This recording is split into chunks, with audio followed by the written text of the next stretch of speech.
Anastasia, Book 4, Co-Creation. Okay, just bear with me. Chapter 1. All this exists right now.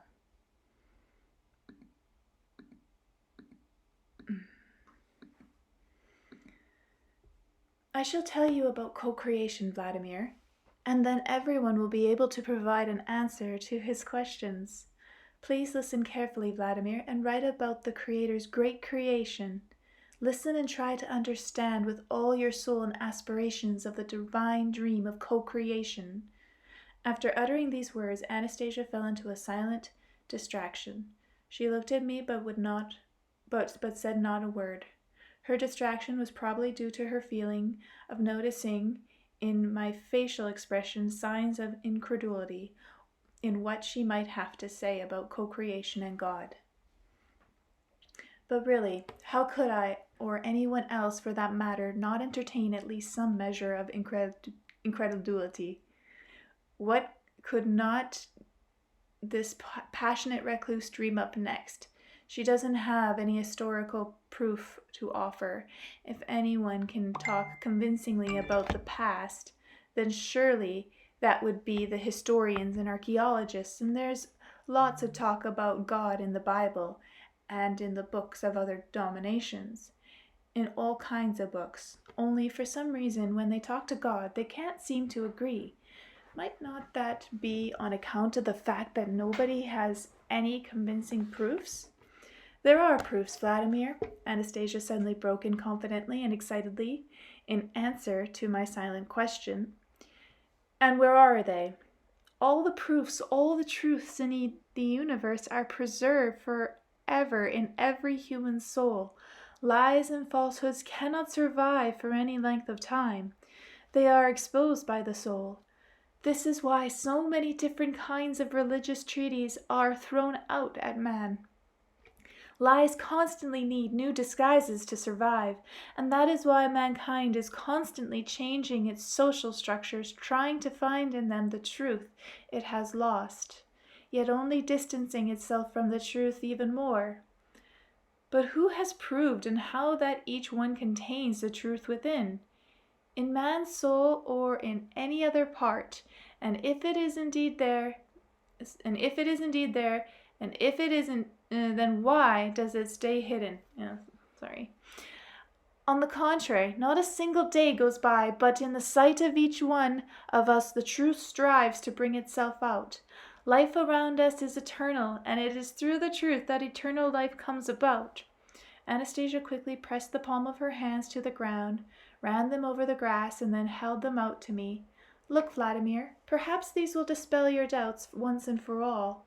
I looked and saw in her outstretched hands seeds of grass and a small cedar nut, and some sort of bug crawling. I asked her, "And what does all this mean? The nut, for example?" Look, Vladimir, such a tiny wee kernel, and yet if you plant it in the ground, it grows into a majestic cedar. Not an oak, not a maple, not a rose, but only a cedar. The cedar in turn gives birth to a kernel just like this, and it will contain, just as the very first one did, all the information about its pristine origins. And if millions of years ago, or millions of years from now, a kernel like this makes contact with the earth, still only a cedar will sprout out of the ground. In every kernel of God's perfect creation, all possible information has been fully implanted by the Creator. Millions of years may go by, but the Creator's information will never be erased.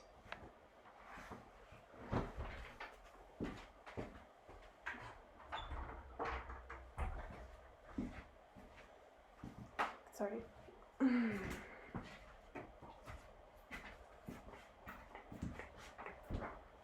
And man, the apex of creation, has been given everything by the Creator. The moment of co-creation, all truths, all future achievements have been incalculated by the Father, inspired by a grand dream in His beloved child. Well then, how do we attain that truth in the final analysis? From somewhere within ourselves, from our kidneys, our heart, or our brain? From our feelings. You should try to determine the truth within your feelings. Trust yourself to them. Free yourself from the mercenary dogmas. Well, okay, if you know something, say it. Perhaps somebody will be able to understand you with their own feelings. What is God, for example? Can scholars draw a portrait of him with some kind of scientific formula? A scientific formula?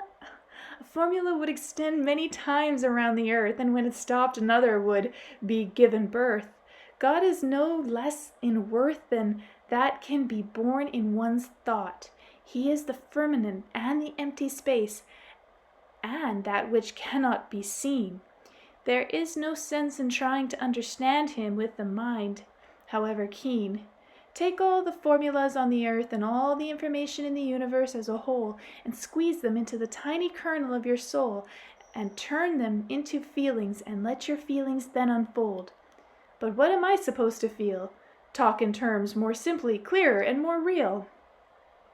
Oh, help me, God, Anastasia pleaded. Help me with the creation of a worthy image out of today's word combinations. Help me, God. Well, now, not enough words, eh? Why don't you go take a look at a dictionary? It's got all the words people use today. All the words available at the moment, but modern books do not contain the words your forefathers used to describe God. Are you talking about Old Church Slavonic words? And even earlier, before the Old Church Slavonic alphabet was invented, there was a means by which people set down their thoughts for their descendants. And everyone knows that our proper system came from two Orthodox monks. Their names were something, I can't remember. Cyril and Methodius, perhaps you have in mind? Yes, they created our kind of writing system after all. It would be more accurate to say they changed the writing system of our forefathers and foremothers. What do you mean they changed it? Well, they were following orders to make sure the culture of the Slavs would be forgotten forever, to make sure the remnants of knowledge of our pristine origins would disappear from human memory and a new culture would be born, so that our people would subject themselves to different priests. What have writing systems and new culture got to do with that? Suppose children today were taught to speak and write a foreign tongue and forbidden to express themselves in the one they already knew. Tell me, Vladimir, how would your grandchildren learn about events of our present day in people deprived of a knowledge that is past as easy to inoculate new teachings simply by treating them as important?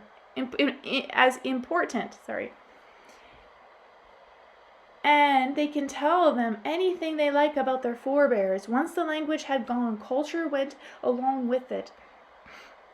That was the aim, at least, but those who formulated that aim were wholly unaware that the sprouts of truth remained unseen forever in the human soul.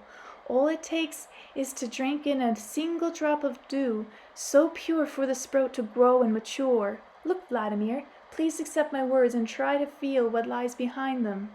As Anastasia spoke, she would either slow down her speech or quickly rattle off whole phrases at a time, or else suddenly fall silent for a moment, ponder something for a moment, and then pluck unfamiliar drawn-out phrases literally out of the air. And occasionally a word or two I would have never heard before would weave their way into what she was saying.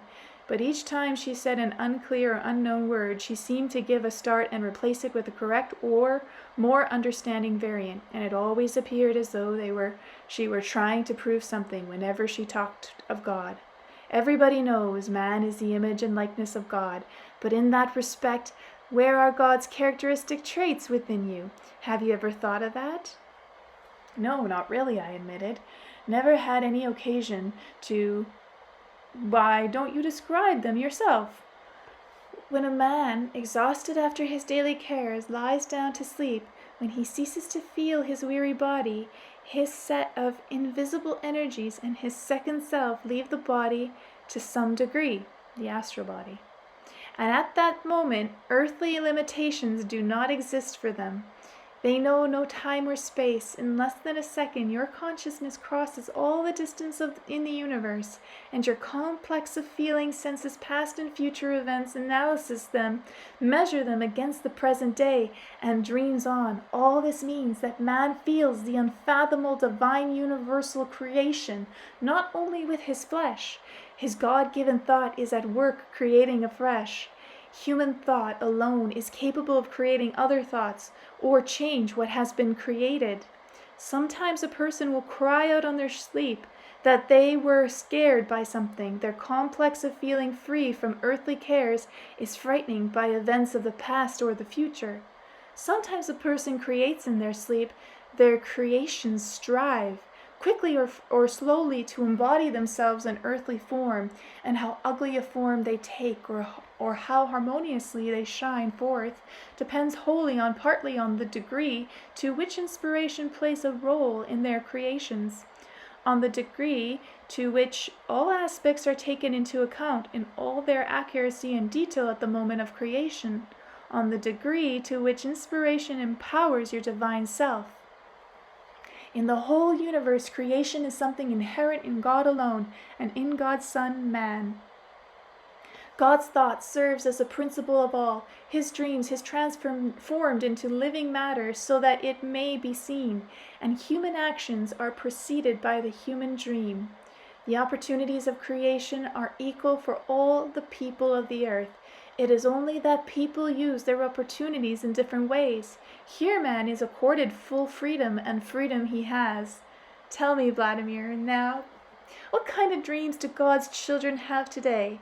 You yourself, your friends and acquaintances, for example? For what purpose do they use their creative dreams? What purpose do they use them for? Me? How do you mean, for what purpose? Just like everyone else, I try to make more money so I can somehow get my life on a solid footing. I get myself a car, several in fact, plus a lot of other things I need to get by, good furniture, for example. And that is it? Is that all you have used your creative God-given dream for? That's what just about everyone uses it for. For what? For money. For how you can live without money. For how to dream of new ways to make money. For money. How can you live without money? To have a decent set of clothing to wear, to eat a little better, buy things, get something to drink. What could be clearer than that? And you ask for what? Something to eat, something to drink? You realize, Vladimir, that all this has been given to everyone in abundance right from the very beginning. Given? Well then, where did it disappear to after that? Think for yourself, where might it have gone? Well, I would imagine the original clothing simply got ragged and worn out, and the original food got eaten up eons ago. Times are different now. Clothing fashions have changed along with tastes for food. Vladimir, God gave his Son indestructible garments, and his food reserves are not the kind that can ever be exhausted. So where is all this today? It has all been preserved. It exists right now. Then tell me where. Where do I find the hiding places where so many supplies are stored up even today? You shall see. You shall be seen, and they shall be seen. Only look with your feelings. Only with your feelings will you be able to grasp the essence of the creation of God's dream. Chapter 2. The Beginning of Creation. Picture what it was like in the very beginning. There was as yet no earth. There was as yet no matter to reflect the light of the universe. But still, even as now, the universe was filled with a great multitude of diverse energies, living energies, elements thought in the dark and created in the dark. They needed no external light source. Within themselves, for themselves, they shone, and each contained everything, thought, feeling, and the energy of aspiration. Yet still there were differences among them. In each one a single form of energy predominated. Just as now the universe included an element of destruction and an element which creates life, and other elements involved a multitude of various shadings similar to human feelings. There was no way these elements of the universe could come into contact with each other. Within each element, multiple energies created movement, either languidly, creeping, or all at once, lightning swift on the dot. What was self-created within each one could also destroy itself on the spot. Their pulsations did not alter the cosmos. Visible they were not, and each considered that they were alone in space. Alone. Uncertain of their purpose, they were unable to bring about any lasting creation that might give satisfaction, and so in time of stagnation without limitation, there were these pulsations, but there was no overall motion or action of any kind.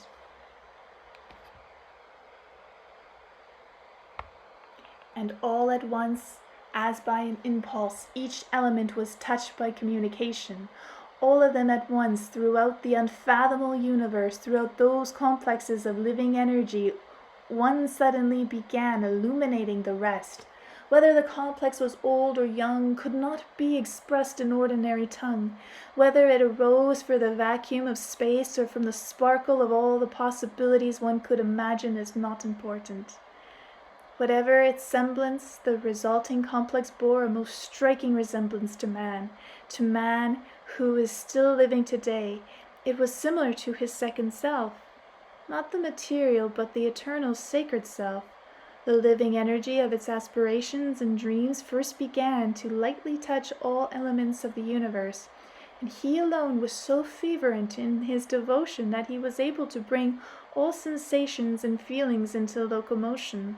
The sounds of communication began to resound through the universe, and if the first sounds were to be expressed through translation into modern words, we would feel the sense of questions and answers from all across the unfathomable universe. One question was uttered by all, addressed only to him.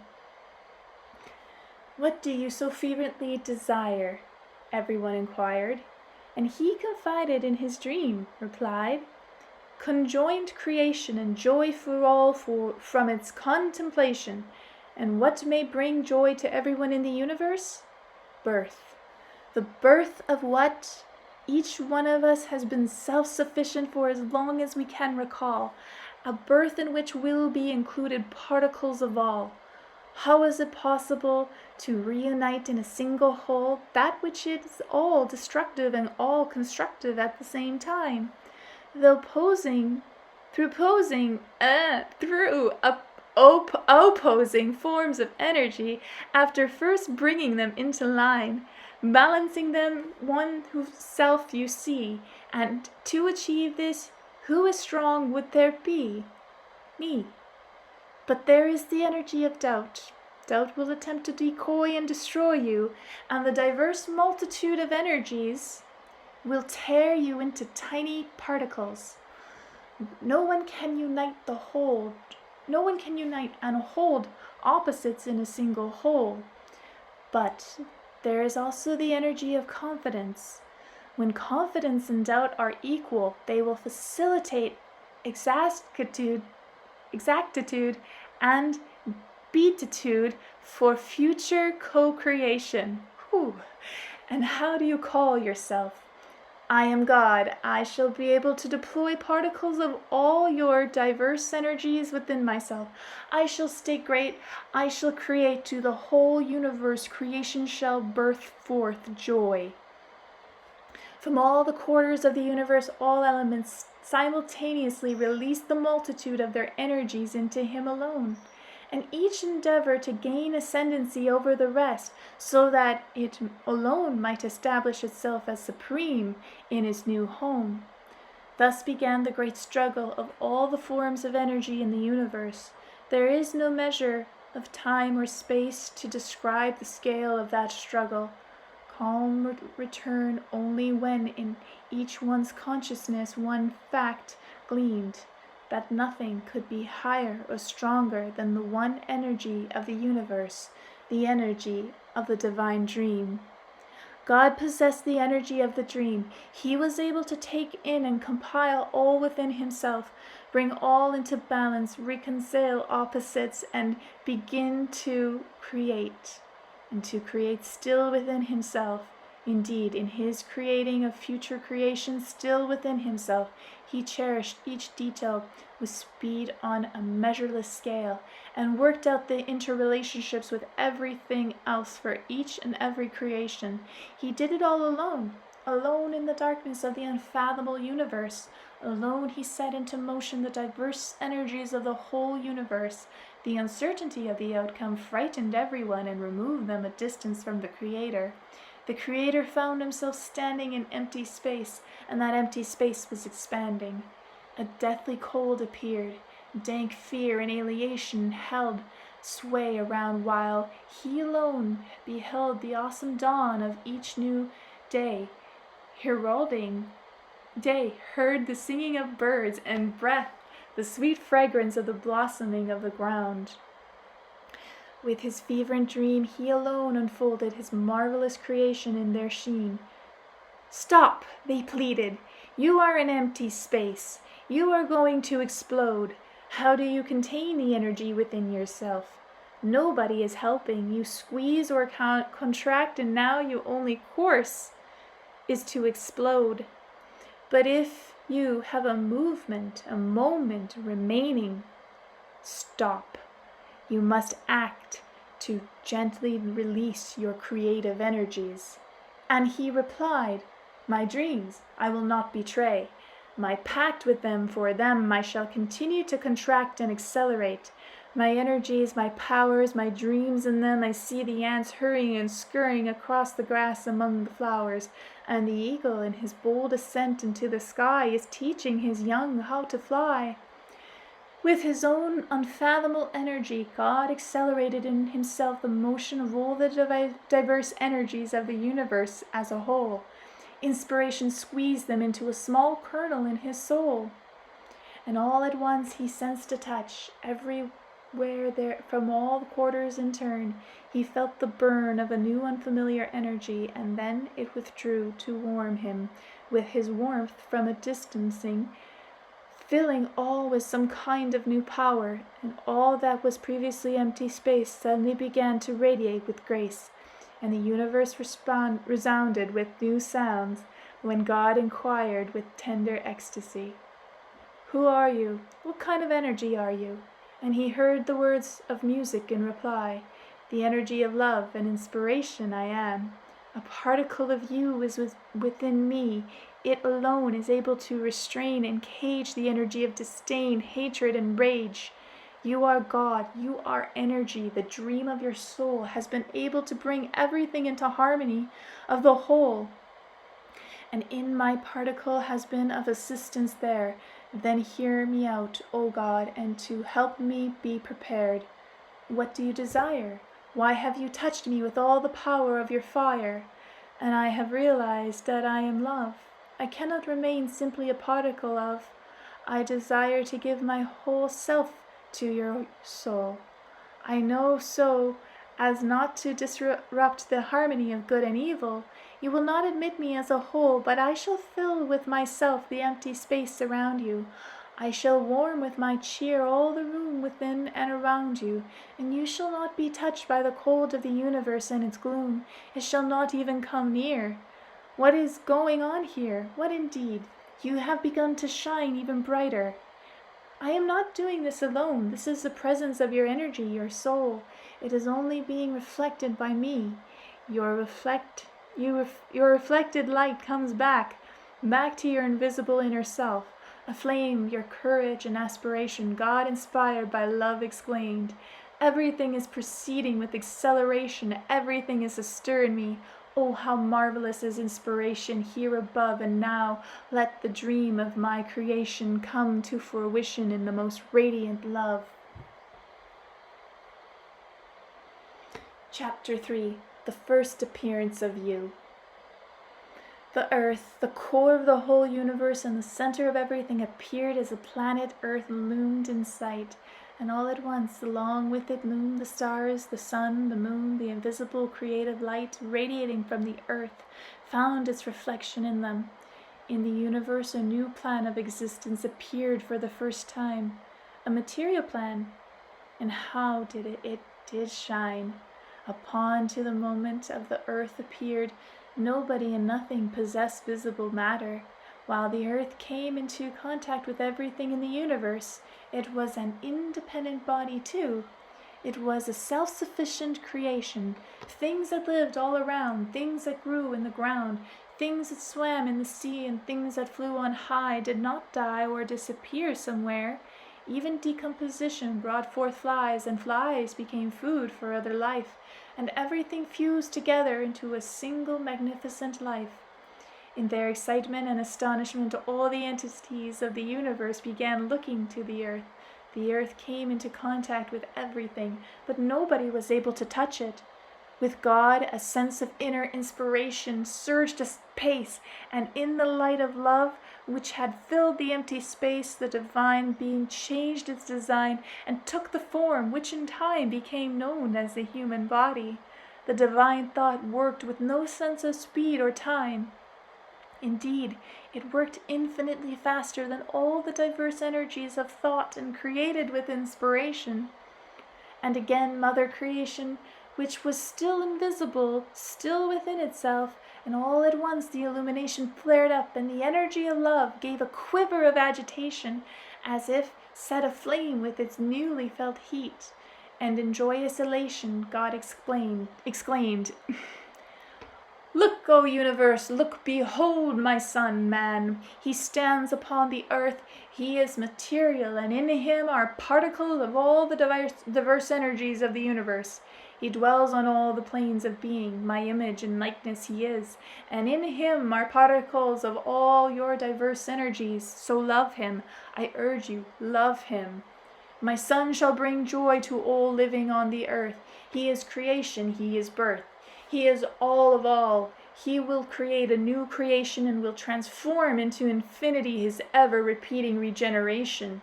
When alone or when infinitely multiplied, he emits an invisible light merging into a whole. He will rule the universe. He will endow everything with the joy of life. I have given him everything that is mine, and I will furthermore give him for his own all that may be thought at a future time." Thus, for the first time you stood alone on the splendid earth. Anastasia ended her narrative. "Who are you talking about?" I queried. "About me?" "About you, Vladimir, about anyone who happens to see these lines you shall be writing down." "How so, Anastasia? There's a complete disconnect here. How can all my readers stand on a spot where you say only one person was standing, and it talks about that in the Bible? There was just one man at first. Adam he was called, and you yourself said God created just one man." "Quite correct, Vladimir, but look and see. It is from that one that we will have come. His particle and the information contained therein has been infused into all other who have been given birth upon the earth. And if your willing thought is ready to cast aside all your worldly cares, then all the feelings held up to now in that tiny particle will be felt. It has been there all along, and it remembers everything. It is in you right now, and in every man living upon the earth. Let it unfold. Let yourself feel what you have seen, and you who are in turn reading these lines at the moment, or listening, you shall feel what you saw at the very beginning of your journey through time." "Oh, wow. Then it is true that everyone living today was there on that earth, right at the very beginning?" "Yes, but on this earth, not on that one. It is only that the earth looked different back then. And there is a single term by which we can be called. You are probably more accustomed to hearing the name Adam.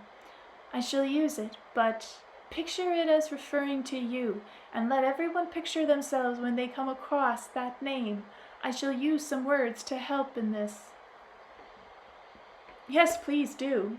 For some reason I still have only rather a faint idea of how I might have appeared in those times. To make it easier, picture yourself as entering a garden on the border between summer and spring, a garden in which there are also the fruits of autumn. There are also beings here which are seeing for the first time. It is hard to take everything in at one glance. when it is all so new and everything radiates perfection. But recall how you, Adam, saw your first flower and concentrated your thought upon it, on a very tiny flower. It was a cornflower blue. The petals were smooth and made up of lines. The petals gently glowed as though reflecting in themselves the light of the sky. And you, Adam, sat down beside the flower, admiring this creation. But no matter how long you looked at it, the flower's appearance was constantly changing. A breeze caressed the flower, making it sway in its slender stem, and the petals quivered under the sun's rays, changing the angle of the reflection, giving new shading to its tender hues. When the petals were not trembling in the breeze, they seemed to be waving to man in greeting, or moving in time to the music ringing in the soul, and the flower gave off a most delicate fragrance in its efforts to embrace you, the man. All at once, Adam heard a mighty roar and, rising, turned in the direction of the sound. In the distance, an enormous lion was standing with his lioness, and the lion announced himself with his roar to everything around. Adam's gaze became entranced by the lion's stately and powerful stance, crowned by a bushy mane. No sooner had the lion spied Adam than the Creator bounded toward him with mighty steps, the lioness right behind him. Adam could not help but be impressed by the play of their powerful muscles. 3 meters from the man and the creatures came to rest. Man's gaze caressed them. A feeling of delight was emanating from the man, while the lion, sensing the gentle calm, settled to the ground in delight. The lioness lay down beside him, keeping perfectly still so as not to interfere with the warm and gracious light emanating from the man. Adam ran his fingers through the lion's mane, examined and touched the claws of his mighty paws, put his hands on his great white fangs, and smiled when the lion purred with delight. Anastasia, I couldn't help asking, what kind of light first emanated from the man to stop the lion from tearing him apart, and why is there no such radiance today? Nobody emits light that way today. Vladimir, have you not noticed what a huge difference there is even today? Man's gaze distinguishes all that is earthly, the little blades of grass and flowers, the wild beasts and rocks with sluggish thinking. It is curious, mysterious, full of unexplained power. Man's gaze can be calming, and yet it can also warp all living creatures in the cold of destruction. Tell me, has it ever happened that you have been warmed by someone's gaze, or perhaps someone's eyes have caused you inner discomfort? Yes, it happened. You can actually feel someone watching you.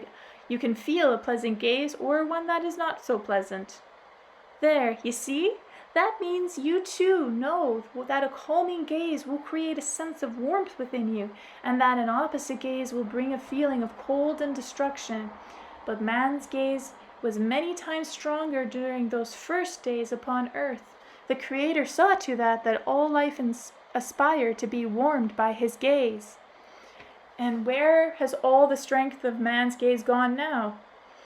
It is not all gone. Enough of it is still around, but vanity, superficial thinking, a different speed of thought, a misapprehension of basic concepts, and apathy have darkened perception and prevented it from opening up to what everybody expects of man. Inside each one of us, a warm heart abides. Oh, if only each one of us could open it wide to everything. All reality could then be transmorgified into a magnificent, pristine garden. Is this possible with everyone? Just in the beginning with Adam, could something like this actually transpire? Everything may be born which is to what human thought, merging from all into one, aspires. When Adam was alone, the power of his mind was equal to that today is found in all mankind. That's why the lion was afraid of him. The lion was not afraid of man, not a trace. The lion was bowing before the light of grace.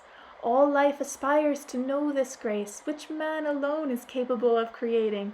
For this all life, and not only upon the earth, is ready to perceive man as a friend, a brother, a god. Parents always strive to instill in their children all the best abilities. Only parents sincerely want their children's abilities to exceed their own.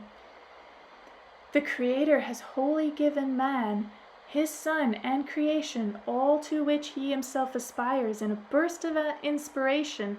And if all are able to understand that God is perfect, then may all feel exactly who God and the Creator planned to create.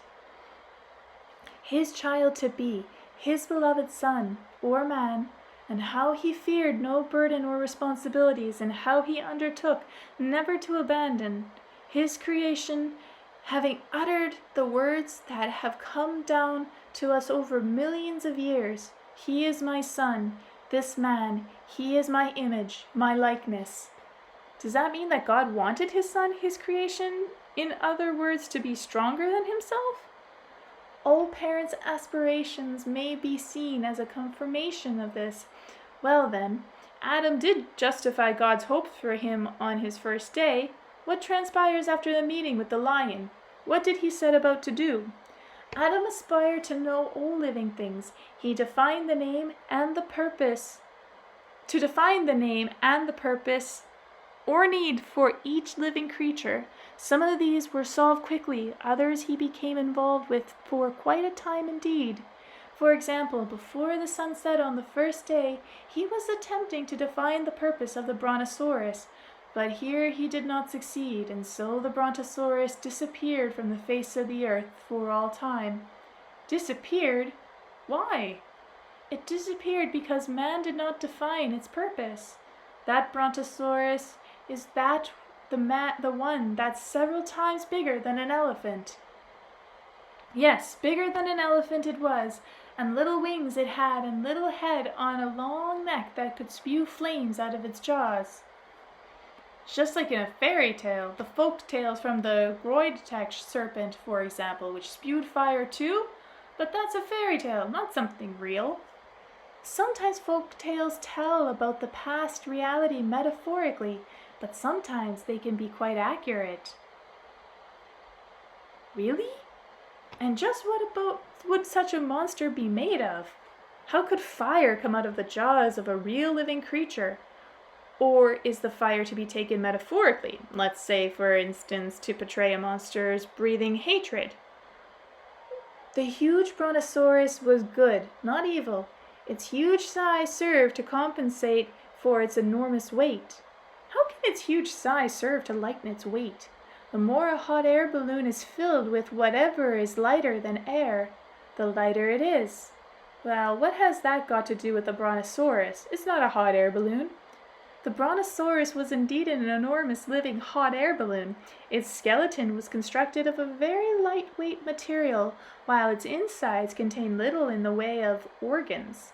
Just as with the balloon, its insides were empty, except they were constantly being filled with gas that was lighter than air. With a leap and a flap of its wings, the brontosaurus actually managed to fly a bit. When there was an excessive buildup of gas, it breathed it out through its mouth. Flint-like fangs protruded from its jaws, and their friction could create a spark and ignite the gas, welling up from its abdominal cavity, sending fire out of its mouth. But hold on there. Hold on. Wait a second. Just keep filling it with gas? Who keeps filling it with gas? Listen to me, Vladimir. The gas was produced all by itself inside as its food was being digested. Impossible. Gas exists only in the bowel of the earth. That's where it is extracted from. Then they use it to fill propane tanks or send it through pipes to people's kitchen stoves. But from food, it's really that simple. Yes, Vladimir, it really is that simple. I can't believe in something that simple, neither will anyone else. Okay, I can't believe in something that simple, neither will anyone else. And that means everything you've told me from that matter, not just about the brontosaurus, but everything else too. Nobody's going to believe it. So I shan't write about this. What is it, Vladimir? Do you think I'm capable of being mistaken of lying? Well, I don't know about the lying part, but you're definitely mistaken about the gas. I am not mistaken. Then prove it. Vladimir, do you not realize that your stomach and other people's stomachs produce the same kind of gas even today? Impossible. You can prove it for yourself. Just take a match and light the gas when it comes out of you. What do you mean, out of me? Out of where? Where would I light the match? My brothers used to do this all the time. Anastasia broke out laughing, and still laughing said, "What are you, a little child? Think for yourself. It is a private experience." I thought about this gas from time to time, and for some reason the thought began to eat away at me, and finally I decided to try the experiment. I tried it directly. I returned from my visit with Anastasia. It worked, and now I think back even more vividly on what she said about Adam's first days, or rather our first days on Earth, lighting a fart on fire, right? And I get the feeling that somehow we have forgotten to take with us today something from those days, or maybe it was just me that forgot. That's something each one can decide for himself when he learns how man spent his first day on the Earth. This is how Anastasia described it. We'll stop there. Chapter 4. The First Day. Adam was interested in everything, each blade of grass, each intricate little bugs, the birds in the sky above, the water, the first insight of a stream, its transparent running water sparkling in the sun, filling him with wonder and admiration, and in it he could behold life in its infinite manifestations. When Adam bent down to touch the water, his hand was immediately embraced by the current which caressed all the folds of his skin and drew him in. Did I not say that this chapter was chapter 4, the first day? Upon immersing himself in the water, he found his body becoming lighter. The gurgling water supported him and comforted him, his whole body. Splashing the water in the air with his hands, he was delighted to see the play of the sun's bright rays in each and every drop before the drops were once more received back into the stream, and it was with great sense of delight that Adam drank the water from the stream, and before the sun set he gladly contemplated and bathed again and meditated. Hold on there, Anastasia. You mentioned him drinking, but did Adam eat anything the whole day? What food did he eat? All around him were multitude of fruits with a variety of tastes, berries and edible grasses, but during those first days Adam felt no sense of hunger. He remained satisfied with fresh air alone. With fresh air? But you can't live on air. There's even a saying about that. You can when you are a breatharian. One certainly cannot live on the air man breathes today. Today's air is dying, and it is often harmful for one's body and soul. You mentioned the saying that one cannot live on air, but there is another saying, "I have been fed by air alone," which corresponds to what was available to man in the beginning. Adam was born in a marvelous garden, and the air surrounding him did not contain a single harmful particle. Pollen had dissolved into that air, along with a drop of the purest dew. Pollen? What kind of pollen? Pollen from flowers and grasses, from trees and fruit, which diffuse fragrance into the air. Some came from those close by, while breezes brought others from distant places. Back then man was not distracted from this great work by any problems of finding food. He was fed by everything around him through the air. This was the way it was all designed by the Creator right from the very beginning, and so that all life on earth would strive to please man, and the air and the water and the breeze would be life-giving under the impulses of love. You're right about one thing. Air can be very harmful, but man invented the air conditioner. It purifies the air of dangerous particles, and people sell mineral water in bottles. So you see, the problems of air and water have been solved, at least for the many people who are poor. Alas, Vladimir, the air conditioner does not solve any problems. It keeps back harmful particles, yes, but the air continues to die. The water preserves the airtight bottles, dies for lack of fresh air. All it does is feed the old cells of the body for new birth, so that the cells of your body may constantly renew themselves. Living air and water are needed. Chapter 5. Let's see. How long is it? Very short, we'll do it. Chapter 5, Problems Confirming the Perfection of Life. Adam that had all that? I asked in amazement. Yes, he did. This is why his thought moved so quickly. In a relevant short period of time, he was able to define everything's purpose. 118 years swept by like a single day. 118 years? Adam lived all by himself to such a ripe old age? All by himself lived Adam, the first man, caught up in all sorts of interesting projects. 118 years did not bring him age, but a blossoming of life.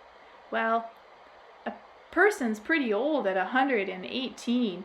He's known as an old-timer at the mercy of all sorts of diseases and ailments. That might be so now, Vladimir, but back then man was not troubled by diseases. Every one of his cells enjoyed a longer span of life, and if a cell became weary, that meant it was destined to die. But right away a new cell full of energy appeared in its place. Man's body was able to live as many years as his spirit or soul wished. And how come the man of today can't wish himself to live a little longer? By his moment-by-moment actions, he is cutting short his lifespan, and death is something thought up by man. What do you mean, thought up? Death comes all by itself, again, against man's will. When you smoke tobacco or drink alcohol, and you drive into the city, which pollutes the air with the stench of burning fumes, when you use lifeless food and let yourself be eaten away by bitterness, tell me, Vladimir, who, if not yourself, is hastening your death? Well, that kind of life is pretty common for everyone today. But man is free to choose. Everyone builds his own life for himself and determines his lifespan moment by moment. So you're saying that back then in paradise there weren't any problems? Problems, if they arose at all, were resolved not in a harmful direction, but in such a way as to confirm the perfection of life. In chapter 6, let's see. It's pretty late, it's 2 a.m. I'll do this one another time.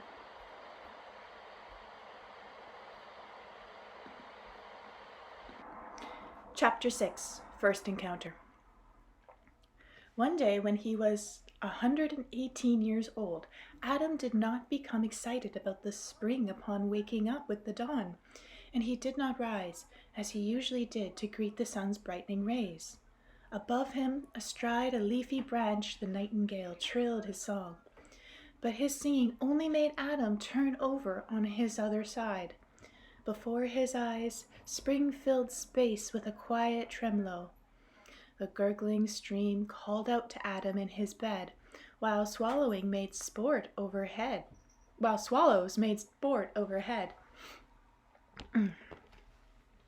Fanciful clouds heralded each new unfolding scene, from grasses, flowers, bushes, and trees.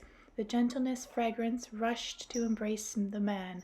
Oh, how God wondered then what was taking place. Amidst the spring's resplendent glory, under the deep blue skies of his earthly creation, his son, the man, had become sorrowful and despondent. His beloved child dwelt not in gladness, but in sadness. Could any scene be more agonizing for a loving father? 118 years on, long after creation, the dormant throng of divine energy suddenly swarmed into motion. The whole universe listened in shocked surprise. Such acceleration had never been seen before, glistening in the aura of the energy of love, so intensely that all life caught the sense of itself at once. A new creation had been thought of by God. But what could possibly be originating after creation had already reached the limit of inspiration?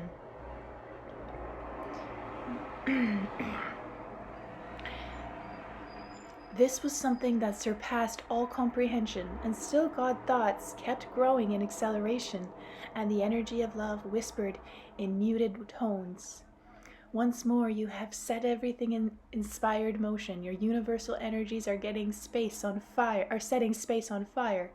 How is it in that you do not explode or consume yourself in such fever and desire? Where are you headed? To what are you aspiring? I no longer shine with your light. Look, oh my God, I burn with your essence. I turn planets into stars. Stop. You have already created all the best. Stop, and your son's grief will evanesce. It will disappear. Stop, oh my God.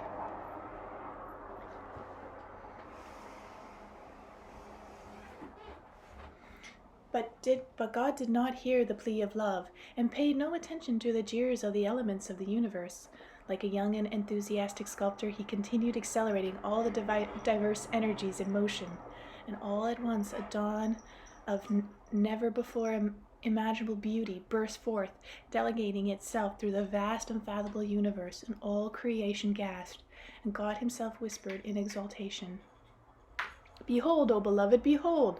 Behold, my daughter stands amidst the created creatures of the earth. How perfect her features are, the finest by 1,000-fold. She shall be worthy of my son. A creation more perfect than hers will never come. In her is the image and likeness of me. Each particle of yours in her will always be. So love her with a love so pure and free. She and he, my son and daughter, will..." One sec, I gotta close the window, it's too loud. "Will bring extended joy to every living thing, and shall build in every plane of being resplendent universal worlds."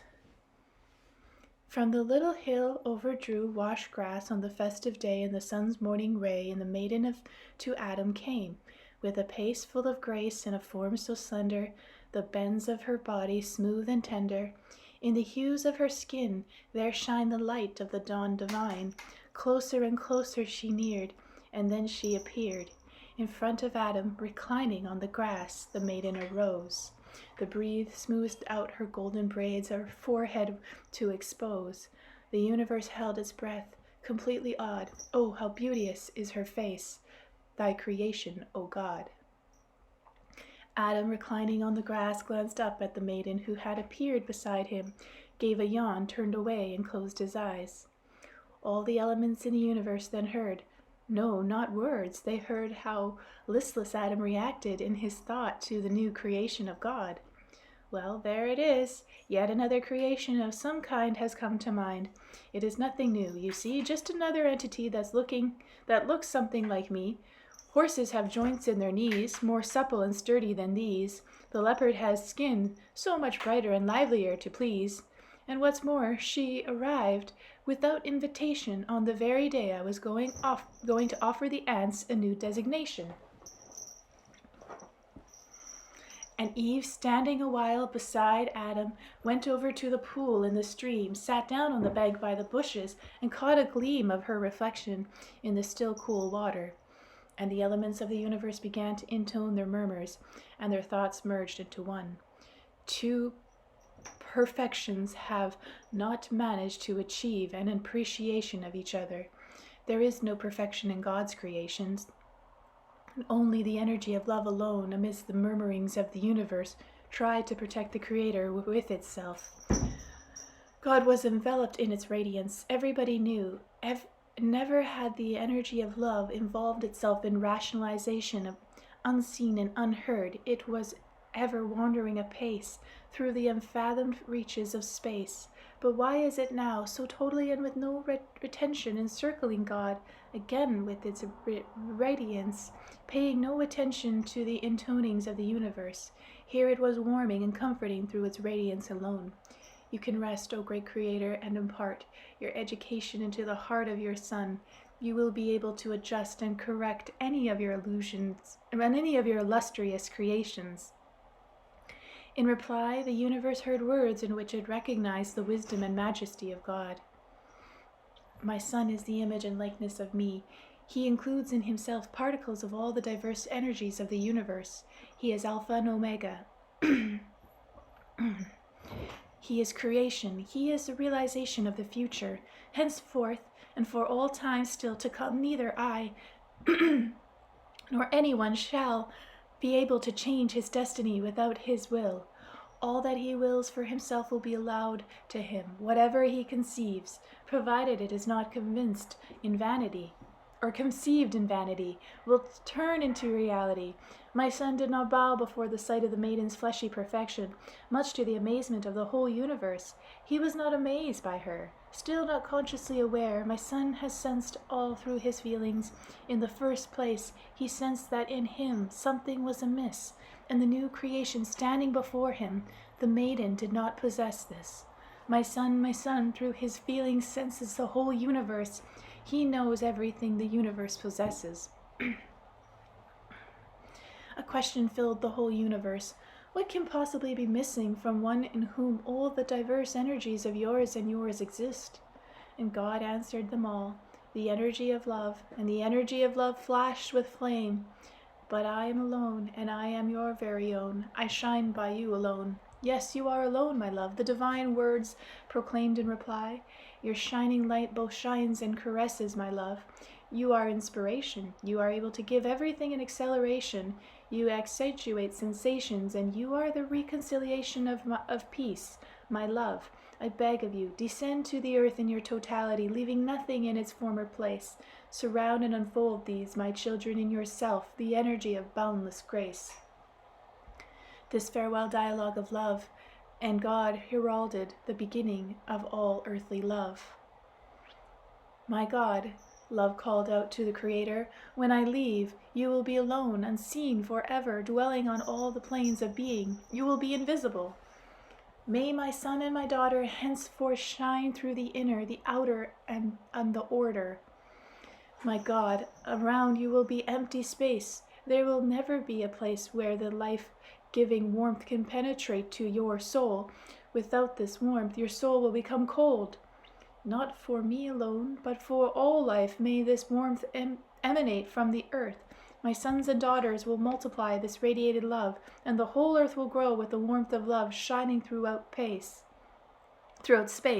and all will feel the light of grace emanating from the earth, and all my diverse energies will be warmed by its might. My God, a great variety of paths are exposed to your sons and daughters. In them remain the diverse energies of all the planes of being. And suppose just one of those energies decided to hold sway over the rest and leads them astray, what can you do? Seeing you have thought to give everything away, when you find the energies shining from the earth start to weaken and fade to naught, you have given everything away, and yet you see how on the earth the energies of annihilation still hold over all. You see how on the energies of annihilation hold sway over all. Your own illustrious creations are covered with a lifeless crust, and the grass is smothered with stones. What will you do then? What can be done, seeing you have given complete freedom to your son? As a green blade of grass, I shall be able to break through among the stones anew, and unfold the petals of a flower, a small and untouched glade. My earthly daughters and sons will be able to realize their purpose. My God, and when I leave, you will not be by any eye perceivable. It is conceivable that elements of other energies will begin to speak through people in your name. Some may try to proclaim themselves rulers over others, abusing your essence for their own interest, saying, I speak in God's place. I am his chosen one. Everybody listen to me. What will you be able to do in such a case? I shall come up as the dawn at the inception of the oncoming day. By caressing all creation on the earth without exception, the rays of the sun will help my daughters and sons understand that each one in their own soul can hold conversation with my soul. My God, many of them will there be a great sum, and you are alone as one, and all the elements of the universe will be eager to capture man's soul. just to use man to establish their sway over all through the energies they possess. And your errant son will suddenly start to pray to them. There will still be a major obstacle to any attempt, no matter what its form, to lead people awry or lead them into empty space. And this will be a barrier to anything based on the lie. Within all my sons and daughters, there's a striving for a consciousness awareness of truth. A lie is invariable, bound within limits, but truth is unlimited. It will be forever found in the conscious awareness of my sons and daughters' soul. Oh my God, no one and nothing is able to fight or even stand against the flight of your thought and dreams. They are marvelous. I shall willingly follow them. I shall warm your children with my radiance and shall perform this service forever. The inspiration you have given them will help them undertake their own creations. I have only one request to make of you, my God. Allow me to leave just one spark of my love with you. When you are obliged to dwell in darkness, when you are surrounded by nothing but empty space, when oblivion weakens the light from the earth, then may this spark of my love, even though it may seem but a single spark, shine for you with its gleam. Oh, Vladimir, Anastasia explained, if only man living today could look up at the skies and see what was way above the earth back then. What a great vision would grace the scene before his eyes, the light of the universe, the energy of love, compressed into a comet, hastened towards the earth, illuminating the still lifeless planets along its course and lighting up the stars above the earth. Yes, it was needed indeed.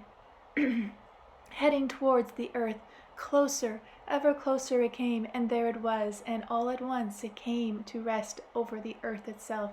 And the radiance of love began to resonate, and far away among the shining stars, one star smaller than all the rest appeared to be moving.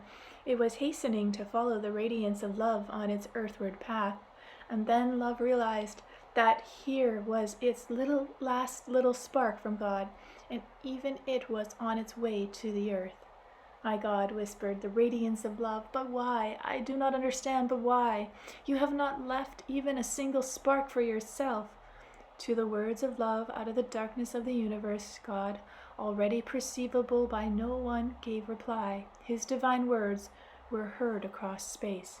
Anything I kept back for myself would be lacking in my gift to them, my daughters and sons. My God, oh, how marvelous you are, love, even as a single spark, my God. Hasten, my love, hasten. Do not stop for a rational contemplation. Hasten with your last spark and warm all my future sons and daughters. The people of earth were embraced by the universal energy of love, all of it down to the last spark. Everything was there within it, where it belonged, throughout the unfathomable universe. Man who lives on all planes of being, simultaneously of all the entities, became the most strong. Chapter 7. When Love. Adam lay on the grass among the fragrant flowers. In the shade of the tree he dreamt as his thoughts churned listlessly along, and all at once the reminiscence swept over him in an unexpected wave of warmth, somehow empowering a strong acceleration of his thoughts. Just recently this new creation stood before me, he reflected, something very much like me, only different. But what is the difference? Where does it lie? And where is this new creation now? Oh, how I wish I could see the new creation once more as I did before. I want to see it again, but why? Quick Adam arose from the ground and looked around. A thought flickered by. What has happened all of a sudden? It is the same sky, the same birds, grass, trees, and bushes. Everything is the same, and yet it is different. I am not looking at the same way as before. The creatures of the earth, the sense of the air, and even the light. Everything's become brighter and more resplendent. And words were born in Adam's mouth, and he cried out to all, and I love in return. And all at once a new wave of warmth came upon them. From the direction of the stream, sweeping over his whole body, he turned in the direction the warmth was coming from, and lo and behold, there was the new creation, shining before him. All logic departed from his thought. His whole heart delighted in the vision. When Adam first caught sight of her, there, quietly sitting beside a clear pool of water in the stream, was the maiden. But after tossing back the braids of her golden hair, she was looking not at the clear water, but at him. She caressed him with a smile as though she had been waiting for him a long eternal while. He went over to her. As they were looking at each other, Adams thought there could be no one with eyes more splendid than hers. Aloud he said, "You are sitting by the water. The water is good. Would you like to bathe together?" "I would." "And then would you like me to show you around creation?" "I would." "I have given everything its designation. I shall command them to serve to you too. And would you like me to make a new creation?" "I would." They bathed in the stream and ran through the meadow. Oh, how entrancing seemed the maiden's trill of laughter when, after mounting an elephant, Adam conceived a little dance for her and called the maiden's name Eve. The day was already drawing to a close, as this woman and man stood with all the glory of the earth around, delighting in its colors, scents, and sounds. Quiet and meek, Eve watched the evening descend, the floral petals folding into their buds, the splendid creation of the day fading from sight into the night. "Do not feel despondent," said Adam, by this time already confidence in himself. "It is just that now the darkness of night is coming on. We need it to take our rest, but no matter how much night presses in or how black, the day always comes back." Will it be the same day or a new day?" asked Eve. "The day will return in whatever form you conceive." "And who is it subject to, each day?" "To me." "And who are you subject to?" "To no one." "And you? Where are you from?" "I come from a dream." "And whence comes everything around that is so pleasing to see?" It also appeared for the dream as a creation for me."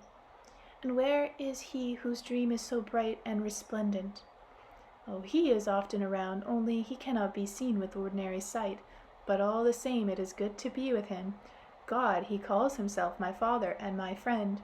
He never offends me, and he gives me everything. I also wish to give him everything, though what do I not yet know?" "That means I too am his creation. Like you, I also wish to show him my appreciation, to call him Father, God, and friend.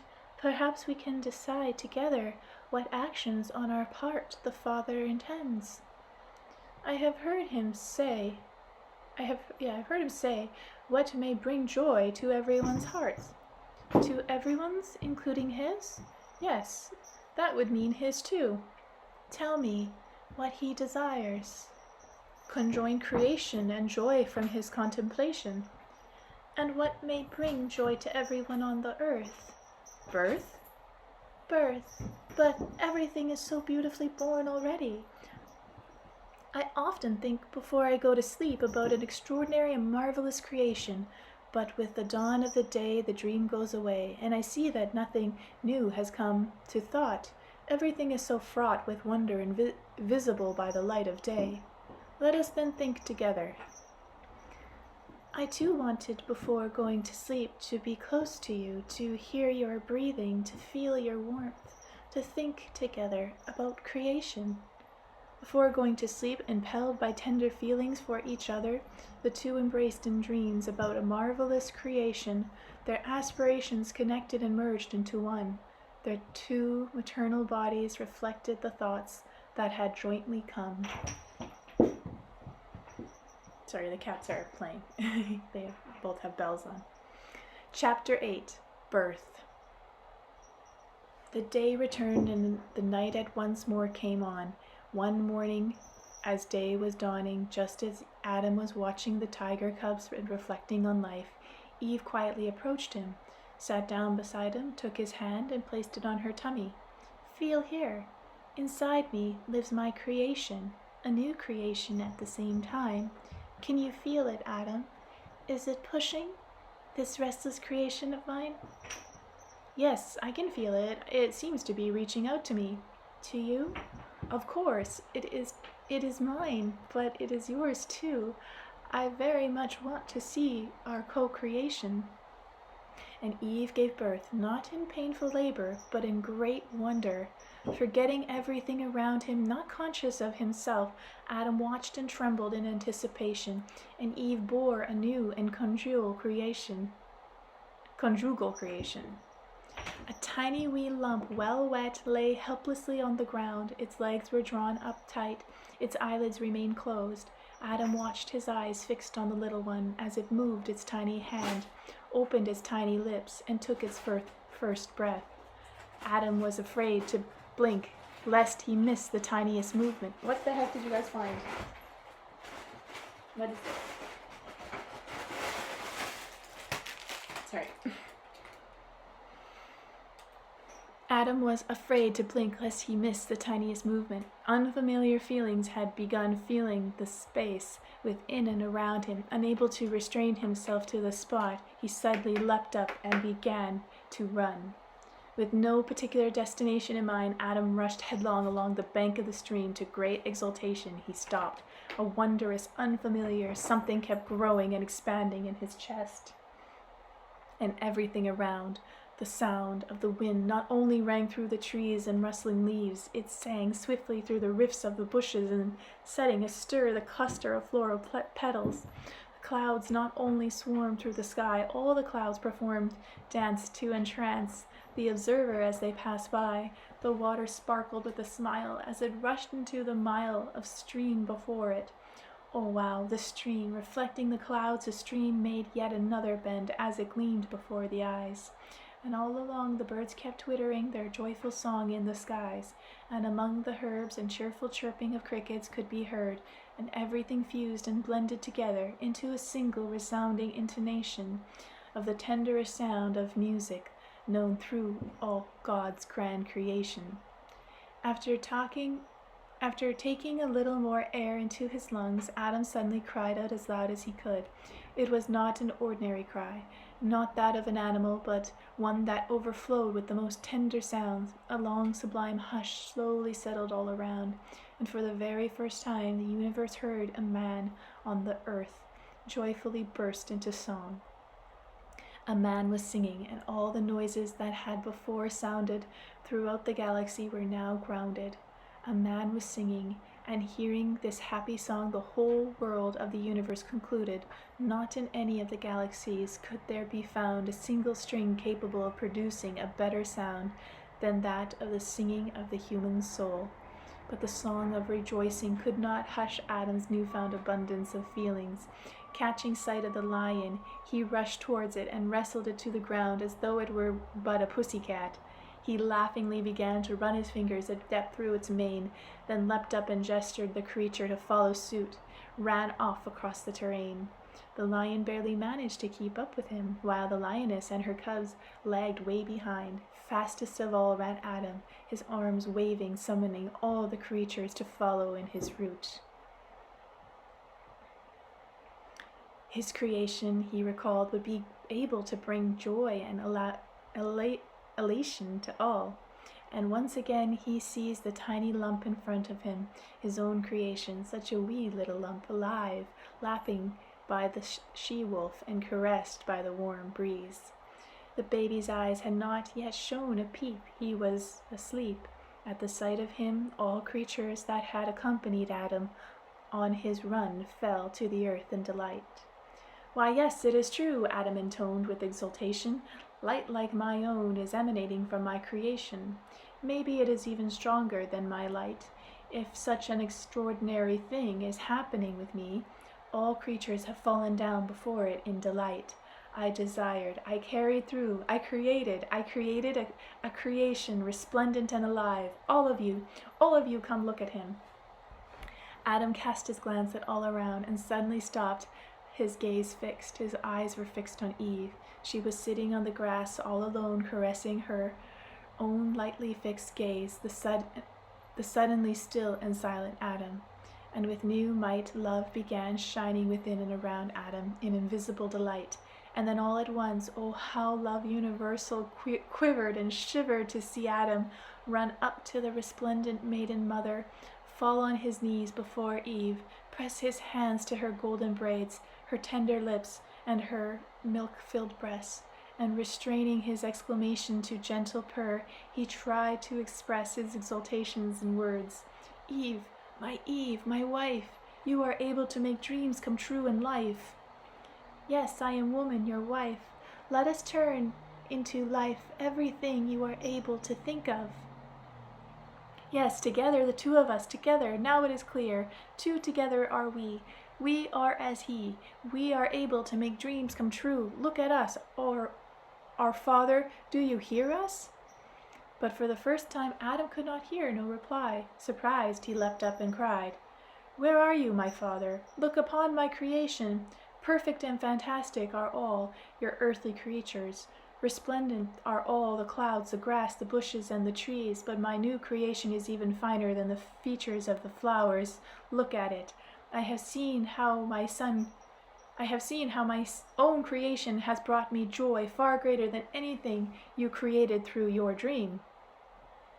You have nothing to say? You do not wish to look at it?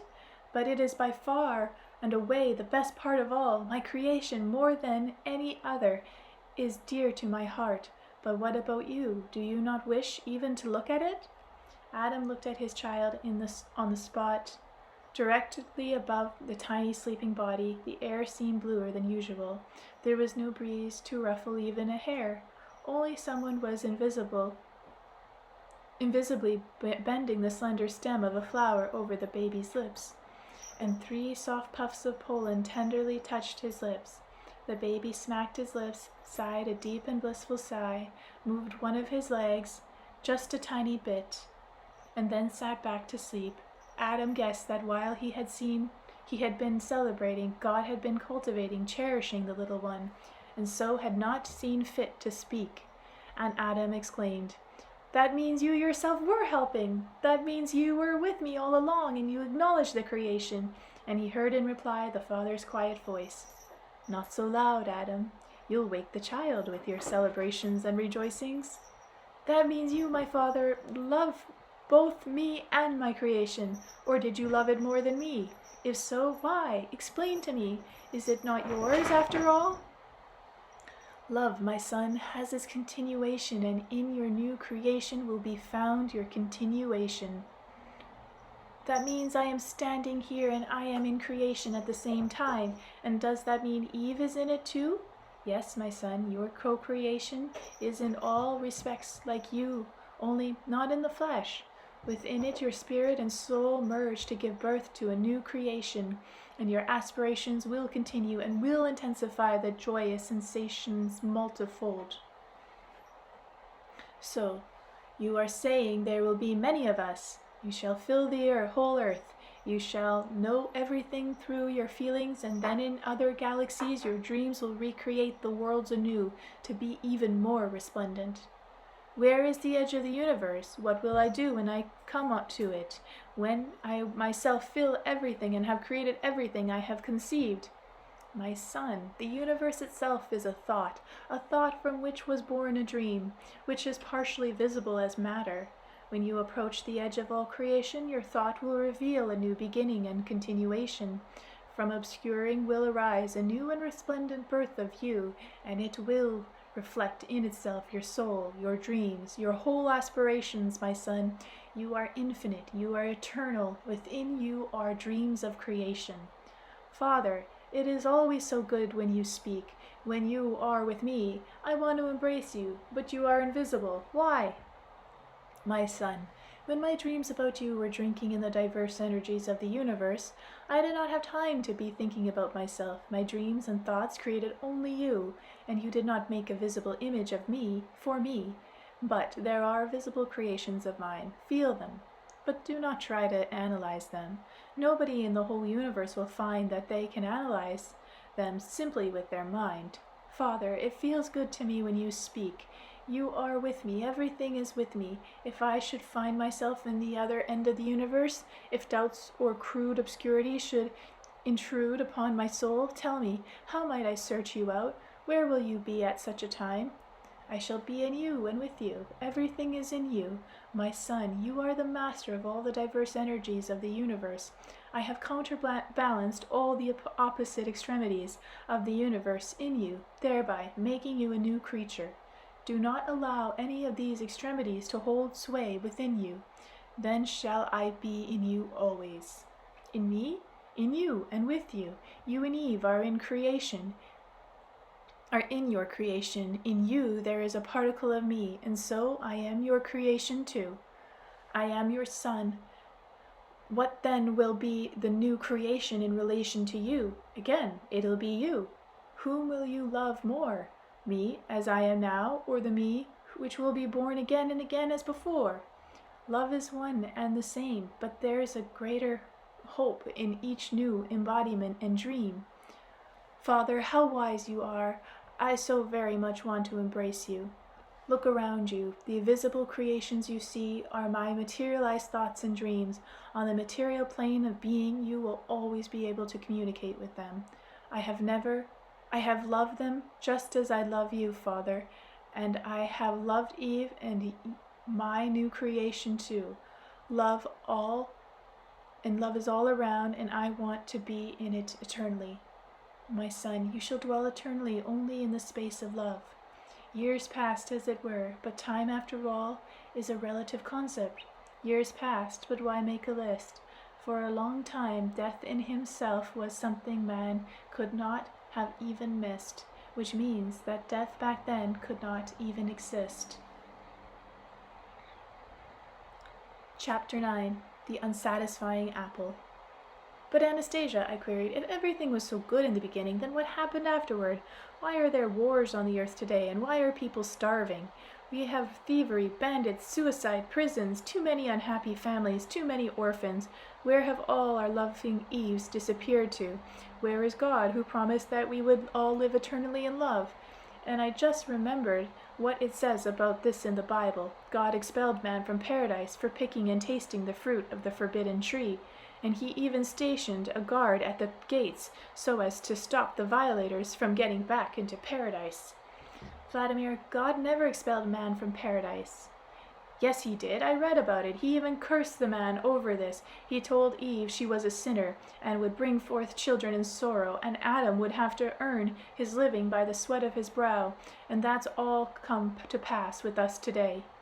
Vladimir, reason it out for yourself. Perhaps that kind of logic or absence of logic has been devised for somebody's interests to suit a particular purpose? What's logic and somebody's interest got to do with it?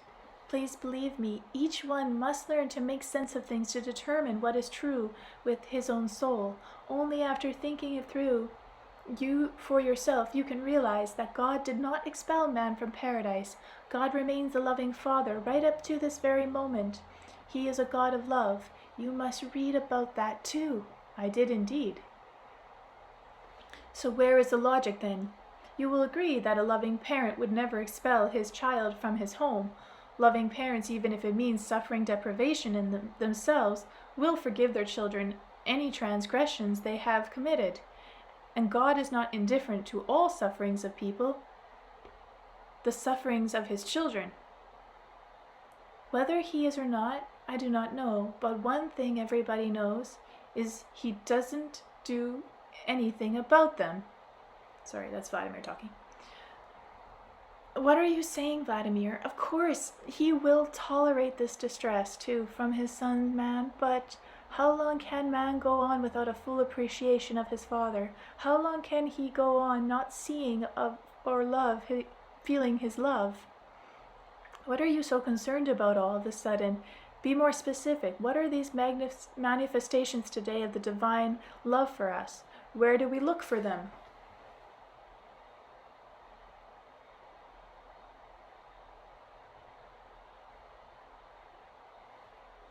The next time you are in the city, take a close look around you.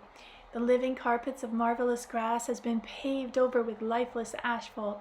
All around are harmful masses of concrete called houses, cars scurrying around in between them, emitting deadly fumes.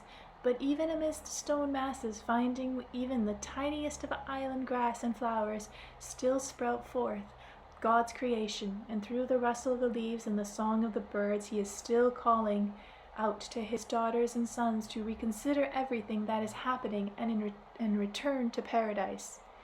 The glow of love emanating from the earth keeps on getting smaller, and for a long time now the sun's reflection should have been decreasing too. But he with his energy is constantly intensifying the life-giving power of even the sun's rays, just as before. He loves his daughter and sons. He waits, trusting and dreaming that one day man will wake at dawn and suddenly again regain his conscious awareness, and that this conscious awareness will restore to the earth its original pristine blossoming. But how did everything on the earth come to go against God's dream, and for some reason last all these thousands, maybe millions of years? How could he keep waiting and trusting for so long a time? Time does not exist to God. As with any loving parent, he never loses faith, and it is thanks to that faith that all of us are living right now, and we ourselves arrange our lives as we see fit, using the freedom granted by us by the Father. But people did not all of a sudden decide to follow the option of a path leading nowhere. If not all of a sudden, then how, then? What does it mean when phrased Adam's apple? Back then, just as now, the universe was filled with a multitude of living energies. Everywhere there are living elements, invisible. The vast majority of them resemble man's second self. They are almost like people, capable of comprehending all planes of being, but they are not afforded a material embodiment. Guides, nature spirits. That is man's great advantage over them. Furthermore, in the complexities of energies of the universe elements, one form of energy inevitable holds sway over the rest, and they themselves do not have the capability of changing the proportional relationship among their forms of energy. Also, among the elements of the universe, there are complexes of energies similar to God. Similar, yes, but they are not gods. They have momentarily equalized the multitude of energies within themselves. Yet in contrast to God, they are not capable of producing living creations in harmony. In the whole universe, nobody has managed to solve the puzzle, the sacred mystery of how or by what power the material plane of being was created, or what the threads trying it and the whole life of the universe together may be found, or how or on what basis this plane is capable of reproducing itself. When the earth and everything upon it was created by God, the unparalleled speed of the generative process made it impossible for the elements to understand by what power God was bringing about his grand creation. After everything was already created and was visible, when they noticed that man was the strongest of all, many were plunged by this pleasant vision first into astonishment, and then into excitement, and finally came the desire to repeat it, to create something similar, all its own. This desire kept on growing. Even today it is still present in the multitude of diverse energies. They try to imitate earthly creations on other galaxies, on other worlds, even using the planets which God had created. Many managed to come up with a fastest smile of earthly existence, but only a fastest smile. The harmony of the earth and the interrelationship among all things, that is something none have been able to achieve. Thus, throughout the universe, even today, there are planets with life, but this life is but a poor imitation of life on the earth.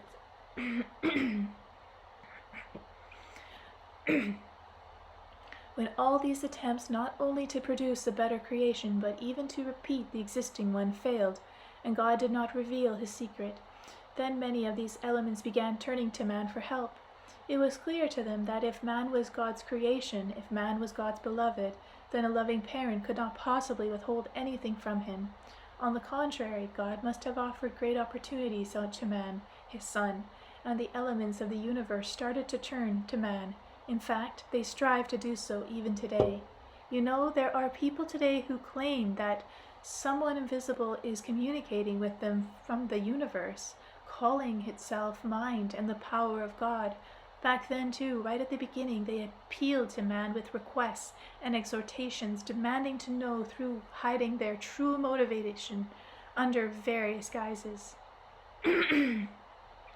By what power the earth was formed. I think I need water.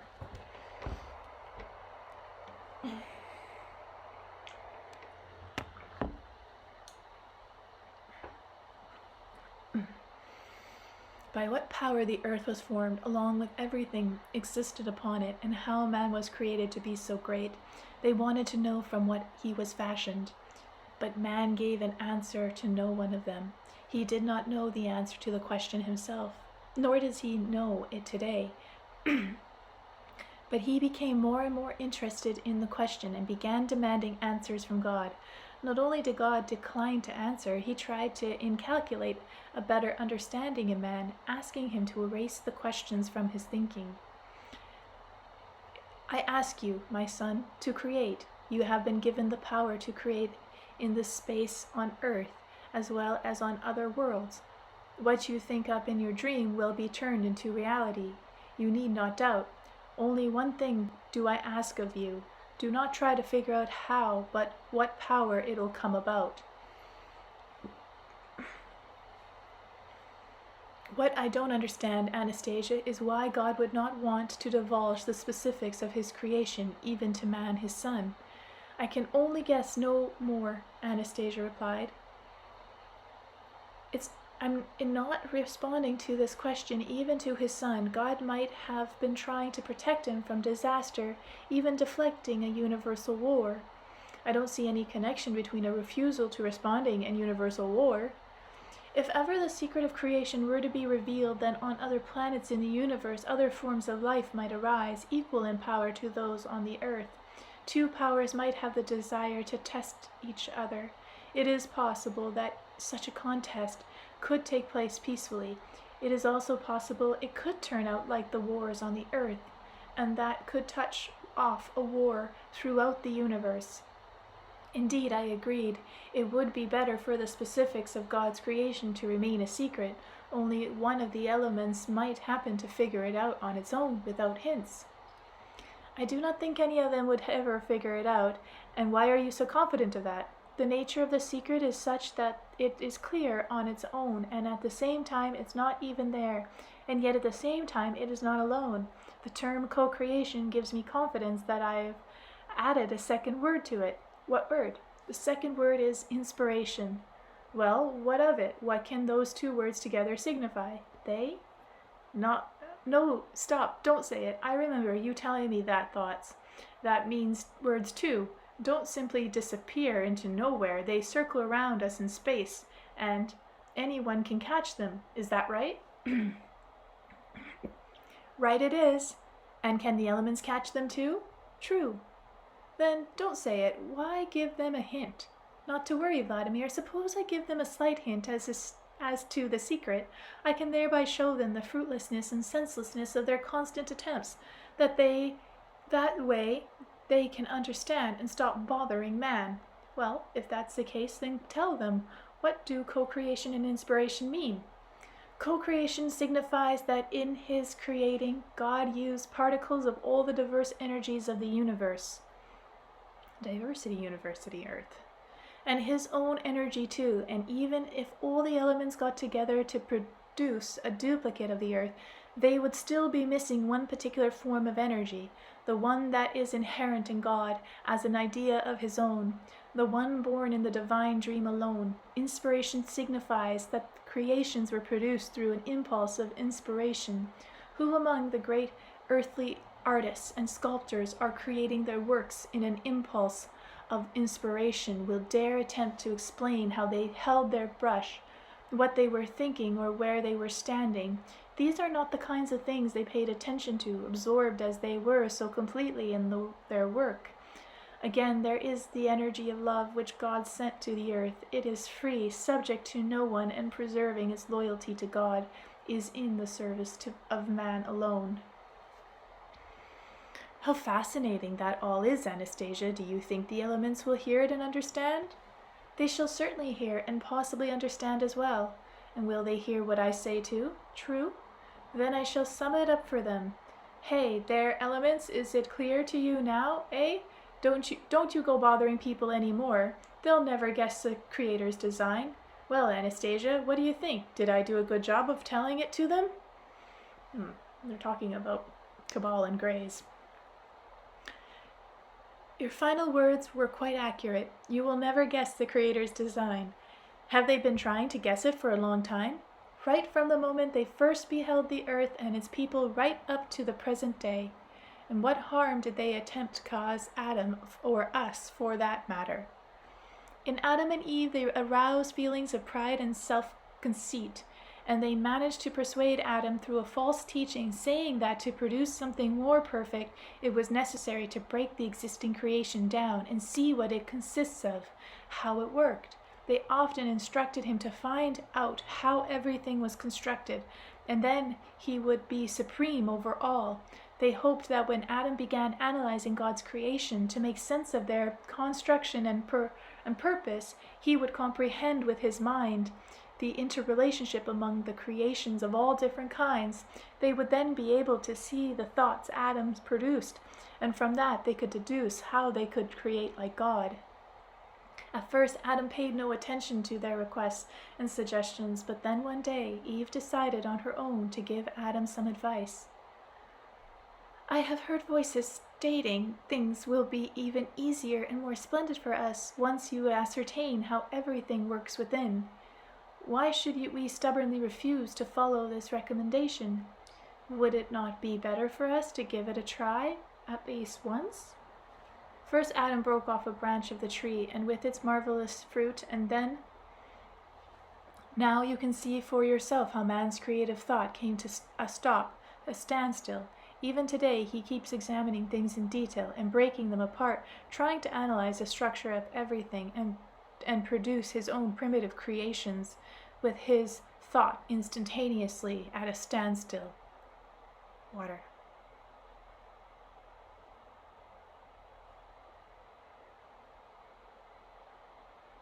Hold on, Anastasia, that's not at all clear to me. Why do you say that human thought has come to a standstill when people examine something in detail? On the contrary, we say they're learning something new. Vladimir, man is made in such a way that there is nothing he needs to examine in detail. He includes, oh, how can I make this clear to you? The structure of everything is included in man himself in what you might call an encoded format. The code is deciphered when he tunes into his dream of inspired creativity, DNA. But I still don't see what harm there be in taking something apart, and how this can possibly bring thought to a standstill. Maybe it'd be better if you showed me an example. Yes, you are right. I shall try an example. Imagine you are at the wheel of your car, driving to some destination. All at once you find yourself wondering how the motor works and what makes the wheel turns. You stop the car and you set about taking apart the motor, for instance. So I'll take it apart, see how it works, and then I'll be able to repair it myself. What's wrong with that? However, while you are taking it apart, your journey is being interrupted. You will not reach your destination on time. But I'll still learn more about my car. What's wrong with my acquiring new knowledge? What do you need to do? What do you need it for? Your purpose is not to repair, but to enjoy and drive and to create. You don't sound very convincing, Anastasia. Not a single driver will agree with you, except maybe for a few with foreign cars like Japanese models or Mercedes, which hardly ever break down. God's creation not only do not break down, but are capable of recreating themselves. Hence, why should one need to tear them apart to see how they work? What do you mean, why? Just out of curiosity, if nothing else. Forgive me, Vladimir, if my example was unconvincing. If you will allow me, I shall attempt another. Go ahead. Suppose a beautiful woman is standing in front of you. You feel a burning attraction to her. She appeals to you, and she finds you interesting too, and seeks to join together with you in creation. but a moment before the mutual impulse for coming together to create, all of a sudden you wonder what this woman is made of. How do her internal organs work? Her stomach, liver, and kidneys. What does she eat and drink? How will all this function in the moment of intimacy? Enough, don't go on. You've come up with a jolly good example there. There will be no closeness, no creation. It won't work if this cursed thought comes along. It happened once that way with me. There was one woman I fantasized for a long time, but she never gave in to me. And the one time she agreed, I suddenly thought of how I could perform better, and for some reason I doubted my ability to perform. The upshot was that nothing happened. I felt such shame and was even afraid I might have lost it for good. I later asked a friend about it, and he said the same thing that happened to him. The two of us even went on to see a doctor. The doctor said there was some kind of psychological factor at work here. There was no use doubting our abilities of trying to figure out what to do and how. I think this psychological factor caused this trouble for a lot of men. Now I get it. It's all because of those elements, because of Adam, because of Eve's advice. Yes, they acted pretty bad back then. Why are you only blaming Adam and Eve? Look around you today, Vladimir. Is not all mankind continuing to stubbornly repeat the same mistakes, violating God's guidelines? Adam and Eve were not fully aware of the consequences, but why does mankind stubbornly continue to tear everything apart and to destroy living creations today, when the consequences are so obvious and sad?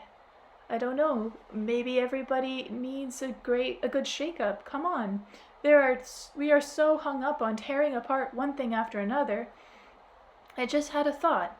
Maybe it was no use, God not handing Adam and Eve a decent punishment after all. He should have given Adam a right good hiding and knocked all that nonsense out of his head. That same nonsense that's causing mankind so much suffering today, and he could have taken a good whip to Eve's soft spot so she wouldn't have gone round getting people into trouble with that tongue of hers. Vladimir, God gave man complete freedom and no thought of punishment on his part. Besides, punishment will not alter acts committed in one's heart. Wrong actions will continue as long as the original thought is not changed. Tell me, for example, who invented lethal missiles and nuclear warheads they carry? Okay, so punishment does not change a person. In Russia, it was an academician, Korolov, who first built rockets like that, but before that, Chomsky theorized about them. American scientists also tried. In any case, a lot of human minds have been involved in rocket design. A lot of inventors in different countries have been working on it. Vladimir, there is in fact only one inventor of all rockets and all the lethal weapons attached to them. How can there be just one, when whole research centers have been working on rocket design in various countries and keep their achievements secret from one another? That's what the whole arms race is about. Who can produce a weapon best and fastest? This lone inventor takes pleasure in giving out hints to all people that call themselves scientists or inventors, no matter what country they live in. And where in what country does he himself live, and what's his name? Destructive thinking. At first it got thought through to a single individual and took over his material body, producing spheres and stones, spearheads. Then it proceeded to come up with arrows and iron arrowheads. But if it knows everything, this destructive thought, why didn't it go for a missile straight away? The material plane of earthly being does not embody everything thought of all at once. Slowness in a matter was given by the Creator to allow people time to think things through. In terms of destructive thinking, the spear, our modern weapons, as well as those of the future, even more deadly, were produced a long time ago. To manifest something more than a spear on the material plane required the construction of a multitude of factories and laboratories that are today termed scientific. Under the guise of plausible excuses, more and more people were gradually drawn into the business of turning such deadly thinking into reality. And what was the need for constantly trying to do that, to establish itself to everything in the universe, the superiority of the energies of its all destructive elements over everything else, and in fact over God, and it is through people that it acts. Sneaky little vermin, and how do we exterminate it from the earth? We'll stop there. Chapter 10. Avoid intimate relations with her. Do not allow it access to your thought or body. All women should avoid intimate relations with men who permit destructive thinking into their consciousness, so as not to reproduce it over and over again. Wow, that's quite the thought, I exclaimed. If all women gang up like that, all our scientific military minds will go out of their minds. Vladimir, if women start acting that way, there will be no war on the earth. Right on, Anastasia. You struck a blow against all war. Way to go. This idea of yours can wipe out all war. That's quite a blast. It's true. What man would want to go to war if not a single woman would sleep with him after that or bear him offspring? Who? That would mean anyone starting a war would be killing himself and his offspring too. If women were willing to do this, nobody would ever start a war. Eve's fall from grace would be expiated by women living in today's times, not to mention their own decline in the face of themselves and God. And then what will then be occurring on the earth? The earth will once again burst forth in its pristine flower. You're a powerfully stubborn girl, Anastasia, true to your dream just as before, but you are also naive. How can one believe in all the women of the earth? How can I not believe in all women, Vladimir, since I know that the divine essence and presence in every woman living in the earth today? So let it reveal itself in all its resplendent array. Goddess, women of the divine earth, reveal in yourselves your own divine essence. Show yourselves to the whole universe in all the beauty and of your original pristine presence. You are a perfect creation. You are created from the divine dream. Each of you is capable of taming the diverse energies of the universe. Dear women, goddesses of all the universe and the earth. Now how can you stand there, Anastasia, and state that all the women of the earth are goddesses? I'm beginning to find your naivety a trifle ridiculous. Imagine all of them, goddesses, including those standing behind counters. I mean in stores and street kiosks, cleaning ladies, dishwashers. Sorry, sneezing. Yes, that's how I sneeze. I know it sounds like I stepped on a mouse, but anyways. Thank you, Mother, for this weird sneeze. Waitresses and all the ones that cook, bake, and wash dishes day after day in their kitchen at home. Don't tell me they're goddesses, too. Sounds like blasphemy to me, even. How can you call drug addicts and prostitutes goddesses? Well, now, in a church, okay. Or a beautiful lady dancing at a bar? At a ball? Sure, people will say she's a goddess, but all those plain type dresses and everyday rags, nobody's gonna call them goddesses. Vladimir, it's only a chain of circumstances that makes earthly goddesses spend time in a kitchen day after day. You have stated that I am like some kind of a wild creature, that my life is primitive, and that only the world you inhabit is civilized. Then tell me, why is it that women in your civilization spend a good part of their life in cramped kitchens, made to wash floors and carry heavy groceries home from stores? You boast about your civilization, but why is there so much dirt in it? And why do you transform the most beautiful goddesses of the earth into cleaning ladies? And just how have you seen a cleaning lady who's a goddess? Any woman worth their salt shine at beauty pageants and drench themselves to a fault in luxury, and every man wants to marry them, but they will only marry men who are rich. As for the plain ones, well, even the poor don't need them.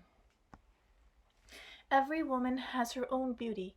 It is only that not all of them are given the opportunity to reveal this treasure.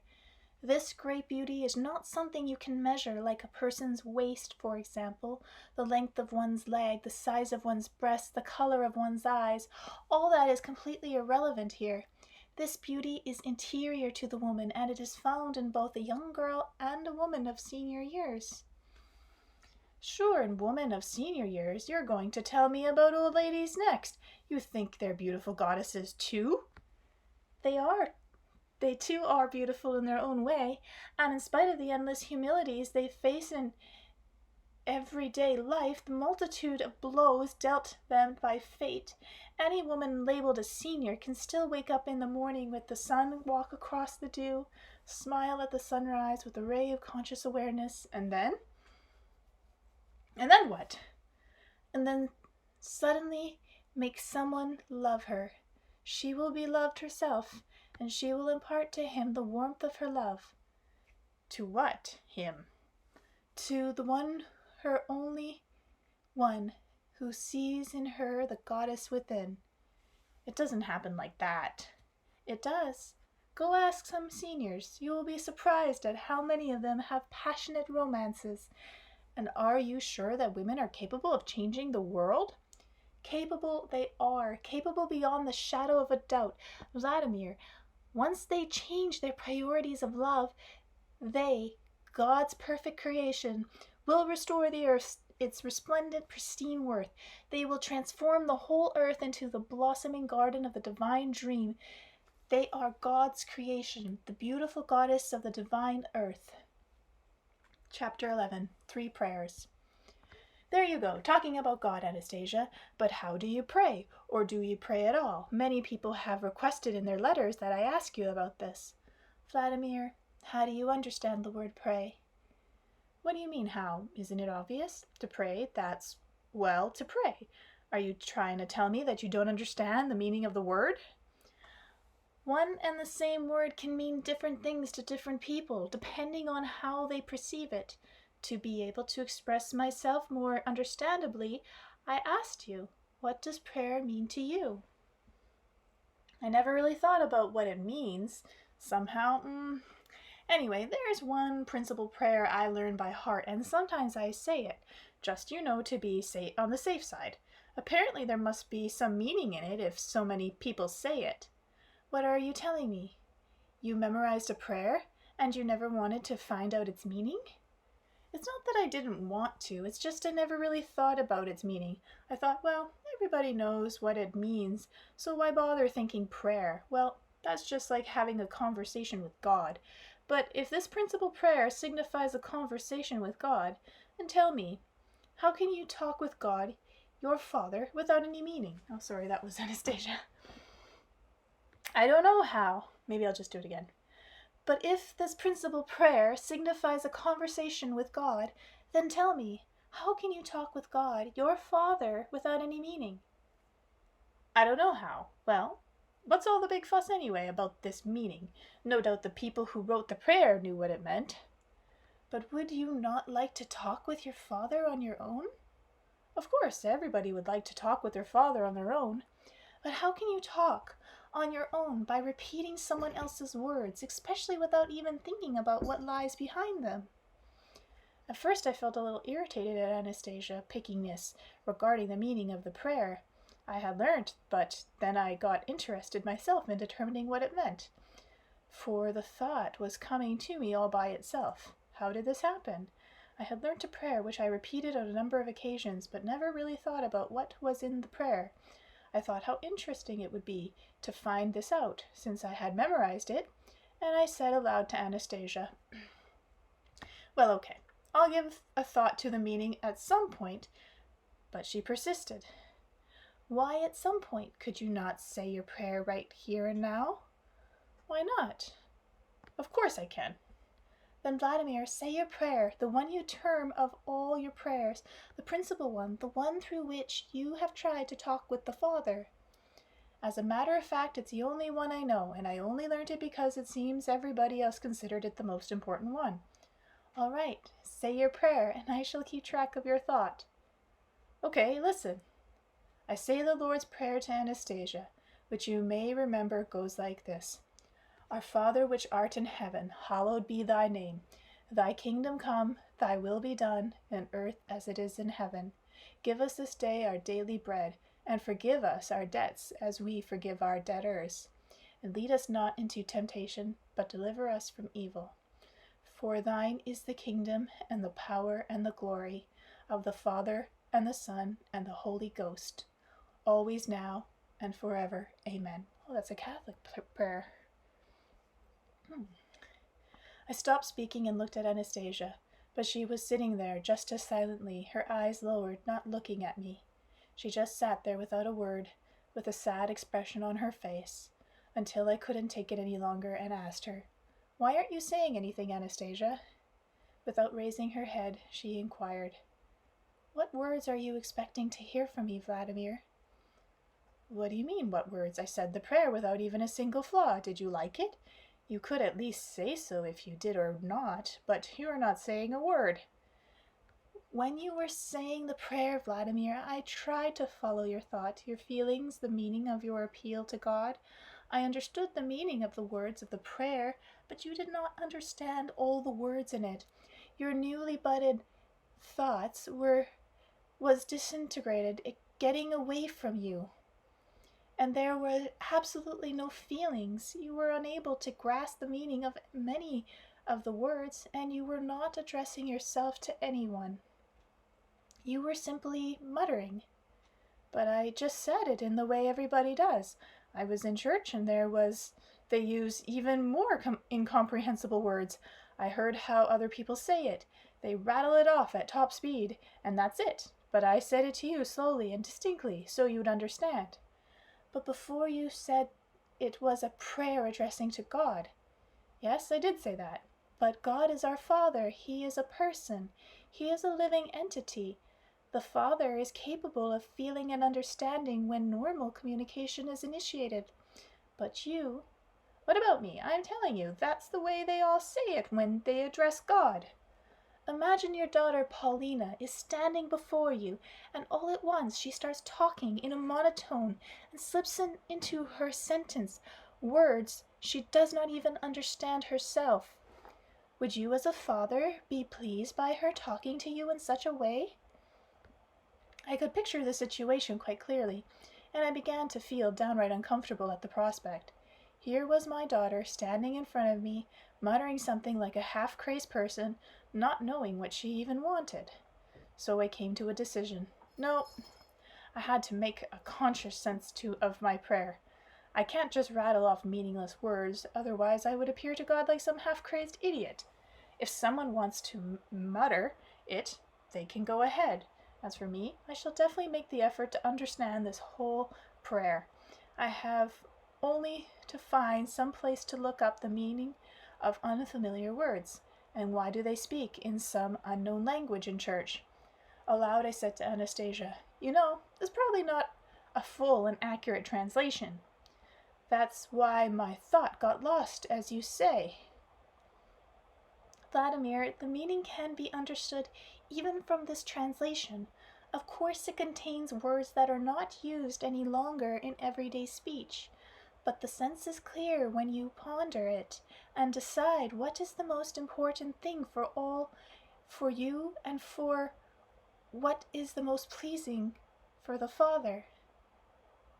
What is it you wish to say in uttering this prayerful message addressing to the Father?" "Well, whatever the words say, that's probably what I want to say too. I want him to give me bread to eat, to forgive my sins and debts, to not lead me into temptation and deliver me from evil. It's all clearly set out there." "Vladimir, God provided food for his sons and daughters even before they were born. Look around you. Everything has long ago been provided for you. A loving parent forgives everyone their sins without being asked, and does not even think of leading anyone into temptation. The Father has given each one the capacity to withstand the wiles of evil. Why offer the Father by not realizing what he has already provided a long time ago? It's not why offer, it's why offend the Father. His eternal gifts are all around you. What more can this loving parent give, who has already given all to his child? And what if there's something missing?" That's Vladimir. God gives to the utmost. He has provided everything for his sons and daughters right from the beginning. Everything, completely. As a parent who loves his child unconditionally, he can think of no greater good for himself than the joy which comes from the joyful existence of his children, his own sons and daughters. Tell me, Vladimir, how might the father feel after giving his children everything right from the beginning and seeing them appear before him, constantly pleading, more, more, give us, save us, keep us. We are all so helpless. We are all as nothing. Please answer. Would you, as a parent or any of your friends, wish to have children like that? I can't give you an answer right off. I'll work it out on my own when I have a quiet moment. Yes, of course, fine, Vladimir. Only when you do find the time, think about what the Father would like to hear from you, apart from your requests. You mean God might also want something of us? What? What any parent would wish to hear from his children. Tell me, Anastasia, do you yourself ever turn to God in prayer? Yes, I do, came a reply. Then tell me your prayer. I cannot say my prayer to you, Vladimir. My prayer is destined for God. All right, talk to God then. I can still hear it. Anastasia rose, spread out her arms, turned her back to me, and began uttering some words. Ordinary words one might hear in a prayer, but something within me all at once began to tremble. The way she spoke these words was not the way we say prayers. She spoke them with the way anyone would talk to a close friend, a loved one, a lover, a relative. Her speech contained all the intonations of a live conversation, passion, joy, fervent ecstasy, as though the one Anastasia was talking to was right beside her. My Father, you are present everywhere. For the light of life, I gladly thank you. For your bright kingdom visible here and now, and for your loving will. Long live the good. For daily bread and daily food, with joy I thank you, and for your loving patience, and for your giving of forgiveness of sins on your earth fair. My Father, you are present everywhere. I am your daughter, here midst your creations. Weakness and sin, I shall not let them in, but prove myself worthy of your communications. My Father, you are present everywhere. I am your daughter, your joy I declare. My entire self shall magnify your glory. In your bright dream, the coming ages all will live and share. It will be so, I wish it so. I am a daughter of yours. My Father, you are present everywhere. Anastasia's eyelid ended her prayer, closing her eyelids. She continued to communicate with everything around her. It seemed as though she were surrounded by a radiant light. During the prayer, as long as she was near me, something invisible happened all around. And whatever it was touched me too. It wasn't an outward touch, but an inner one. It made me feel good, feel comfortable. But as Anastasia drew away, this effect faded, and called after her, "You said the prayer as though someone was standing beside you who could answer it." Anastasia turned toward me, her face beaming. She spread out her arms, spun around smiling, and then gave me a serious look in the eye and said, "Vladimir, God our Father also speaks to everyone with the request and answers every prayer." "Then why doesn't anyone understand his words?"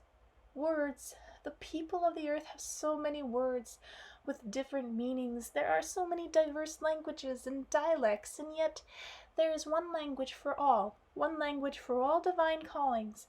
It is woven together out of the rustling of the leaves, the songs of the birds, and the roar of the waves. The divine language is fragrance and color. Through the language, God responds to each one's request and gives a prayerful response to prayer." "Could you translate or express in words what he says to us?" "I could give you an approximation." "Why just an approximation?" "Because your language is much too poor to be compatible with the language God speaks to us in." "Never mind, just tell me any way you can."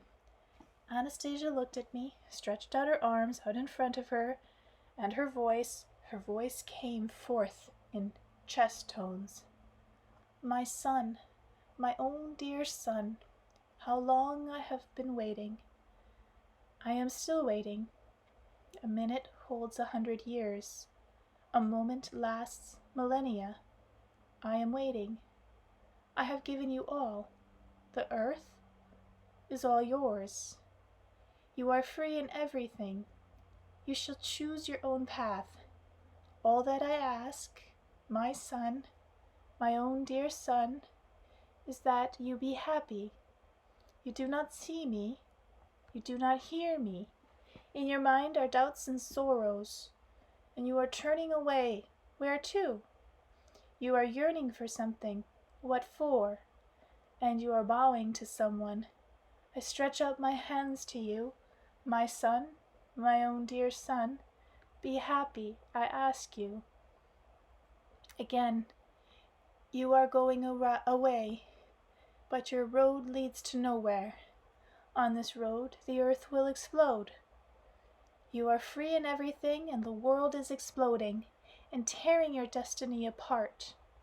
You are free in everything, but I shall stand my ground. I shall restore you to life with the last blade of grass, and once more the world will shine around. Only be happy, I ask. On the faces of saints a deep sorrow swells. You are frightened by judgment and hell. They tell you that I shall send judges, but I only pray for that time as before. When you and I are together once more, I believe you will return. I know you will come. I shall embrace you once more, not as a stepfather, not as a stepfather. I am yours. I am your Abba, your father, the only one. And you are my very own son, my very own dear son. We shall be happy together as one. After Anastasia stopped speaking, it took me a while to recover my composure. Even though it seemed that I was continuing to listen to all the sounds around me, perhaps I was really listening to my blood, as was rushing through my veins at an extraordinary tempo. What had I understood? I cannot understand even to this day. Through this fervent interpretation, Anastasia had just set forth God's prayer to man. Whether the words were true or not, who can say? And who can say why they arose such strong emotions? And what am I doing at the moment? I am letting my pen run across the page in conscious excitement, or maybe not so conscious. Am I going out of my mind? Am I mixing up her words with those the bards now sing in her name? Anything's possible. Perhaps those that read this will understand, and I shall try to understand once I have finished writing, and I am writing again. But again, just back there in the forest, as though penetrating a curtain, occasionally lines from those prayers I heard back in the taiga will suddenly appear, and again the questions arise, a difficult questions, which continues to torment me to this day.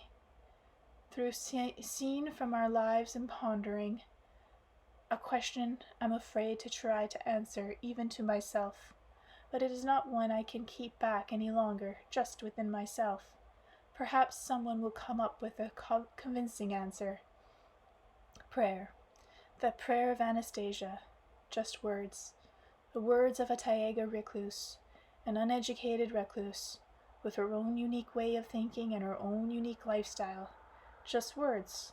But for some reason, every time I hear them, the veins on my writing hand puff up, and the blood pulsates through them more quickly. It pulsates, counting off the seconds in which each of us must decide what is best for ourselves, and how to continue to live. Should we be asking a kind Father to save, give, provide, or alternatively, confidently, and from the heart suddenly declare, just as she did, My Father, you are present everywhere. Weakness and sin, I shall not let them in. I am your son, Your joy I declare. My entire self shall magnify your glory. Which prayer will have the most pleasant meaning for him? What should I do, or what should we all together do? Which way should we go? My Father, you are present everywhere. Weakness and sin, I shall not let them in. But where does one get the courage to speak like that, and to carry it out once the prayer has been said? Chapter 12. Anastasia's Line. Tell me, Anastasia, how did it happen that you and your ancestors lived for so long, millennia even, in the remote forest away from society, if, as you say, all mankind is a single body, and all have a single origin? Then why is your ancestral line, in contrast to all the rest, a kind of outcast? You are right. We all have one parent, and then there are parents whom we can see, but every human soul has the freedom to choose his own path, leading to a determined goal. Among other things, the choice depends on how one's feelings are nurtured.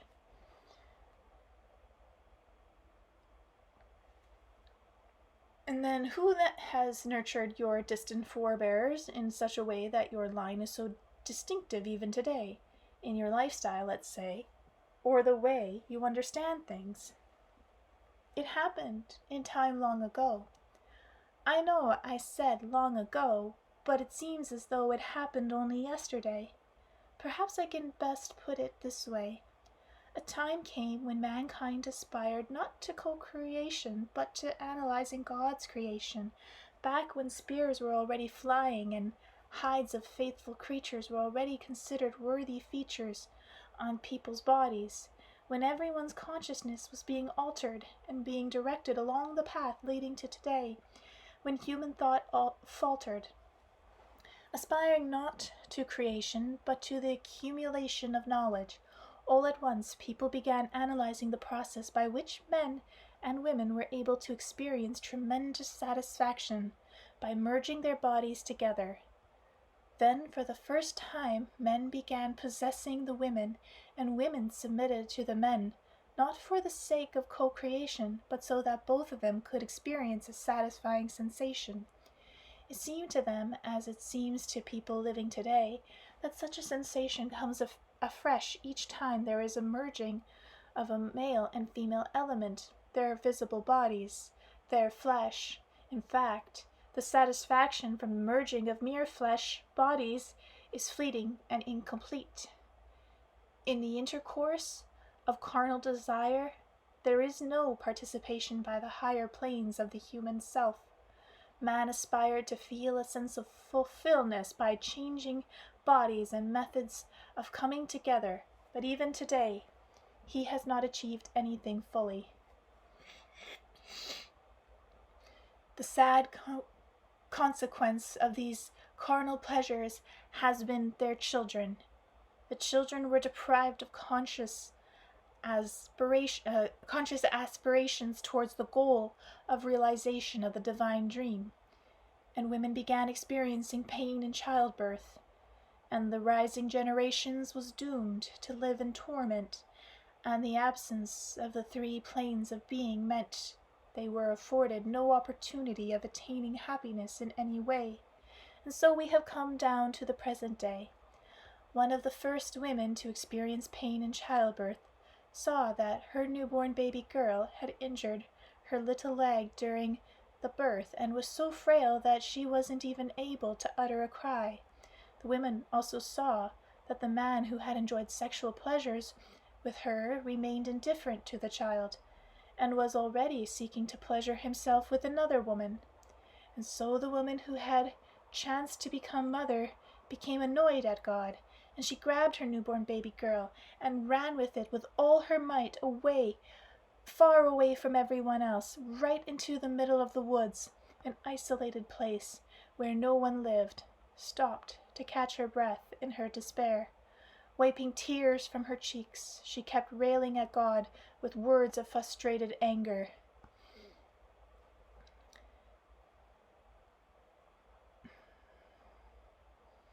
Why, in your resplendent world, as you describe it, is their pain and evil and repudiation. I do not experience any satisfaction when I in turn to look at the world of your creation. I am in utter dejection, and I am burning up with anger. I have been rejected by everybody, and the one whom I made love to is now making love to another. He has forgotten about me, and you were the one who made them. See, he is yours, the one who was untrue and betrayed me. After all, she, the one making love to him, was also made by you. These are your creations, true? And what about me? I just want to strangle them.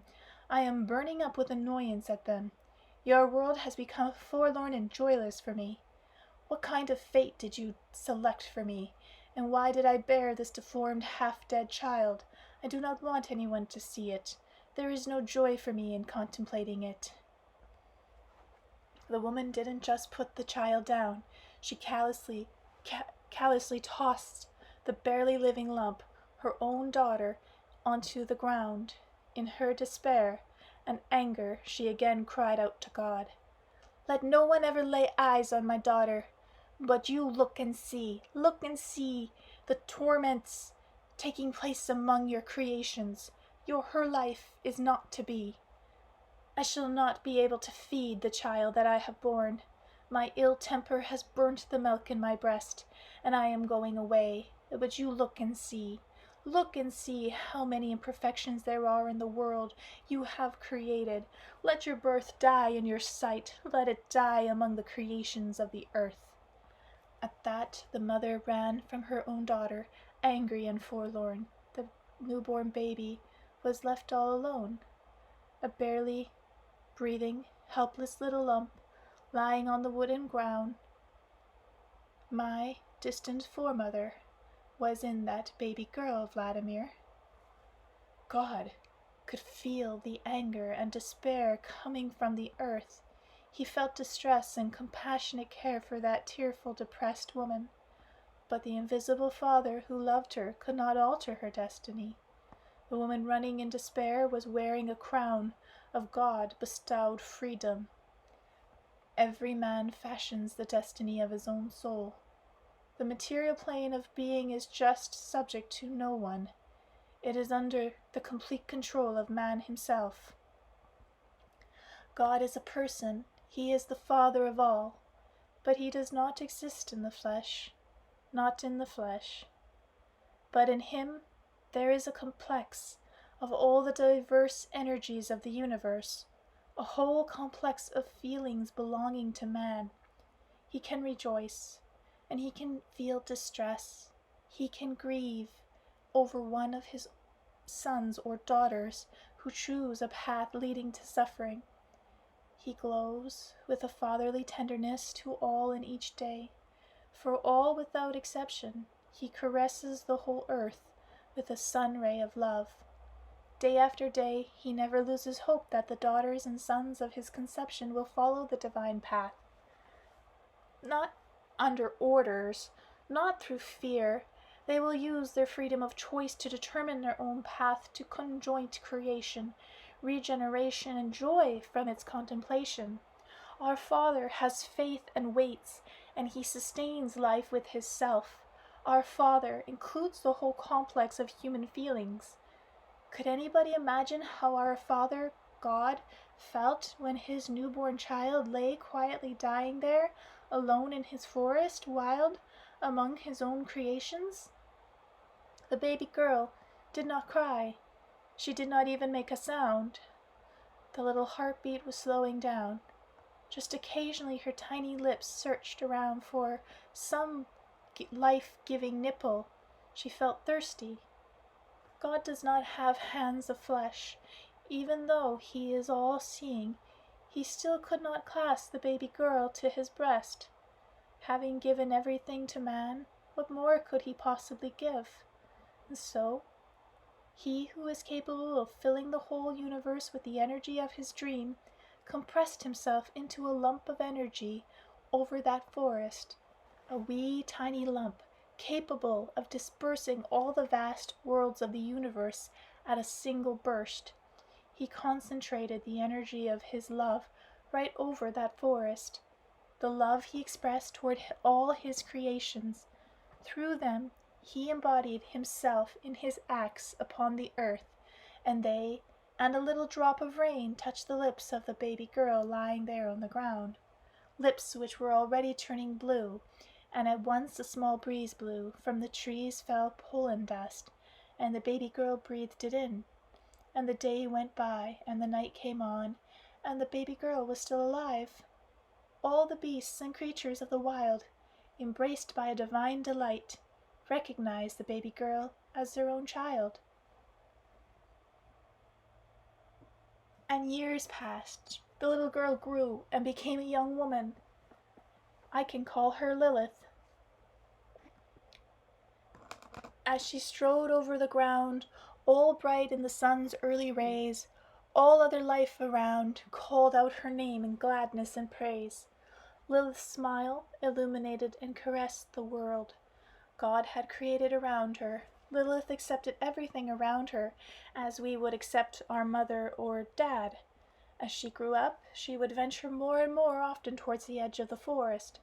Quietly concealing herself amidst the tall grasses and bushes, she watched as people so similar in appearance to her went about their daily life.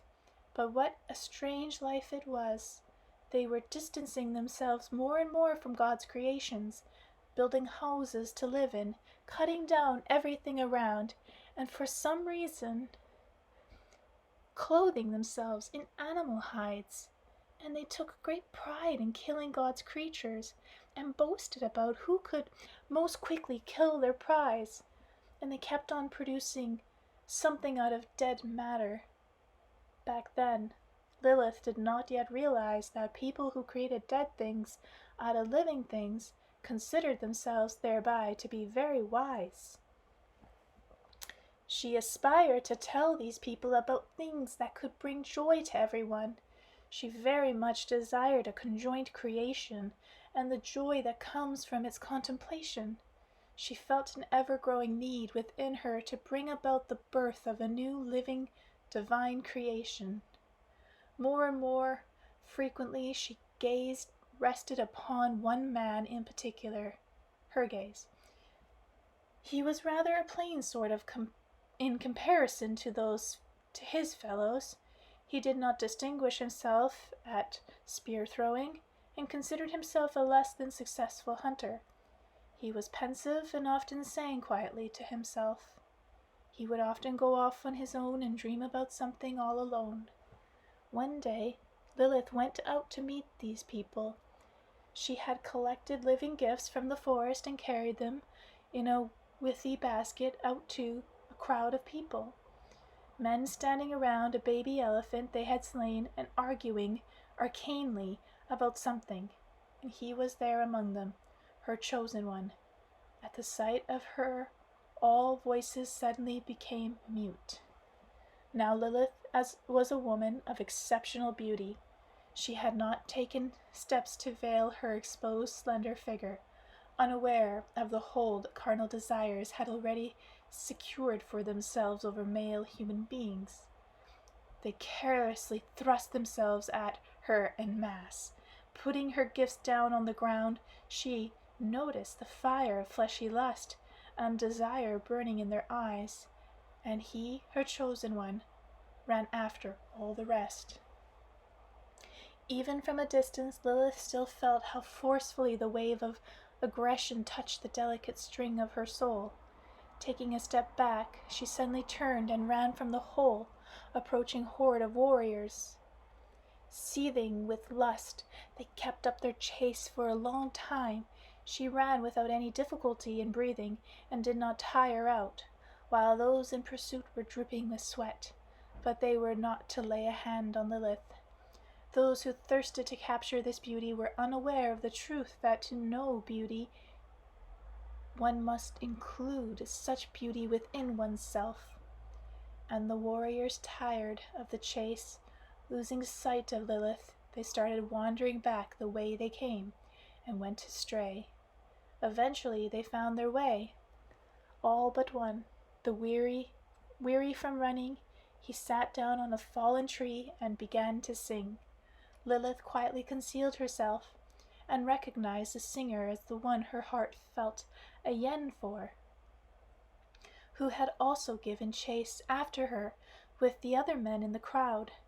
Nevertheless, she still allowed him to catch her sight at a distance to show him the right way back to his camp, and he followed, but did not run after her.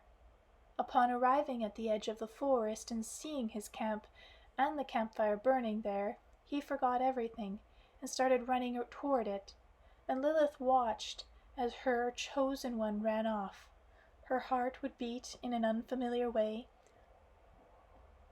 or all at once stop, as Lilith repeated to herself, "Be happy among the others. Be happy, my beloved. Oh, how I would love to hear not a sad tune, but your gladsome croon, here in the forest, my dear." All at once the runner stopped and turned back toward the forest, as though pausing in reflection. He looked at the camp and again in the direction of the forest. Suddenly he threw away his spear and confidently took a step forward. He strode over to where Lilith was standing concealed. Lilith kept watching as he walked past her hiding place, her eyes fixed on him. Perhaps it was her gaze of love that stopped him in his tracks. He turned and walked back in her direction. She did not flee at his approach. She placed her still timid hand onto his outstretched palm, and together they started walking hand in hand, though not a word had yet been passed between them. There they were, walking towards the glade where Lilith had grown up, my father, the poet, and my foremother. Years passed, and the line continued, and in generations of my forebears, one person at least was inspired by the desire to go visit those other people, so similar in appearance but with quite a different destiny. They would go under various guises. They might mix in with the warriors or the priests, or pass themselves off as scholars. As poets, they shone with their poetry. They tried to let people know that there was another path to man's happiness, that the one who created all was right within them, only they need not hide themselves from him and pursue their vain mercenary interests, or cherish other entities in place of the Father. They tried to tell others and perished. But even when a man or woman was left alone, through their love they would find a friend among those who lived in a different lifestyle. And so our line continued, and with our thinking and our way of life, true to our pristine origins, remain unchanged in the end. Chapter 13. To feel the deeds of all mankind. "Wait, Anastasia," I cried out, after a thought hit me like electric shock. "You said they all perished, and that's the way it's been for millennia, and that all the attempts were unsuccessful, and all mankind is going its own way?" "Yes, all the attempts made by my foremothers and forefathers were unsuccessful." "That means they all perished?" "All the ones perished that went out amongst the people and tried to talk to them." "So that means just one thing. You will perish too, just like all the rest. You too have started speaking out, and too hope for anything here is just silly. If nobody ever succeeded in changing the world or society's way of life, then what makes you think you—" "Why talk prematurely about death, Vladimir? See, I am still living, and you are here along with me, and our son is growing up. But what makes you so confident? What makes you believe that you'll win out where all your forebears failed? All you do is talk, just like they did." "I just talk. Is that what you think? At some point you should pay closer attention to the sentences I use. They are not for the intellect. They contain no information which has not been set forth before, but People read them and many experience an emotional stirring within. That is all an account of the way they were constructed, so that people can grasp a great deal between the lines. The poetry of their own soul fills in the gaps whenever it's not explicit in the actual text. And now it's not me that is telling them about the divine truth. The readers are discovering it for themselves. Their numbers are multiplying at an ever-increasing rate, and now there is no diverting them from the path of the dream which belongs only to God. My mission is not yet accomplished, but already the Creator's desire has come true in many hearts, and that is the most important part.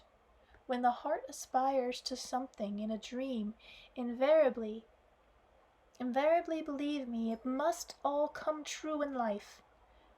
Then tell me, why hasn't everything set forth in such sentences before this? Not hasn't, wasn't. I do not know. Perhaps the Creator... Okay, that was Vladimir. Sorry, I'm tired. It's late. My nose is deciding to be blocked, so you get to hear this wonderful sound of me blowing my nose.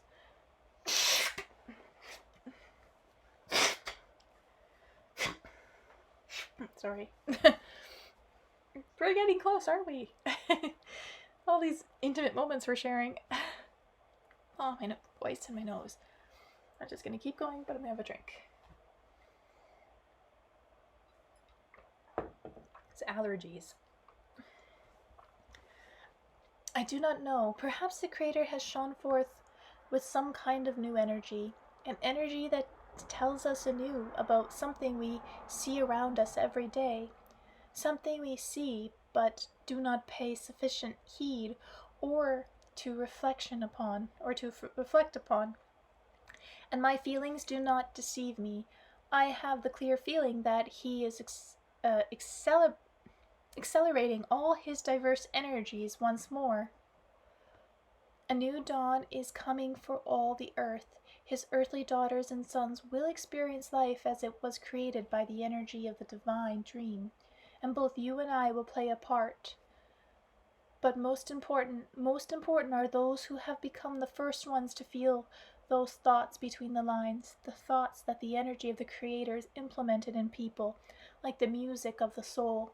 It has all happened. It has all come to pass. People are already aspiring to create a new world in their thoughts. You're talking in very general terms, Anastasia. Tell me specifically, what should people do? What kind of world should they build and how, so that everyone in this world can live happily ever after? I cannot tell you more specifically at the moment, Vladimir. Treaties of all kinds are not hard to find in the life of mankind. Many of them have been such that people have fallen down and worshipped them. But none of them makes any sense. Treaties have no power to change the world, and just one point will serve as a confirmation of that. What point? I don't understand. That point in the universe destined as a universal limit. The point where all mankind is standing at the moment, and everything depends on the direction in which it takes the next step. All this shows that there is absolutely no sense in tracks. Ever since the beginning of creation, the whole of mankind is attracted by feelings alone. Hold on a moment. Hold on. What about me? Do you mean to say that I have not done everything in my life by virtue of my mind? Vladimir, you, like everyone else, have changed with that mind of yours and interrelationships and material things around you. You have been trying through material means to experience sensations which every man knows intuitively, sensations which everyone is seeking but cannot find. What kind of sensations? Sensations everyone is seeking? What are you getting at? At what people felt back when in their pristine origins, when they were still living in paradise. So are you trying to say I've worked to achieve so many things through the power of my mind, just so I can discern these feelings of paradise? But think for yourself, Vladimir. Why did you do all the things you did? What do you mean, why? Just like everyone else, I've been making a living for myself and my family in order to feel what I'm no worse than anyone else. In order to feel, you said. Yes, that's what I said. Now try to get this through your mind. In order to feel the deeds of all mankind. What do you mean, all? Even the deeds of drug addicts, are they too part of the search for such sensations? Of course, just like everyone else, they are aspiring to find these sensations, only they are going about it in their own way, subjecting their bodies to torture, taking poisons in the belief it can help them, just for a moment, experience even an approximation of great sensation. And the drunkard, oblivious to everything, winks and drinks his bitter poison only because the search for a beautiful sensation lives in him too? And the scientist harnesses his mind and comes up with such fanciful inventions, thinking that this will help him find satisfaction along with everything else, but to no avail?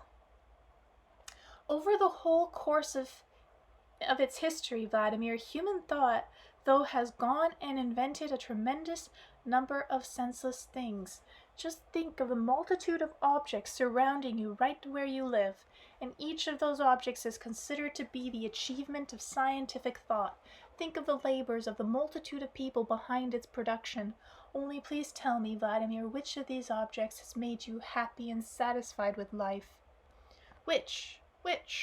Well, maybe not a single one if you look at them individually, but taking all the objects, do a lot toward making life easier. Take the motor car, for example. You get behind the wheel and you go where you like. You can be cold and raining on the street. It can be cold and raining on the street. But in the car, you can turn on the heat. It can be hot and sweaty outside, but inside all you have to do is turn an air conditioner and you have a nice cool ride. And in your home, in the kitchen, for example, there's lots of appliances to help women. There are even dishwashers, machines to spare the housewife that particular care, and vacuums to clean the room through and through to save a lot of time, too. Everyone knows that there's a lot more objects out there like these that can make our lives a lot easier. But alas, Vladimir, ease makes such as these are quite illusory. Man is obliged to pay for them day after day through suffering and shortened lifespan. In order to afford these soulless objects, people are obliged to spend their whole life slaving over joyless tasks. The more these soulless objects appear all around us, the more clearly they show the degree of man's misunderstandings of what constitutes the universal essence of being. You are a man. Take a careful look at you. In order to produce yet another mechanical object, whole factories are built, spewing out deadly pollution, killing the water, and then you, a man, are obliged to spend your whole life in joyless work for their sake.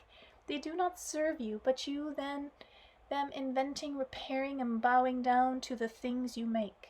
In the meantime, Vladimir, tell me, who among your great scientific minds invented this particular mechanism for serving man, and at what factory was it produced? Which one? The little squirrel with the nut? The one just below my hand? I looked at Anastasia's hand. She was holding it out, stretching palm face down about a half-meter above the ground, and on the grass just below her hand a little red squirrel was standing on his hind paws. In its front paws, the squirrel was holding a cedar cone. Its head was first tilted down towards the cone, then peeking up high with its sparkling round eyes fixated on Anastasia's face. Anastasia smiled, looking down at the little creature.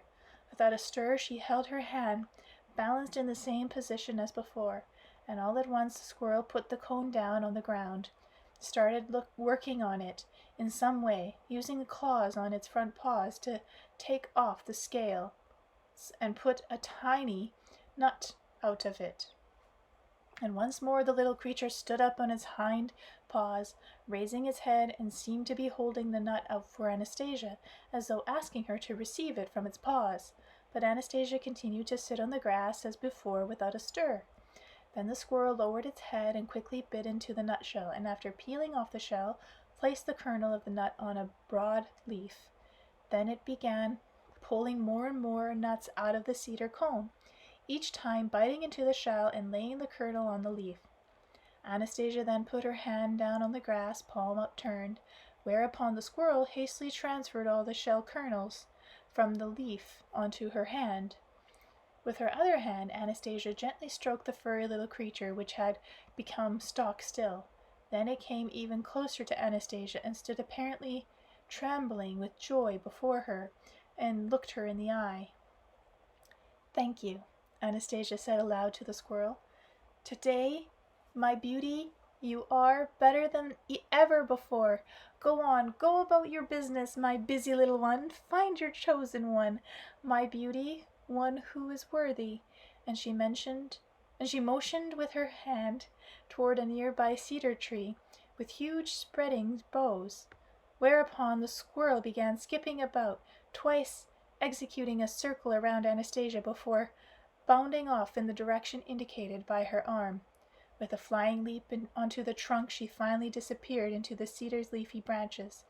In the meantime, on Anastasia's hand, now stretched out toward me, lay the neatly shelled cedar nut kernels.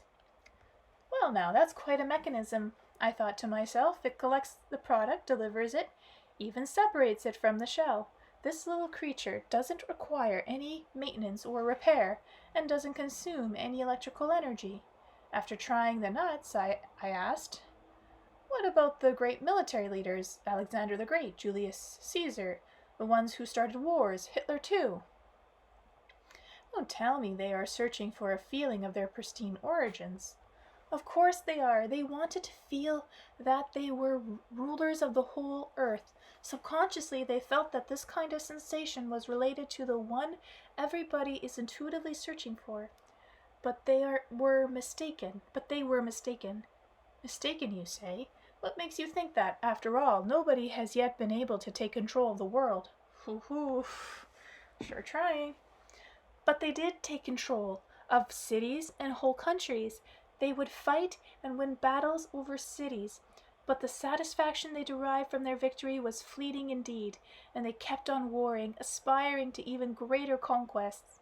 Their invasion of a country almost inevitably more than one would bring them no relief, but only more grief. So will happen when they try to take the world. And the fear of losing everything, and once again they tried seeking satisfaction through military deeds. Their minds were so immersed in vanity that they could no longer count on them to bring them to the dream of the great divine sensations. All the military leaders of the earth met with a sad end, and the whole history of the world, insofar as we know it today, bears this out. Unfortunately, however, the vanity, the ramblings, and the parade of mercenary dogmas do not allow people living today to discern where exactly the divine sensation awaits them along the way." Let's stop there.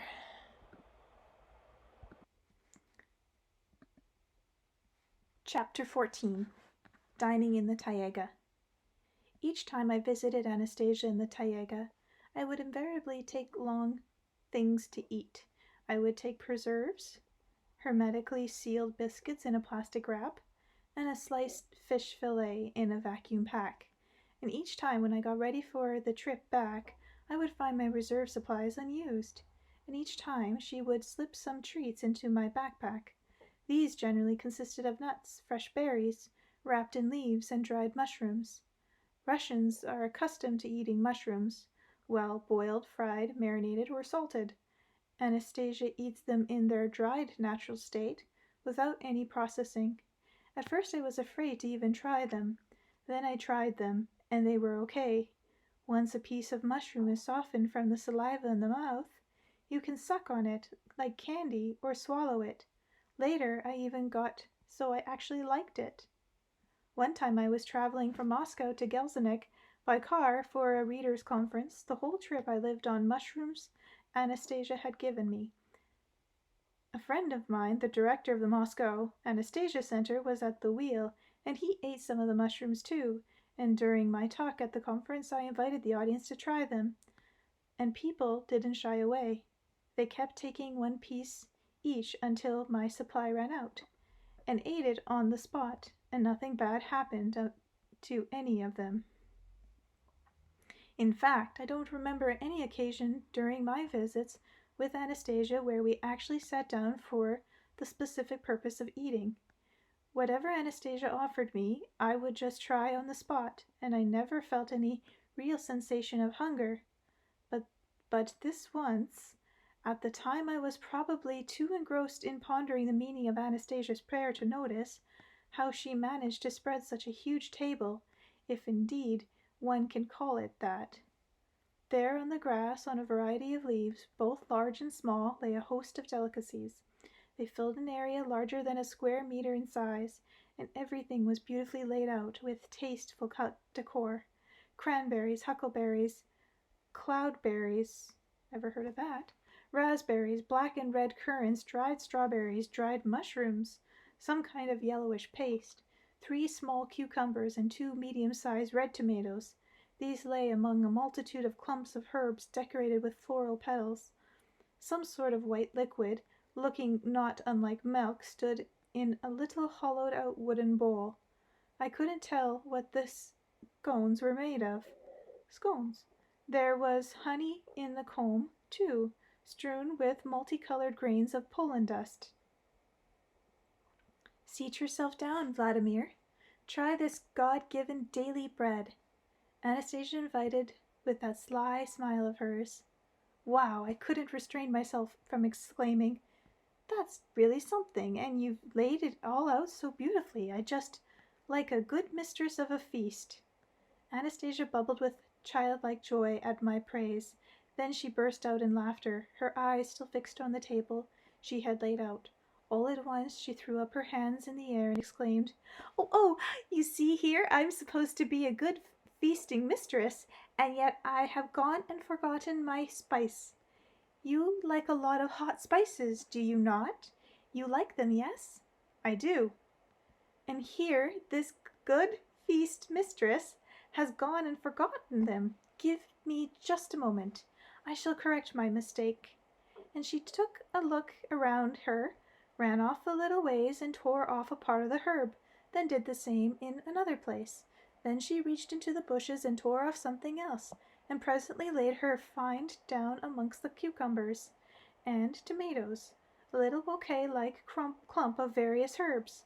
Then she explained, "These are spices. They are hot. Try them if you like. Now we have everything. Take a taste of everything, Vladimir." I picked up a cucumber, surveyed the variety of Taiga foods spread out before me, and said, "Pity there's no bread." "Bread? There is bread," Anastasia responded. "Look here." And she handed me some kind of tuber. "This is a burdock root. I prepared it specially so you would find it a replacement for tasty bread and potatoes and carrots." "I never heard of burdock being used for food." "Try it." "Not to worry. In times past people used it to make a great many tasty and healthful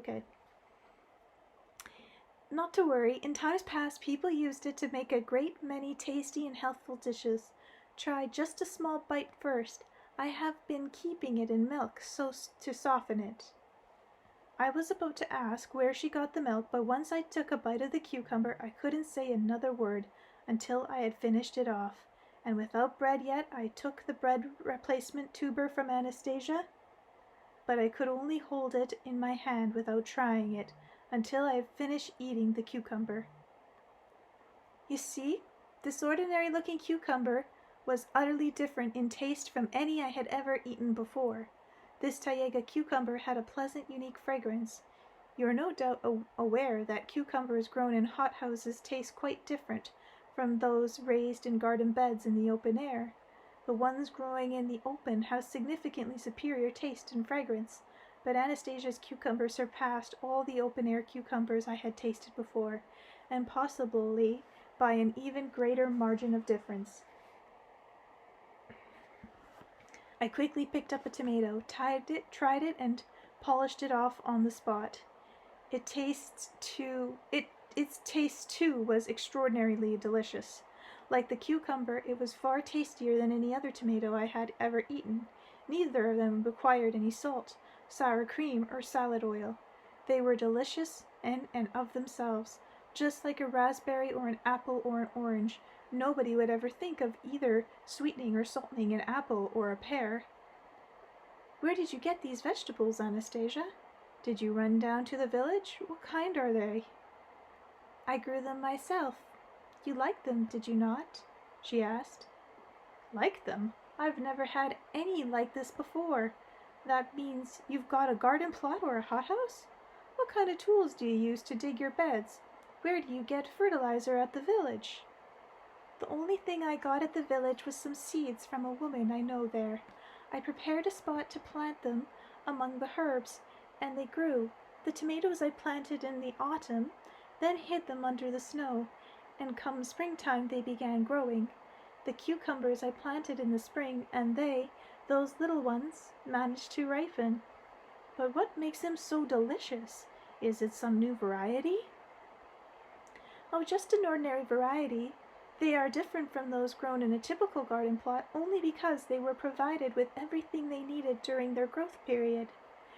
In garden plot conditions, when people try to isolate their plants from contact with other species and accelerate their growth by using fertilizer, the plants are unable to take in everything. They need to become self-sufficient and please man. And where do you get your milk? How do you make your scones? I thought you didn't use any kind of food from animals, and yet here you've got milk.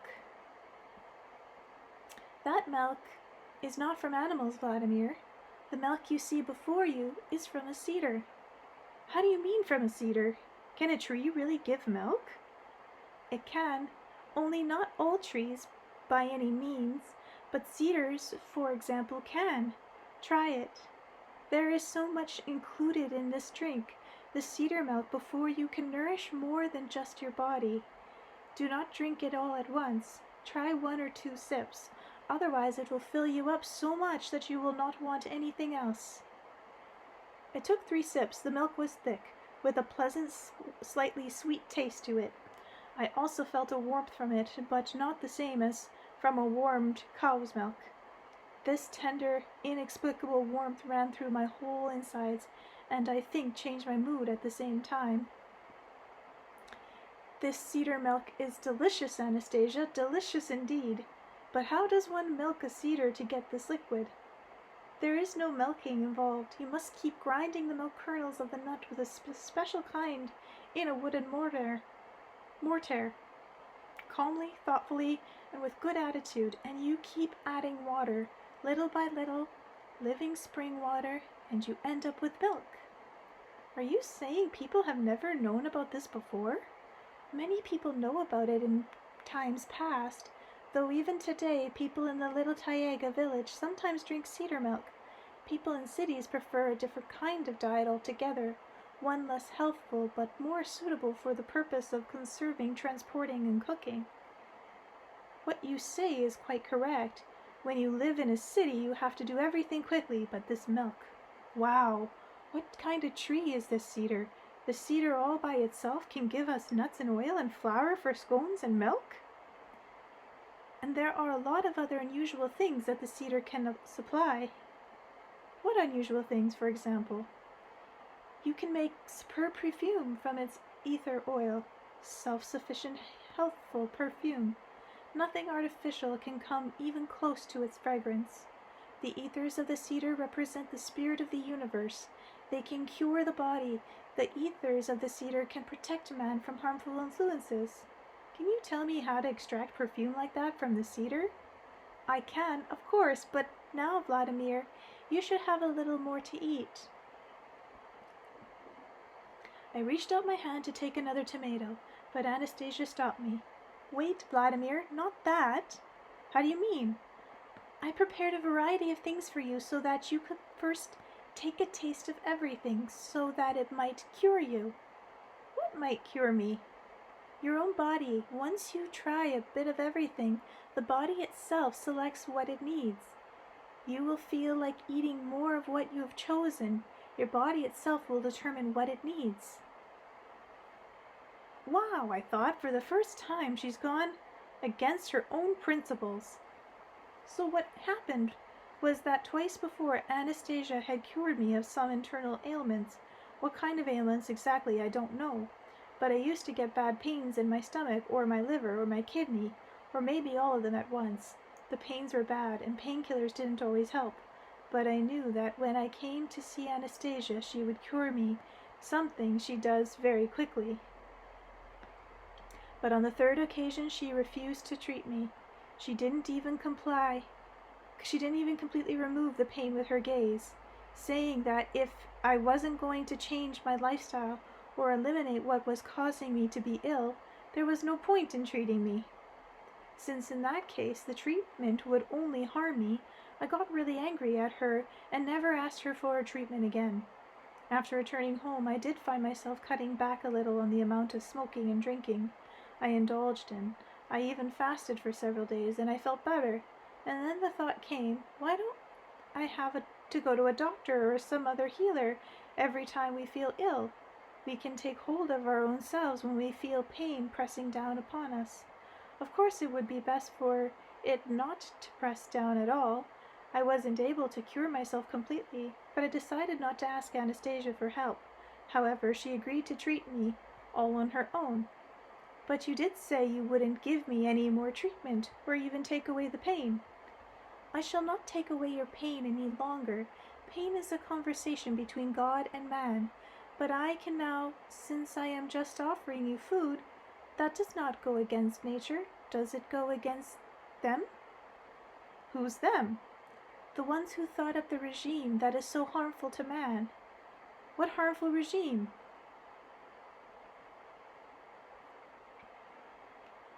What are you getting at? At the fact that you, Vladimir, like the majority of people, feed yourself according to an established dietary regime, a very harmful regime. I guess some people follow a kind of regime. There are lots of diets out there for losing weight or for gaining weight, but I eat what I want. I never read up on any regime. I go into a store and I pick out what I like. That is right, you go into a store and choose, but your choice is restricted to what is offered by the store. Well, yes, in stores today everything's neatly packaged. Because of the tremendous competition, all the producers nowadays try to please the consumer and do everything for the consumer's convenience. Do you think it is all done for the consumer's convenience? Sure, who else for? All systems under a technocratic way of living invariably work only for themselves. Vladimir, do you consider it convenient to get those little lifeless frozen or tinned foods or water that is half dead? Was it your body that determined the selection of foodstuffs available in grocery stores and supermarkets? The technocratic world system has taken upon itself the role of supplying you with the necessities of life. You have agreed to this. You have complete faith in it, to the point that you have even ceased to wonder whether you have been supplied with all the necessities. But we're still alive. We aren't dying from these things, from the stores. Of course you are still alive, but the pain, where do you think your pain comes from? Think about where pain comes from with the majority of people. Disease and pain are not natural for man. They are the effects of choosing the wrong path in life. Now you will be persuaded of that for yourself.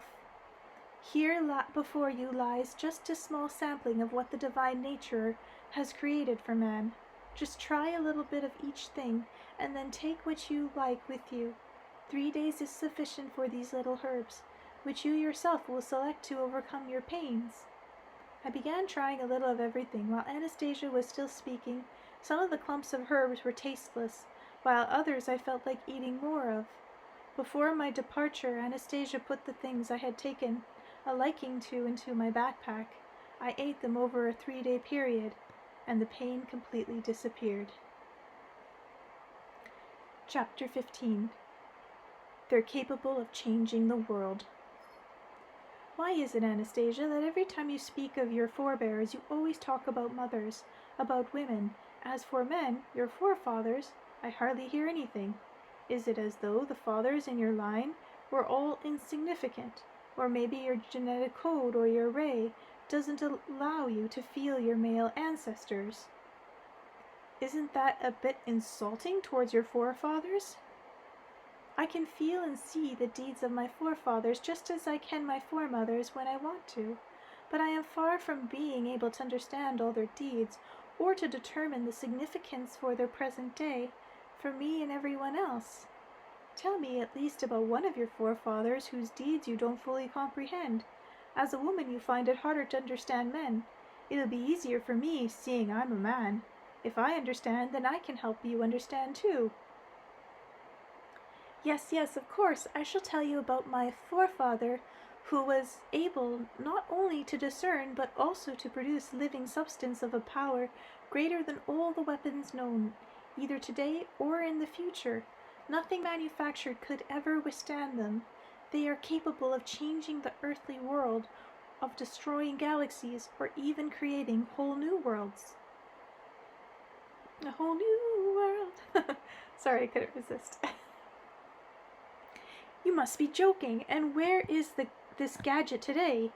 Any man living on the earth today is capable of producing it, provided he can understand and can feel. My forefather revealed part of the mystery to the Egyptian priests. Even today, earthly rulers in the political states govern according to the system and mechanism established by those priests. But now there is less and less understanding of the meaning of the mechanism of government. This mechanism is not perfected and has become degraded over the centuries. Hold on a minute there. You're saying that today's presidents rule their countries according to a system or direction worked out by the priests of ancient Egypt? Since that time, Vladimir, nobody has ever contributed anything significant or of their own to the system of government, and today's earthly states have no conscious awareness of how the government of human society works. Now that's simply too hard to believe. Can you try taking me through the whole thing step by step? I shall try taking you through it all step by step, and you to try to understand. Tens of thousands of years ago, before the world witnessed the grandeur of Egypt, when no state like that yet existed, human society was divided into a multitude of tribes. My forefather and foremother's family lived apart from human society. They lived according to their own laws. They were surrounded in their glade by everything as it was back in their pristine origins, as in paradise. My foremother, a beauty herself, had 2 sons.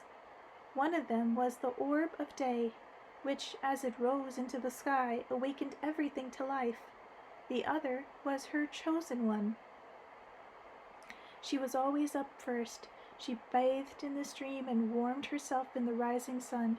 The light of joy was something she always shared with everything around, and she waited for him to awaken, her loved one. As he awoke, she caught his first glance. When their glances met, it was as though everything around them fell into a trance. Love and trembling, comfort and ecstasy were excitedly taken in by the space around them. The day passed by in joyful duties, and each time the sun began sinking towards sunset, my forefather always watched thoughtfully, and then he sang. My foremother listened to his singing with hidden ecstasy in her heart. Back then she did not understand how the words interwoven into the song were forming a new image, an extraordinary image. More and more often she felt like hearing about it, and as though feeling my foremother's desire. My forefather sang about it again and again, and each time he sang he outlined the unusual features more and more distinctly. The invisible image came to dwell among them. One morning, upon awakening, my forefather did not encounter the glance of love that he usually did. He was not surprised. He quietly rose and headed into the forest. In a secluded spot, he caught sight of my foremother, enfolded in silence. She was standing there all by herself, leaning against a cedar tree.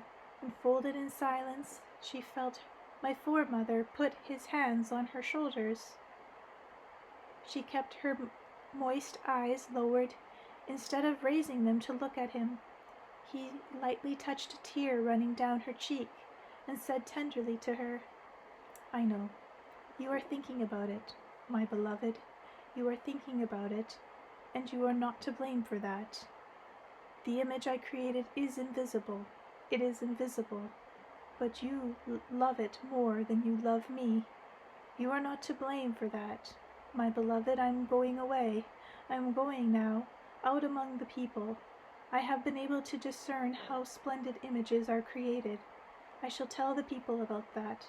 What I know, others can know too, and the splendid images will lead people into the pristine garden. There is nothing more powerful in the universe than the substance of living images. The image I created has proven itself even stronger than your love for me. Now I shall be able to create grand images, and these images will serve people. My foremother's shoulder trembled, and a trembling voice whispered, "But why? You, my beloved, have created an image which I love. It is invisible, but you who are visible are going to be leaving me. Our child is already stirring within me. What shall I tell him about his father? The splendid images will create a splendid world indeed. Our son will picture to himself as he grows the image of his father. If I am able to become worthy of the image pictured by my son, then my son will recognize me. If I am not worthy of his conception, I shall stay in the sidelines so as not to interfere with his aspiration of the dream, the splendid dream." Incomprehensibly, my forefather went away. He came to the people. He came with a grand discovery enthralled. He came for the sake of his future sons and daughters, in an aspiration to create a splendid world for all. Okay.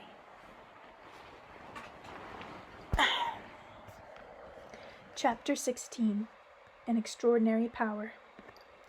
It transpired in those days that the tribe of people living in the earth engaged in frequent frays, and every tribe planned to raise as many warriors as it could, and among the warriors that inspired to the culture of the land or the culture of poetry were looked down upon. Okay.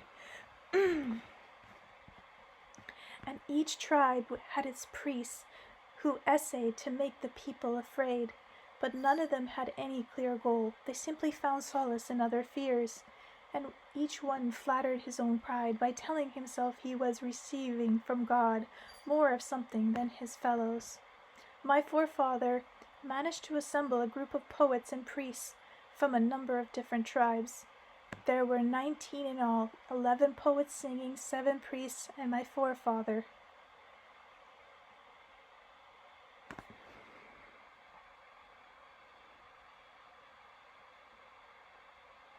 They got together in a deserted, isolated spot.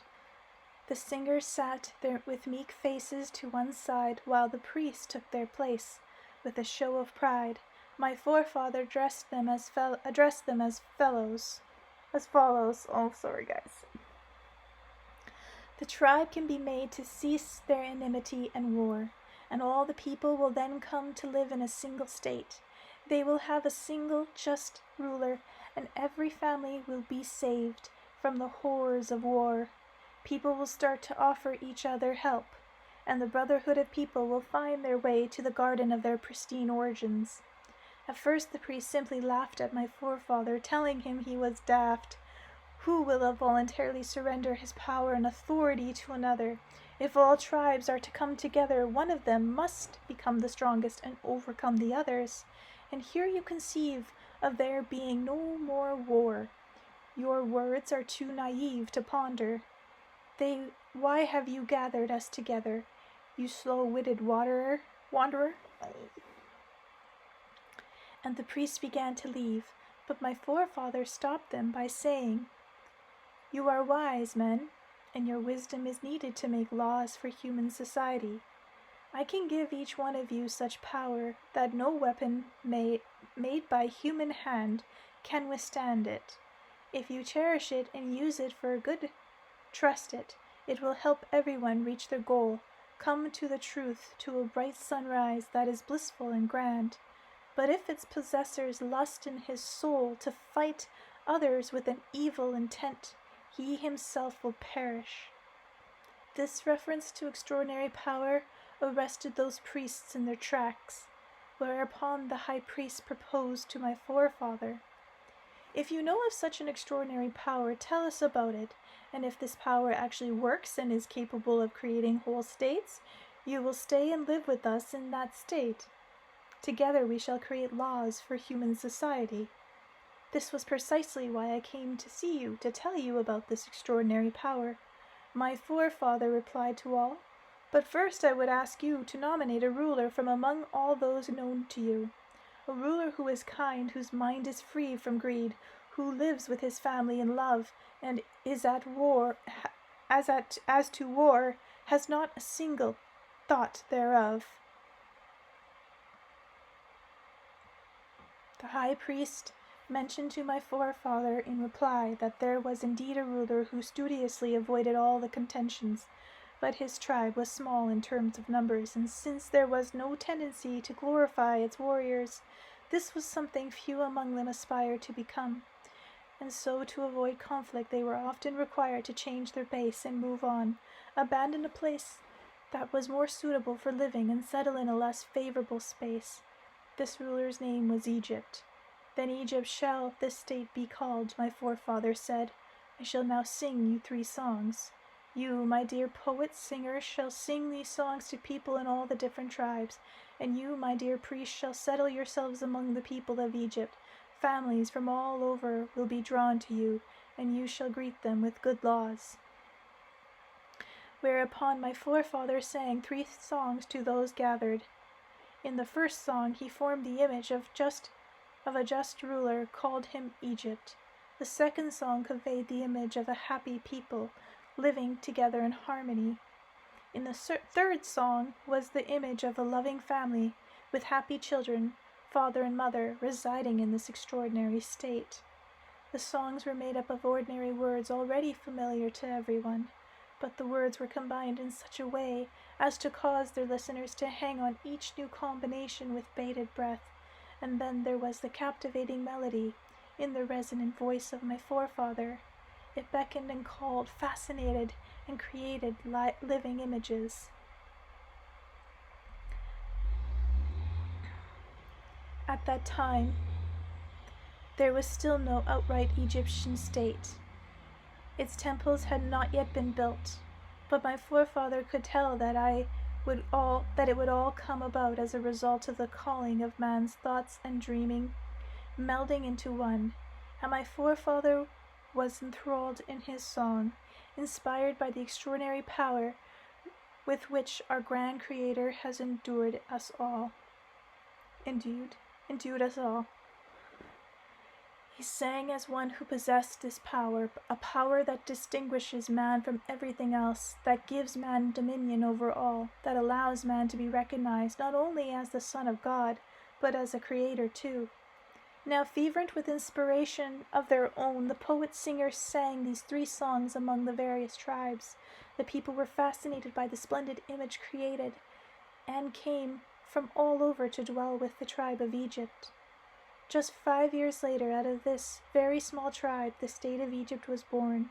All the other tribes which had earlier vaunted themselves about their neighbors simply fell silent, and there was nothing the war-inclined rulers could do to stop it. Their authority weakened and disappeared completely. They were defeated by something, but there was no war. Accustomed to the material conflicts, they had no idea of the power of the images held over all, images that delighted people's souls and fascinated their hearts. In the fact of but a single image, provided it is genuine and untainted by mercenary interests, all the armed troops of the earth are useless, whether they carry spears or any other deadly weapons. Before this image, all warriors fall to the ground powerless. The Egyptian state grew and increased in strength. Its rulers were dubbed Pharaoh by the priests. Ensconced in their temples away from the everyday bustle of mankind, they made laws which even the ruling Pharaoh was obliged to follow, and every ordinary citizen was only too glad to carry them out.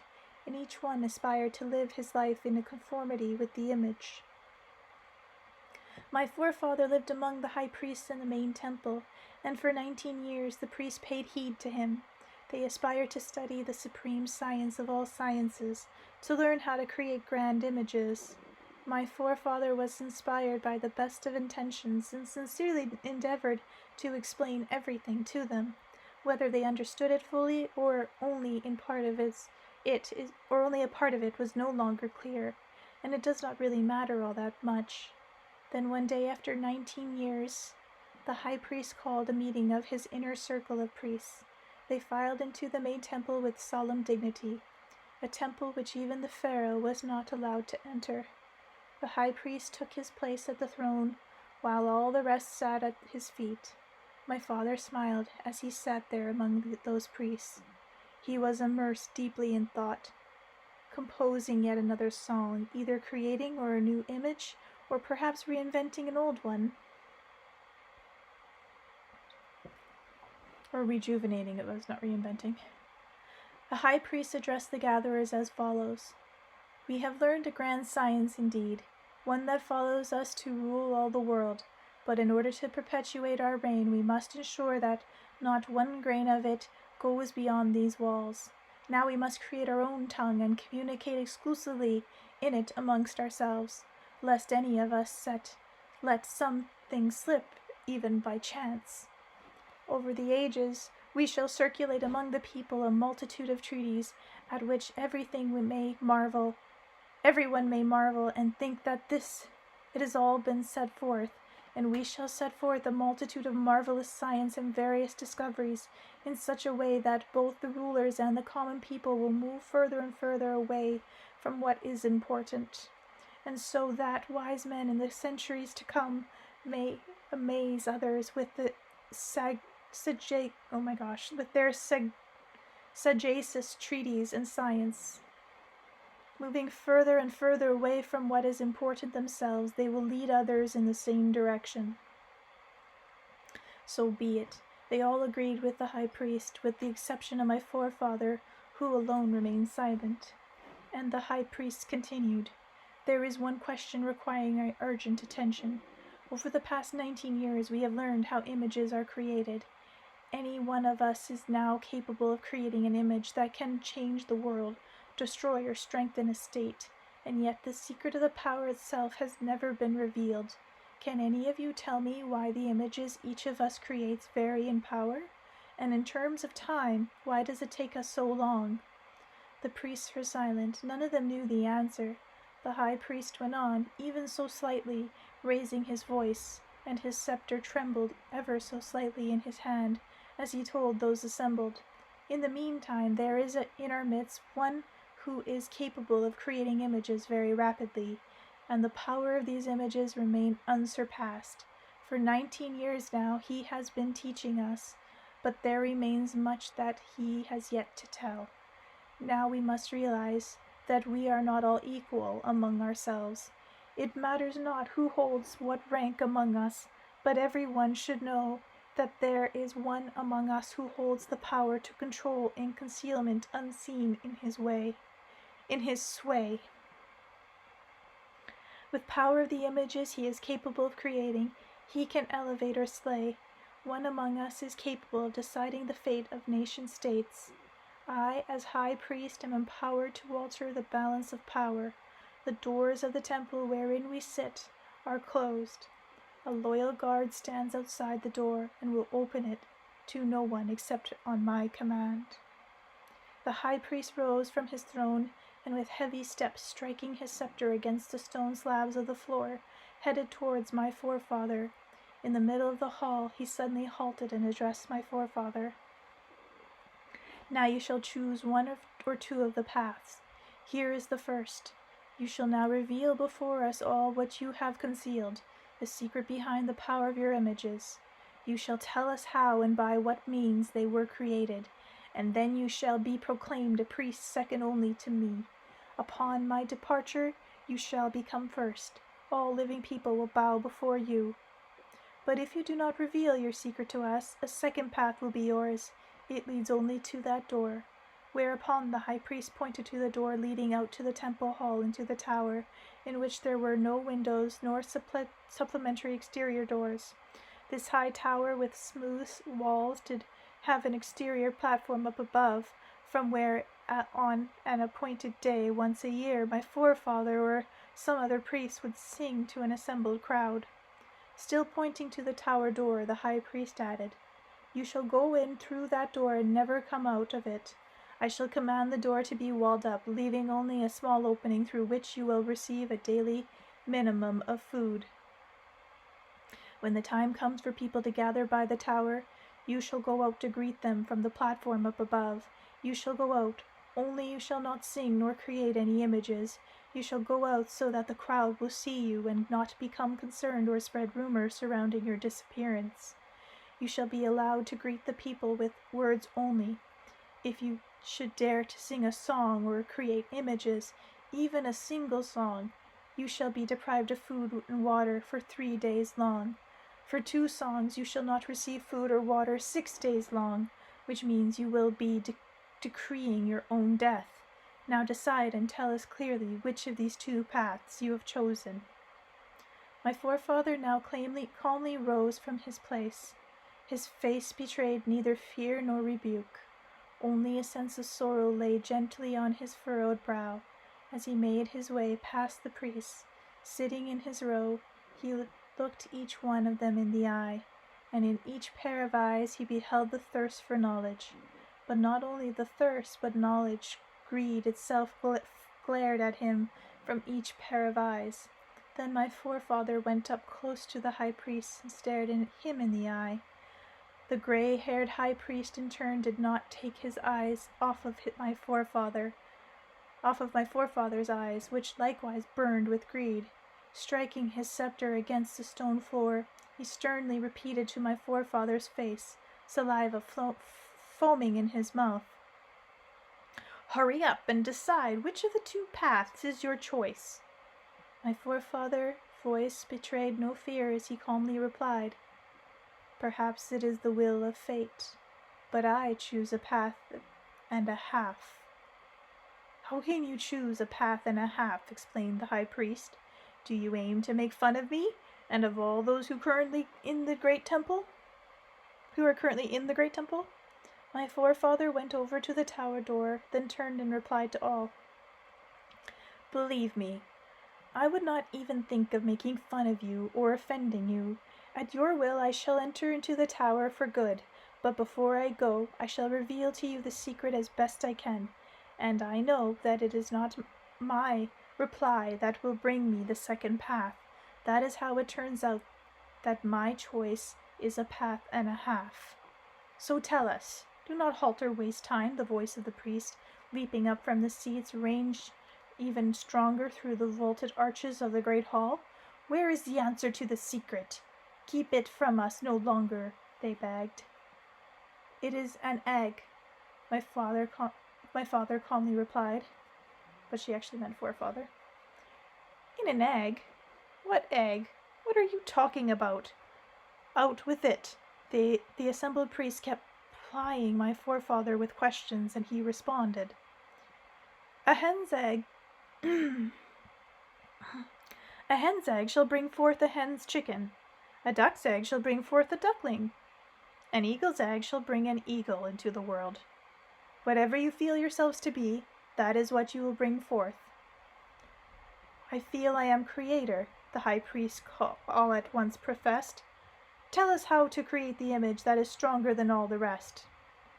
"This is not the truth," my forefather replied. "You yourself do not believe what you are saying. How can you know what power of faith I have? One who creates will never bring himself to entreat. One who creates is capable of giving of himself. You, on the other hand, are one who entreats, which means you are already well within the shell of unbelief." My forefather went through the door, which at once shut behind him. Later, following the high priest's orders, the entrance was walled up. Once a day my forefather was handed food through a small opening. The rations were meager, and he was not always given enough water. As the day approached when the throngs of people were to gather before the tower to hear new tales and songs, for 3 days my forefather was allowed no food, only water. That was on the order of the high priest. A change from his original decree, he gave his new order to that, so that my forefather would become weak and not be able to sing any new creative songs to the crowd. When the multitude of people gathered in front of the tower, my forefather went out to greet them with the platform up above. He gave the waiting throng a cheerful look. As to what had happened to him, he breathed not a word. He simply sang. His voice rang forth in the song of rejoicing, and an extraordinary image was born. The people who had gathered to hear him paid close attention. Directly he finished his song, so he began a new one. The singer stood and sang from his high platform. The whole day long, as the day drew to a close, he announced to the whole throng, "With the new dawn you will hear new songs." And on the following day he sang again. The people were unaware that the singer, imprisoned as he was in the tower, was no longer being given any water by the priests.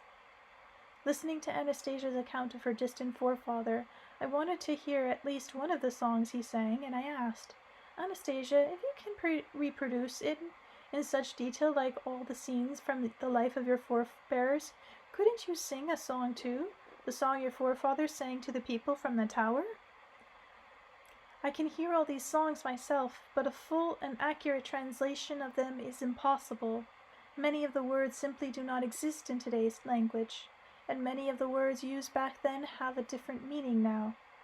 Not only that, but it is difficult to reproduce the poetic rhythms of that time in the word combinations we have today.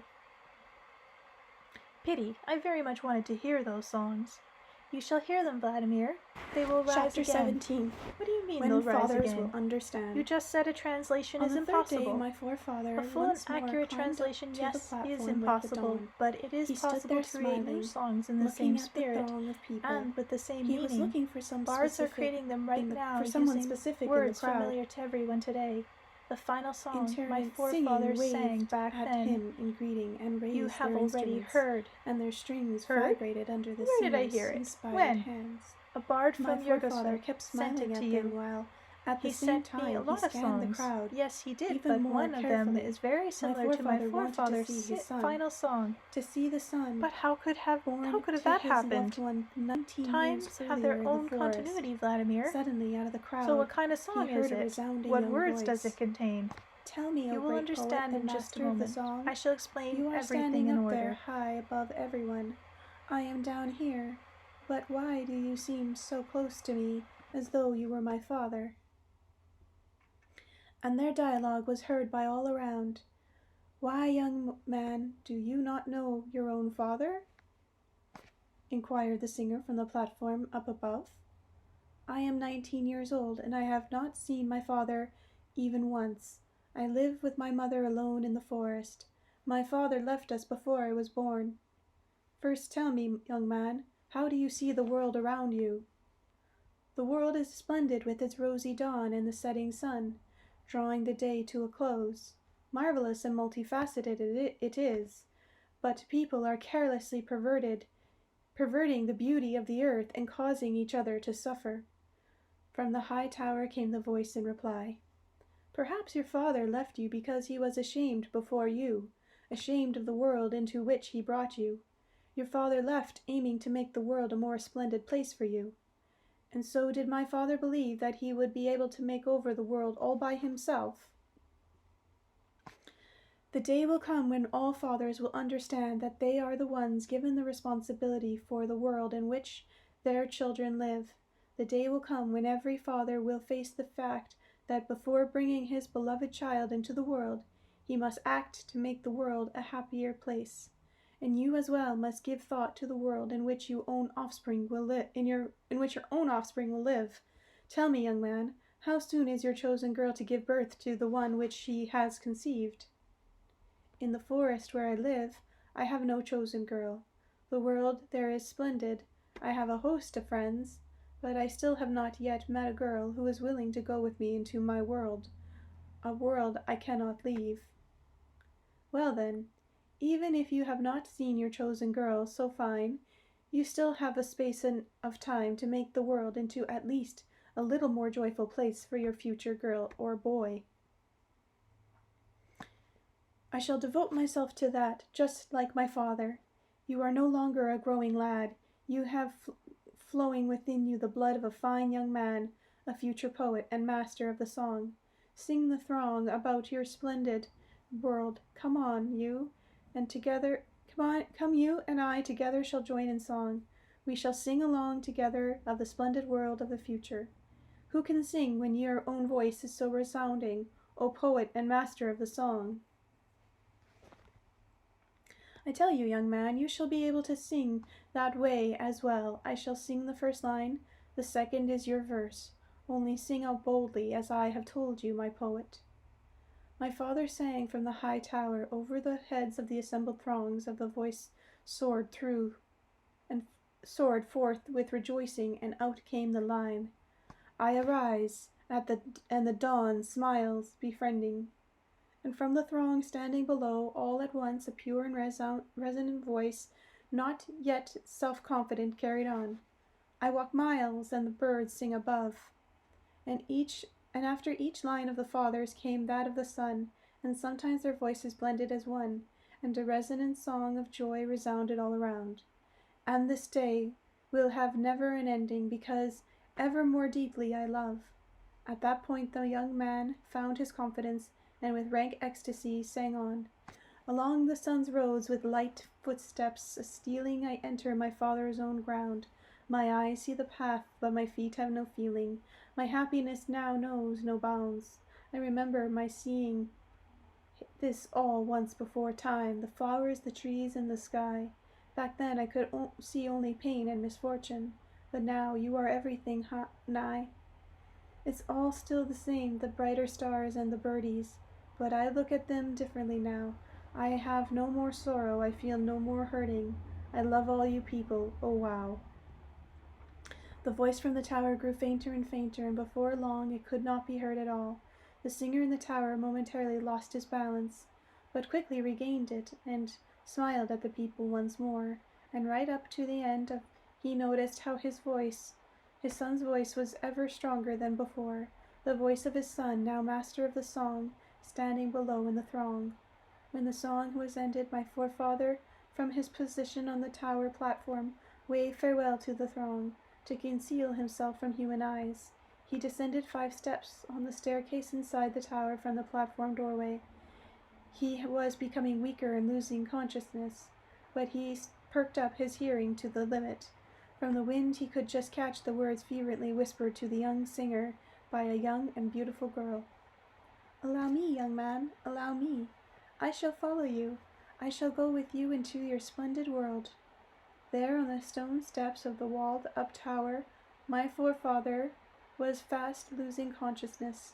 He had a smile on his face as he awaited death. With his last breath, his lips whispered, "The line will continue. You will find bliss in a circle of happy children, my beloved." My foremother heard him in her heart. Over the thousands of years to come, poet after poet would repeat the words of the song of my 2 forefathers, and the words and phrases of that song were reborn all by themselves among poets of various times and lands. They have sounded forth in many tongues. These simple words convey truth, and they broke through artifice and dogma, and now once again they are heard today. Whoever deciphers their lines not with the mind but with the heart will learn great wisdom. And was there some sort of special meaning in the other song your forefathers sang from the tower? I asked. Why would he give his life just for some songs? My forefather Vladimir created many images in his songs. They later built a state and maintained it for a long time. It was these songs that helped the priests, the descendants of those first priests, to create a multitude of religions and take power in different lands. But there was just one thing the priests did not know when they decided to use their power for selfish ends. The priests did not know how to make the images work for them in perpetuity. The images lost their power when the priests tried to subject them to their own selfish pride.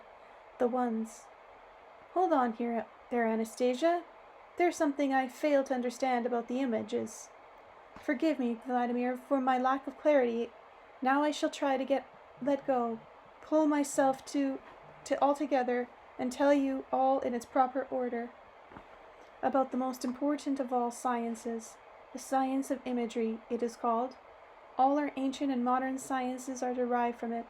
The priests split it up into parts so as to conceal the most important thing in an effort to maintain their power over everything on the earth in perpetuity, passing on their knowledge of it to their descendants in the underground temples by word of mouth. And they tried to preserve the secrets with such zeal that their modern-day priest descendants had been afforded only a tiny fraction of that science. But back then, when it all began, things were going considerably better for the priesthood. And just how did it all begin? Tell me everything, right from the start. Yes, of course. I somehow got excited once more. I must tell you everything in order. The conscious awareness of this power science began with the songs resounding forth from the tower. Chapter 18. He celebrated the joy of life. When my forefathers sang from the high tower, images were born from his song. The throng standing below included singers and musicians, and all the priests of the time took their place with solemn dignity amidst the multitude. The priests feared most of all that some image exposing the incriminating them might be born in those songs, that my forefather might recall how the priests imprisoned him in the tower. But from his position on the platform high on the walled-up tower, the singer sang only songs of joy. He painted a picture of a righteous ruler with whom the people could live happily ever after, and he offered an image of wise priests, and he depicted the country and the people living in it as fruitful and prosperous. No one was exposed or incriminated, but in his songs the joy of life was celebrated. The priests who for the past 19 years had been studying the science of imagery, probably realizing more than the rest that the singer was doing, they kept watching people's faces and saw how their eyes lit up with inspiration. They watched how the poet's lips moved and the musicians quietly fingered the strings of the instruments in time with the singer. My forefather had been singing from a high tower for 2 whole days. The priests calculated in their minds of how many thousand years this one person, standing there in front of everyone, was creating the future. At dawn, on the 3rd day, the words of the final song rang out, which my forefather sang with his son. And when he made his final exit, the throng of people listened to them, broke up, and began heading for their homes. The high priest remained at his place for a long time, as he thoughtfully sat there. The priests standing silently about him noticed how his hair and even his eyebrows were turning white, right before their very eyes. Then he rose and ordered the entrance to the tower to be reopened, and the entrance of the tower was opened once more. There on the stone floor was a poet's body lying lifeless. Only 2 meters or so separated his weakened hand from a piece of bread. Between his hand and that piece of bread, a wee little mouse ran back and forth, squeaking. The wee little mouse kept begging and waiting for the poet to take his bread and share it with the creature, but the mouse itself would not touch the bread. It was waiting and hoping for the singer to revive. Upon catching sight of the people coming in, the wee little mouse jumped back toward the wall, but then ran over to the feet of the people silently standing around. The wee little mouse, 2 little beady eyes, tried to look those people in the eye. The priest standing on the gray stone slabs of the floor took no notice of it, and then it hastily ran over to the piece of bread once more. The wee little mouse squeaked desperately and even dragged the piece of bread over to the lifeless body of the singer, poet, and philosopher, trying to push it into his hand. The priest buried my forefather's body with high honors in the underground temple, but they made it so nobody would take notice of his grave under the stone slab floor. And bending his gray head over my forefather's grave, the high priest said, "None of us will ever say of himself that he understood how he could create great images as you did. But you are not dead. You have not buried your we have not buried your body. The images you create will live on for thousands of years around and above. The earth and you are in them. Our descendants will make contact with them in their souls. Perhaps someone in some future age will be capable of learning the essence of creation, of learning what people need to become. And we must create a great and splendid doctrine, and keep it for thousands of years at a sight, until one or the other of us, or our descendants, discover to what man should consecrate his great and splendid might.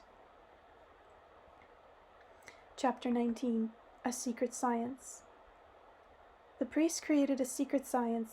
Their doctrine was known as the Science of Imagery, and from it all other sciences had been derived.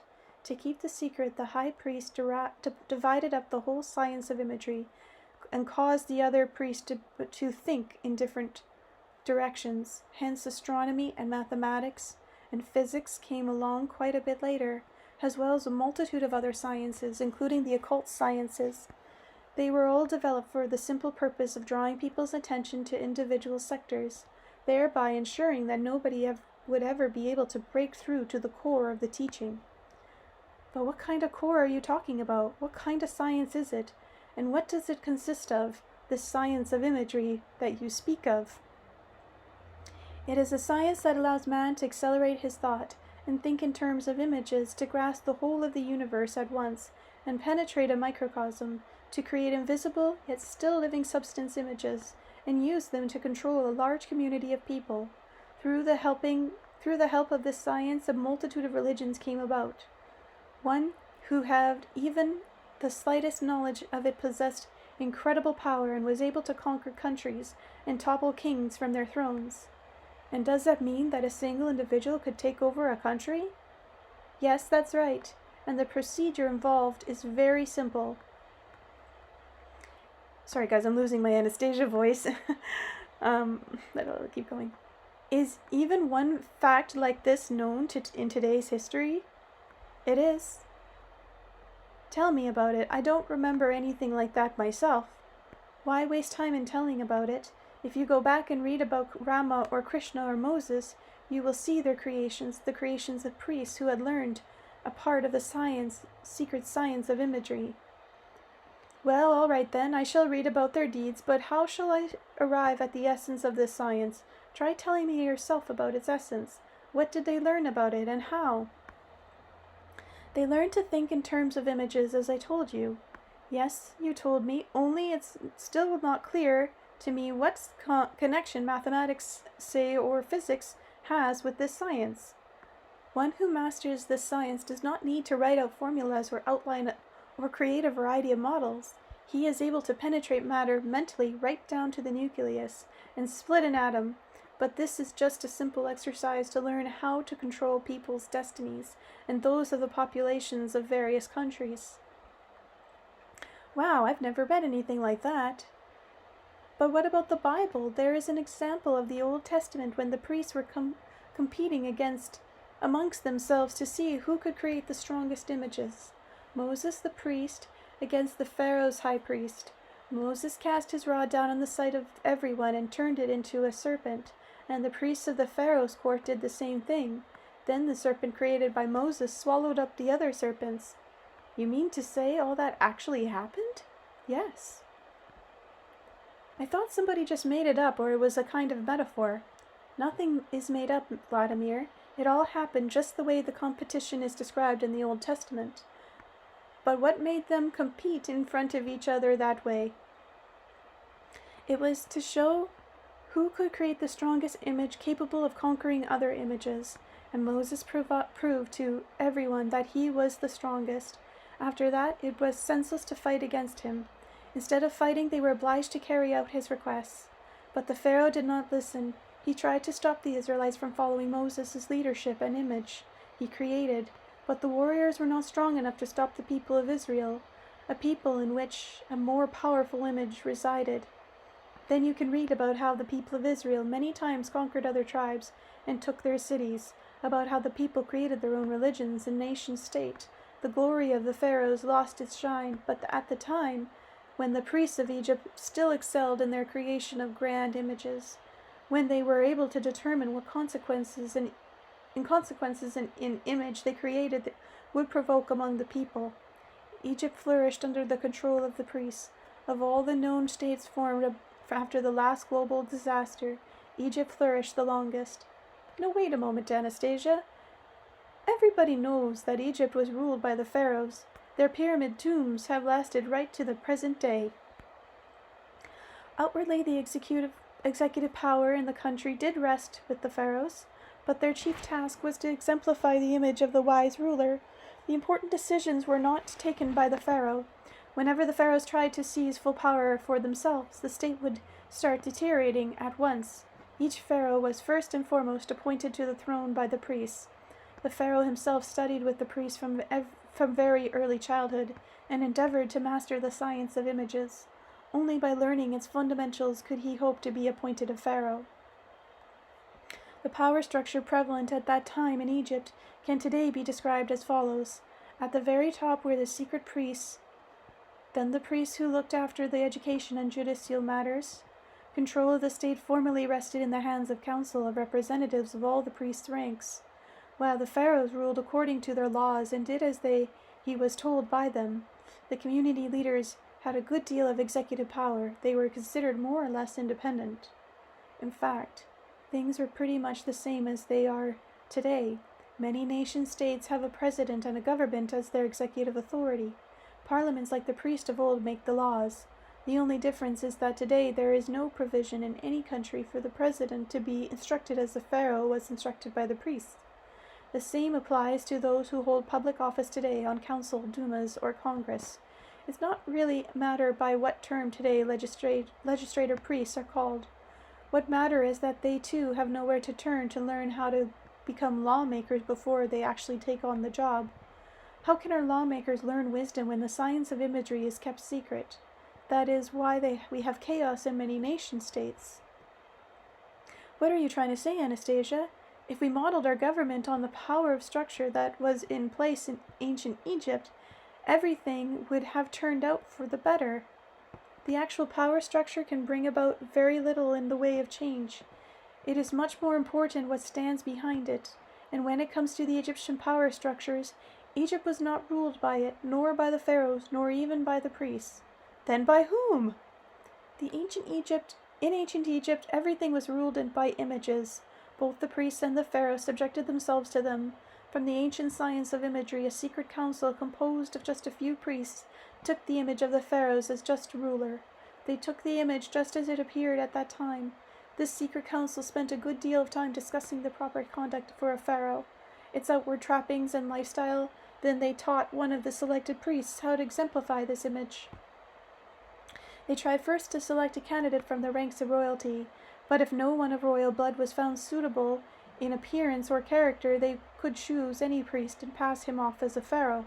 The priest selected was a pharaoh was always obliged to conform to the conceived images, especially during public appearance, and then each member of the public felt the invisible image hanging over him and acted according to his understanding of it. When people believe in an image, and the majority find it to their liking, each one is only too happy to follow it, and the state has no need to set up a huge official surveillance apparatus. Such a state can only grow stronger and flourish. But if that were so, then no state today could get by without images, and yet they do get by. They are alive and flourishing. Just look at America or Germany or our Soviet Union before Petroslavka was a tremendous state. Without an image, Vladimir, no state can get by, even today. Today is the state in which the governing image is the most acceptable to the majority of people that flourish compared to other states. Then who is creating this image today? After all, there are no priests around anymore, at least not the kind that ancient Egypt had. There are still such priests today, only they are called by other names, and have within them less and less of the science of imagery.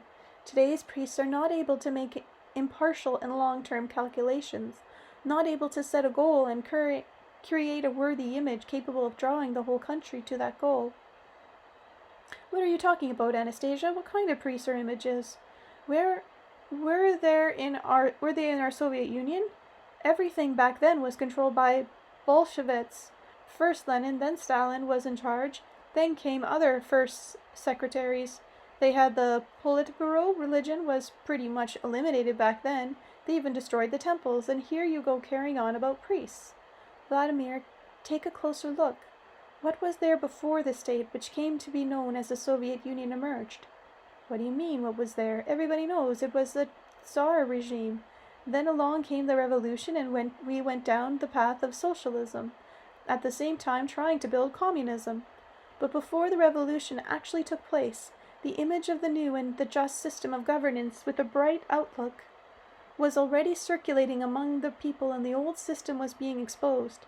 After all, initially it was the image of the new state that was being formed, along with the image of the new ruler who would be most beloved to everyone, and the image of everyone leading a happy life. It was images such as these that led people on and motivated them to fight against those who were still loyal to the old images. And both the revolution and the civil war which followed it, a war which involved multitude of people, were in fact a conflict between two competing images. Of course there might well be something in that, what you say, I admitted. Only Lenin and Stalin weren't images. Everybody knows they were merely human beings who happened to be leaders of their country. You bring up these names thinking that behind them stood simply people in the flesh. In fact, perhaps if you think about it, you will see that it was very far from being that way, Vladimir. How could it not be that way? I'm telling you, everybody knows that Stalin was a man. Then tell me, Vladimir, what sort of man was Stalin? What sort? The sort, well, in beginning everybody thought him to be kind and just. Someone who loved children. There were photos and portraits of him holding a little girl in his arms. Thousands of soldiers went into battle crying for the motherland, for Stalin. Everyone wept when he died. My mother used to tell me that when he died, practically the whole country wept, and they placed him in the museum next to Lenin. So that means that a great many people loved him and triumphed in deadly conflict with their enemies in his name. They dedicated poems to him, but what do they say about him today? Today they say he was a bloodthirsty tyrant and a murderer. He let multitude of people rot in prisons. They unceremoniously removed his body from the mausoleum and buried it in the ground and destroyed all the monuments of him, along with the books he once wrote. Now do you understand? You see before you two different images. Two images, but the same man. The same? So what kind of man was he? Can you tell me now? I guess I can't. Can you tell me anything yourself? Stalin was a man corresponded to neither of these two images, before or after, and therein lay the tragedy of the nation. There has always been tragedy in states where a significant discrepancy has come up between the ruler and his image. That is where all national troubles have begun, and in this time of trouble people have fought for the images with the gun. It is only recently that people were still attracted to the image of communism, but the image of communism has deteriorated, and now what are you and everyone else in the nation attracted to? Now we are building, well, capitalism maybe, or maybe something else, but just so that we can live the way they do in the developed countries like America or Germany, for instance. Anyway, so that we can have democracy like they have over there and an abundance of everything. Now you are identifying the image of your country and a just ruler with the images of those other countries you name. Okay, let's say it is the image of those countries, but it is not admitting that the knowledge of the priests in your own country has completely diminished. There is no knowledge left. They have no power to create a worthy image capable of leading people in this path. As a rule, any state in such situation has been a dying state, as thousands of years of history attest. But what's wrong with our starting to live the way they do, say in America or Germany? Take a closer look at how many problems there are in the countries you name. Ask yourself why they need such huge police forces and great numbers of hospitals, and why are there more and more suicides there, and where do people from the rich big cities go for their holidays? And they constantly require increasing great numbers of officials to watch over the public. All this means that their images are deteriorating too. And what is the result? That we are attracted to their deteriorating images? Yes, the result is that we are nearby prolonging their life, but not by much. When they destroy the leading images in your country, they did not create any new images in its place, and everyone was allured by an image that was prevalent in foreign country. If they all keep bowing down to it, then your country will cease to exist. It is a country which is losing its image, its own image. But who is able to create such an image today? Why don't we have any Egyptian-style priests? There are people even today who are wholly involved in creating images and determining the ability of images too. Attract Nation's people and their calculations are frequently quite accurate. For some reason, I've never heard of such people, or is it all top secret? You like a great many people come into contact with what they do on a daily basis. Oh, where? When? Vladimir, remember when the time comes to elect new deputies to the Duma, or to select a single ruler out of several candidates? He's called a president today. How their images is presented to the people, and those images are put together by people who have chosen an image making as their profession. Each candidate has several such people working for him, and the winner is the one whose image is the most favorable to the majority of voters. What do you mean, image? These are all real live people. They get up in the husting in front of voters and even go on TV themselves. Of course, they appear themselves, only they always get advised as to where they should go, how they should behave, what they should say, so as to fit the image most favorable to the people. And more often than not, the candidates heed this advice. In addition, a variety of advertisements are made up for them, attempting to associate their image with a better life for all. Yes, they do advertise all the time. I don't really know what's more important, the man himself who wants to become a deputy or president, or the image you keep talking about. Of course, the man is always more important, but when you vote for him, after all, you probably have not had the opportunity to meet with him. You do not know in detail what he is actually like. You are voting for the image which has been served up to you. But each candidate still has a platform and people to vote for the platform. How often are those platforms carried out once the candidate is elected? Well, not all pre-elected platforms are carried out by any means, and maybe none of them ever gets fully carried out because the other people with their platforms of their own get in the way. So each time it turns out that a multitude of images is created, but there is no complete unity among them. There is no single image capable of attracting everyone and leading them to a goal. If there is no image, then there is no inspiration and no clear path. Life becomes at havoc and chaotic. Then who is capable of creating such an image? Priests of wisdom? We've seen there simply aren't any today, and as for the science of imagery, which our forefathers taught, the priests of old, well, I'm learning about that for the first time from you. There is not much longer to wait. The country shall have a strong image. It will end all wars, and people's dreams in splendid clarity will start coming into birth, first in your country, and then all over the world. Chapter 20. Our Genetic Code. Anastasia spoke with absorbed interest, sometimes joyfully, sometimes dejectedly. She spoke with what happened on the earth at one time. Some things were believable, others not so much. And when I got home, I wanted to find out about people's ability to hold in their memory information about events going on back, information about events going back, not just to their own birth, but to the birth of their ancestors, and even further back, to the creation of the first man. Scientists and specialists on the subject got together on a number of occasions, and here I should like to offer a few pertinent excerpts from the round table we had. To many people, it will seem strange to claim that everyday objects can contain information about a man. But if you show an audio cassette to someone who's never seen a tape recorder or even heard about its possibilities, and tell him that your voice, your speech is recorded on the tape, and he can listen to it whenever he likes, a year or even 10 years later, that person will not believe you.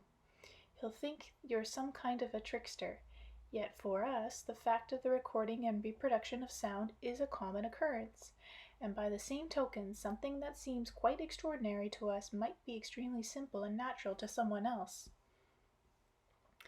If we start from the fact that man has still not invented anything but more substantial or perfect than what has been invented by nature, then Anastasia's ray, which helps her see things at a distance, can be confirmed by the existence of the radio, telephone, and television. Further, I would say that those phenomena of nature which she uses sound like a more perfect application than what we have invented artificially, like our modern television and radio telephone. One person's memory may have a hard time keeping track of things that occurred even half a year ago. Another person may remember events that happened in his childhood and be able to talk about them. But I don't see that as coming anywhere close to the limits of the human memory's possibilities. And he's right. I don't think many scientists will deny that man's genetic code has been storing primordial information for millions of years. It is also possible to collect supplementary, so-called incidental information over one's lifetime and pass it on to succeeding generations. Expressions we are all familiar with, like "it's inherited" or "transmitted by inheritance," bear witness to this. Anastasia's abilities to reproduce scenes that happened to mankind millions of billions of years ago are theoretically possible and explainable. Sure, the Akashic Records. Not only that, but they can be at their most accurate the further they are removed from our reality. I believe Anastasia's memory is not that different from many other people's, or to put it more accurately, the information recorded in her genetic code is no greater than for any other individual.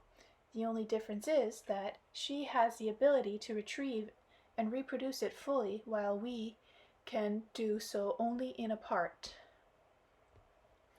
These and other things the specialists have said had convinced me that Anastasia is able to tell the truth about the past. I was especially struck by the example of the tape recorder. But there was one phenomenon which the scientist invited to the round table couldn't explain. Namely, how is it that Anastasia can get information not only about earthly civilizations, but also about those on other worlds and in other galaxies?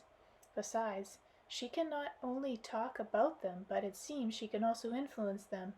I shall try to set forth everything in order. Perhaps someone will be able to explain these abilities of hers, at least theoretically, and to figure out whether or not they are inherent or in other people as well. Anastasia herself tried to explain how she happens to know about them, only her explanations were difficult to understand. In any case, I shall try to describe the following situation in its proper order. Chapter 21. Where do we go in sleep? On several occasions, Anastasia's descriptions of earthly civilizations contained reference to the existence of life on other planets and in other galaxies of the universe, and I got so interested in this that while I was listening to her tale about mankind's past, I could only think about how life evolved out there on other planets.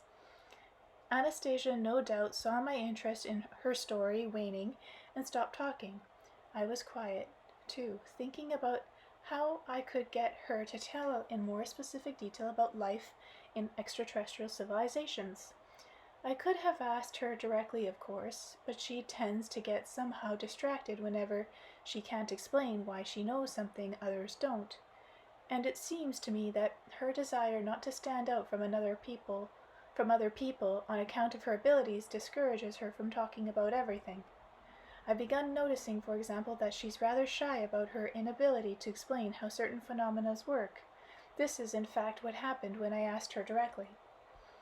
Tell me, Anastasia, are you able to teleport yourself in space? I mean, moving your body from one place to another?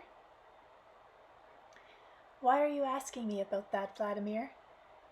First tell me specifically, yes or no. Vladimir, everybody has that kind of ability, but I am not sure I can explain to you just how natural this process is. You will only withdraw yourself from me again, saying I am a witch. You will feel uncomfortable with me. So that means you can? I can, she answered hesitantly, her head bowed. Then give me a demonstration. Show me how it happens. Perhaps I should try to explain first. No, Anastasia, first show me. It's always more interesting to watch something than to listen, and then you can explain. Anastasia had an estranged look about her as she rose to her feet. She closed her eyes, tensed up a little, and then disappeared before my eyes. Dumbstruck, I looked all around. I even felt with my hands the spot where she had just been standing, but all that was there was some trampled grass, while Anastasia was nowhere to be seen. Then I caught sight of her standing on the far side of the lake. I looked at her, speechless. Then she called out, "Shall I swim to you, or shall I once more?" "Once more," I replied, and taking care not to blink in case I missed anything, I began watching the figure of Anastasia standing on the other side of the small lake, and all at once she vanished, simply dissolved into thin air. Not even a trace of smoke was left at the place where I had just seen her. I continued to stand there unblinkingly. "I am here, Vladimir," Anastasia's voice sounded right beside me. Once again she was standing no more than a meter away. I found myself stepping back a little, then I sat down on the ground, trying not to show any sense of surprise or excitement. For some reason, the thought came that suddenly she might take it into her head to dissolve my body, and then not assemble it afterward. Right. Anastasia spoke first. "Only the owner of a body can fully dissolve it or split it into atoms. This is an ability available only to man, Vladimir." I realized she was going to first try to prove to me that she was man, and so as not to have her waste any time, I said, "I realize that it's only given to man, but surely not every man." "Not to everyone. One must... I know what you're going to say. One must have pure thought." "Yes, pure thoughts, and besides that, the ability to think quickly and in images, to visualize in specific detail oneself, one's body and desire, a strong will and a faith in oneself." "Don't explain, Anastasia. Don't waste your time trying to tell me. Rather, can you move your body at any place at all? Wait. Tell me rather, can you move your body to any place at all?" It's a weird sentence, okay. "Any place? Yes.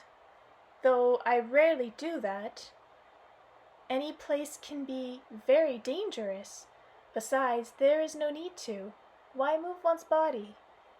There are other ways." "Why dangerous?" "It is essential to get an accurate picture of the place you wish to move your body to. And if you don't get an accurate picture, what can happen? Your body might be lost." "How?" "Well, for example, suppose you wanted to transport your body to the floor of the ocean and the water pressure crushed it, or you suffocate, or you might wind up on a city street in front of an oncoming car, and the car hits your body, injures it."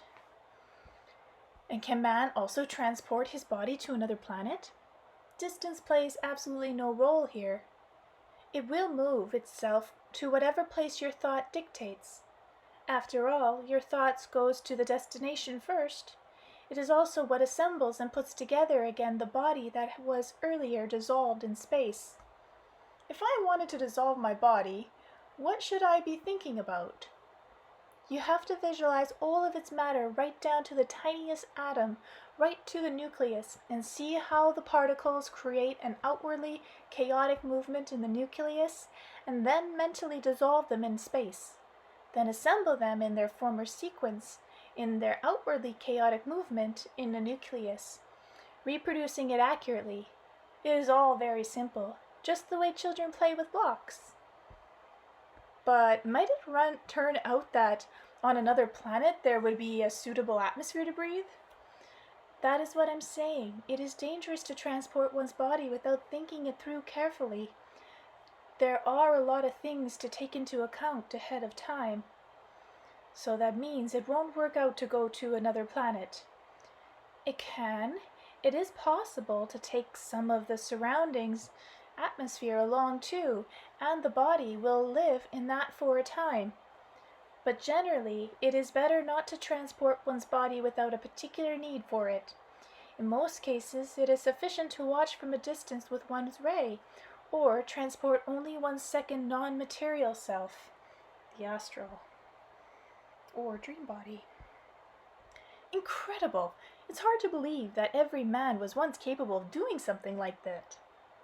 Why do you say once? One's second human self is capable even now of moving about freely, and it does move. Only people do not assign it any specific tasks. They do not set it any goal. Whoa, who? What kind of people does this happen with? Everyone, Vladimir. That's how I'm a dream guide. Visit people in their dreams. Right now, it basically happens when a person sleeps. It is possible to do the same when one is awake, but on account of the general bustle as well as all sorts of dogmas and various contrivial problems, people are losing more and more the ability to control their own selves. Right, their own selves, right. They are losing the capacity for imaginative thinking. Maybe because it's not that interesting to travel without one's body. Why would you think that? In terms of what you feel, the final result can often be the same. Well, if the results were the same, people wouldn't go dragging their bodies around traveling to different countries right now. The tourist business is pretty profitable in our world, and there's something I don't quite understand about that mysterious second self of man. If one's body hasn't been somewhere, that means the man wasn't there either. It's just so simple and clear as that. Oh, remote viewing too. Do not try to jump to hasty conclusions, Vladimir. I shall now present you with 3 different scenarios, and you try to tell me in which case this hypothetical person actually took a trip. Okay, go ahead. Here is the first. Imagine yourself or some other person sound asleep. He is placed on a stretcher while still asleep, as he is put on an airplane and taken to another country. From Moscow to Jerusalem, for example. Still sleeping, he is driven up and down the main street, taken into the main temple, and still asleep, brought back the same way and put back where he started. What do you think? Was the traveler from Moscow really in Jerusalem? Tell me the other 2 scenarios first. Fine. The second traveler went to Jerusalem all on his own, walked along the main street, spent a little time in the temple, and then went home. And the third? He left his body behind, but he had the ability to visualize everything at a distance. He walked around the city as though in a dream. He visited the temple, dropped in somewhere else, and then mentally returned to his previous activities. Now, who of the 3 was actually in Jerusalem, do you think? In the fullest sense, only one of the 3 was there. That was the one who consciously decided to make the journey and see everything for himself. Let us say that is so, but in the final analysis, what did each of them get out of the visit? The first traveler didn't get anything out of it. The second was able to tell about everything he saw. As for the third person would probably also be able to talk about it, only he might make mistakes, since he saw everything in a dream, and a dream can be quite different from reality. But the dream was a phenomena, is also reality. So the dream as a phenomenon was also reality. I can't say that word for some reason. Well, yes, the dream exists as a phenomenon. Maybe it's a reality too, but what are you getting at? At the fact, which you will probably not deny, that man is always able to connect or make contact between 2 existing realities. I know what you've been driving at here. You want to say that it's possible to control a dream and direct it where you want. She's right. Yes, but what exactly helps that come about? It comes about with the help of the energy of thought and its ability to free any reality for penetrations into images. And what then does it register? An impression of everything that goes on in some other country, like a TV camera? Excellent. The TV camera can serve as a primitive confirmation. So, Vladimir, you have reached the conclusion that it is not always necessary to transport material bodies to feel what is happening in a faraway land. Perhaps not always, but why did you start telling me about this? Are you trying to prove something? I realized that when you began talking about other worlds, that you would demand or ask that I show them to you. I want to carry out your request without putting your body at risk." "You guessed everything right, Anastasia. I really was going to ask you about that. So, there is life on other planets after all. Gosh, it'd be jolly interesting to see them." "Which planet would you like to visit?" "What? Are there a lot of them? Inhabited, I mean." "There are a great many, though none more interesting than the Earth." She's right, because it's a diversity university, the most species on every dimensional plane. "But still, what kind of life is there on others, and how did it originate?" "When the Earth appeared as a divine co-creation, many of the elements of the universe were eager to repeat this marvelous creation. They wanted to create their own on other worlds using planets, which in their opinion were suitable. They began creating them, but nobody could create a life in harmony, anything like that of Earth. There is in the universe, for example, a planet where ants predominate over everything. There are a great number of ants on it. The ants devour other life forms. When there is nothing left for them to eat, they turn to eating each other and die. And the element that created this kind of life is trying to recreate it anew, but it certainly is not turning out any better. Nobody has been able to bring all the elements together in harmony. There are also planets where the elements have tried and are still trying to create a vegetative world, similarly to the Earth, and they are creating it. Those planets are growing trees, grass, and bushes, but each time their creations reach full maturity, they die. None of the elements of the universe has been able to guess the secret of reproduction. They are like man today, after all. Man today has created a lot of artificial things, all on its own, but none, not one of his creations can reproduce itself.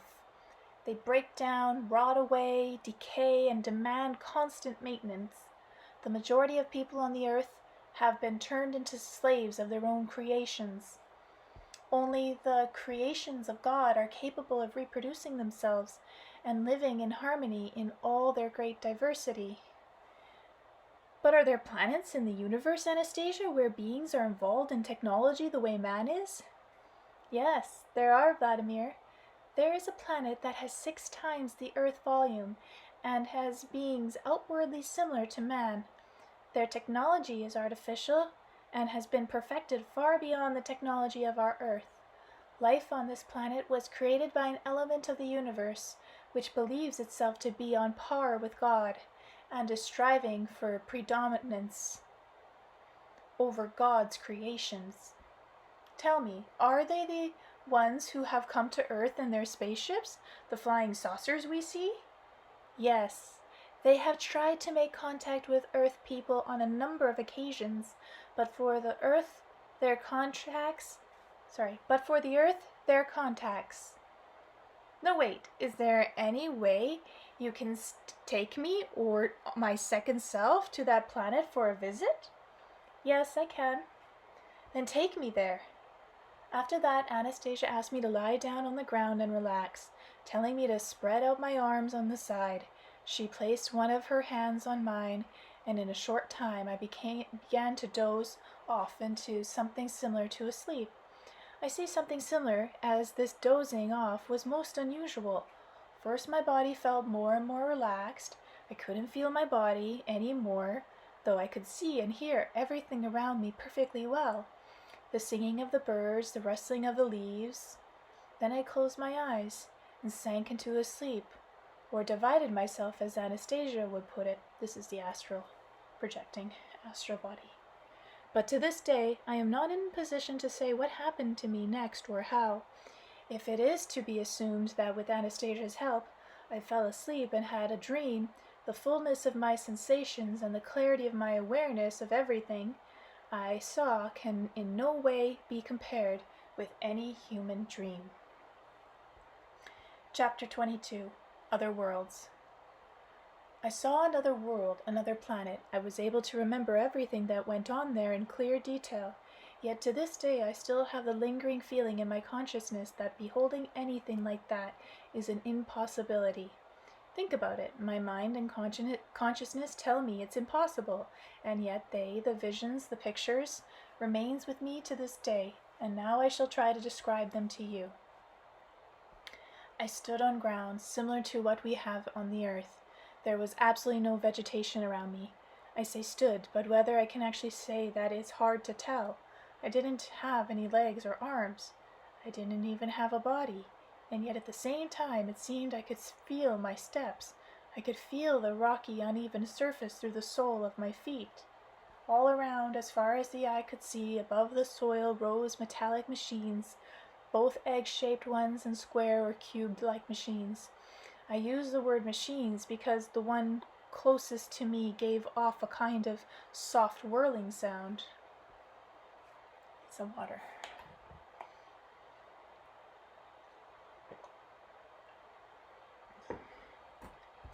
From each of these machines, a plethora of hoses of different diameters went down into the ground. Some of these hoses were slightly quivering, as though something was being sucked up through them from the ground, while others were in motionless state. No living beings were in sight. All at once I saw a panel on the side of one of these strange devices open, and out floated rather slowly a kind of disc, similar in shape to a discus thrown by athletes, only much larger, about 45 meters in diameter. It hovered in the air and then started to rotate. After a brief descent, it took off and flew completely noiselessly overhead.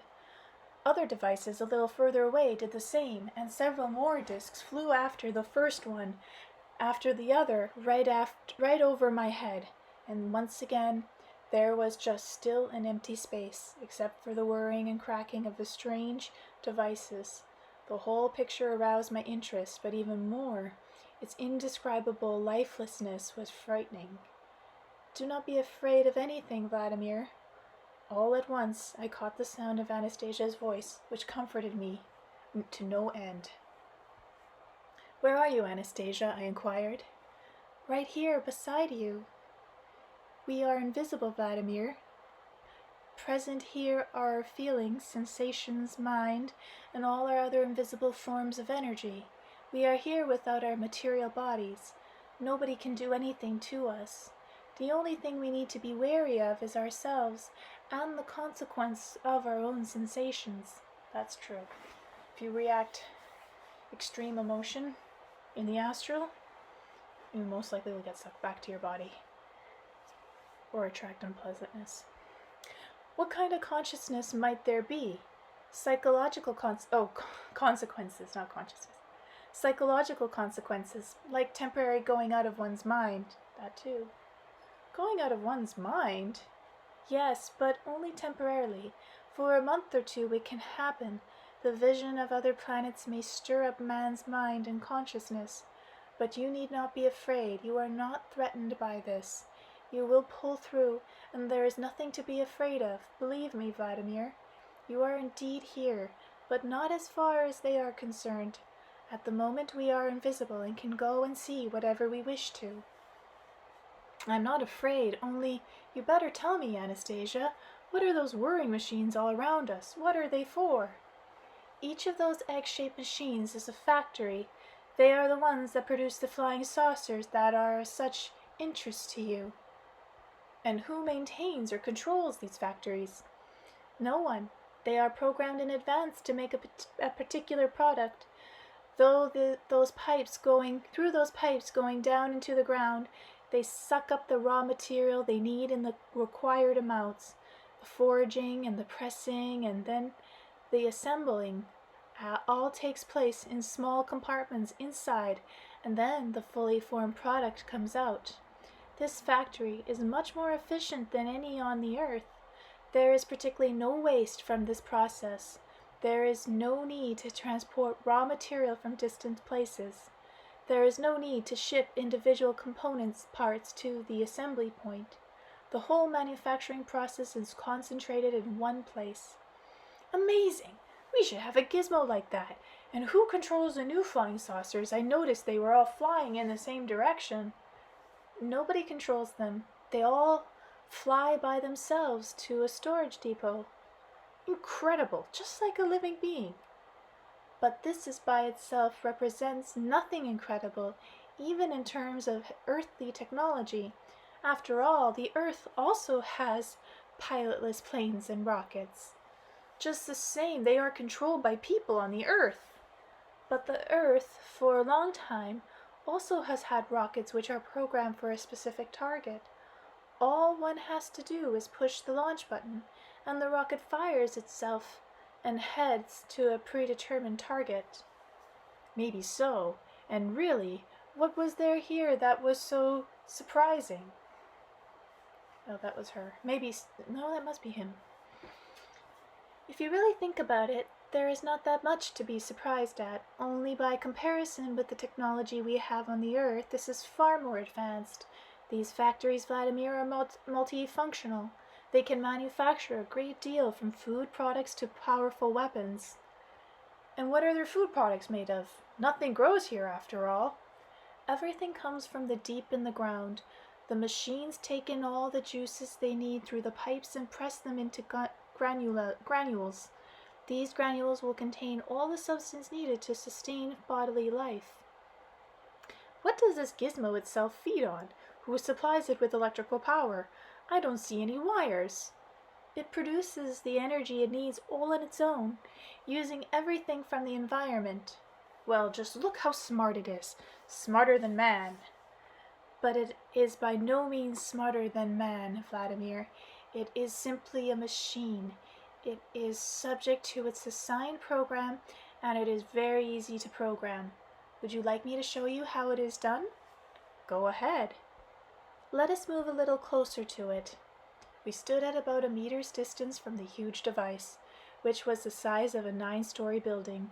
The crackling sound became more distant. An army of flexible tentacle pipes reached into the ground, shaking.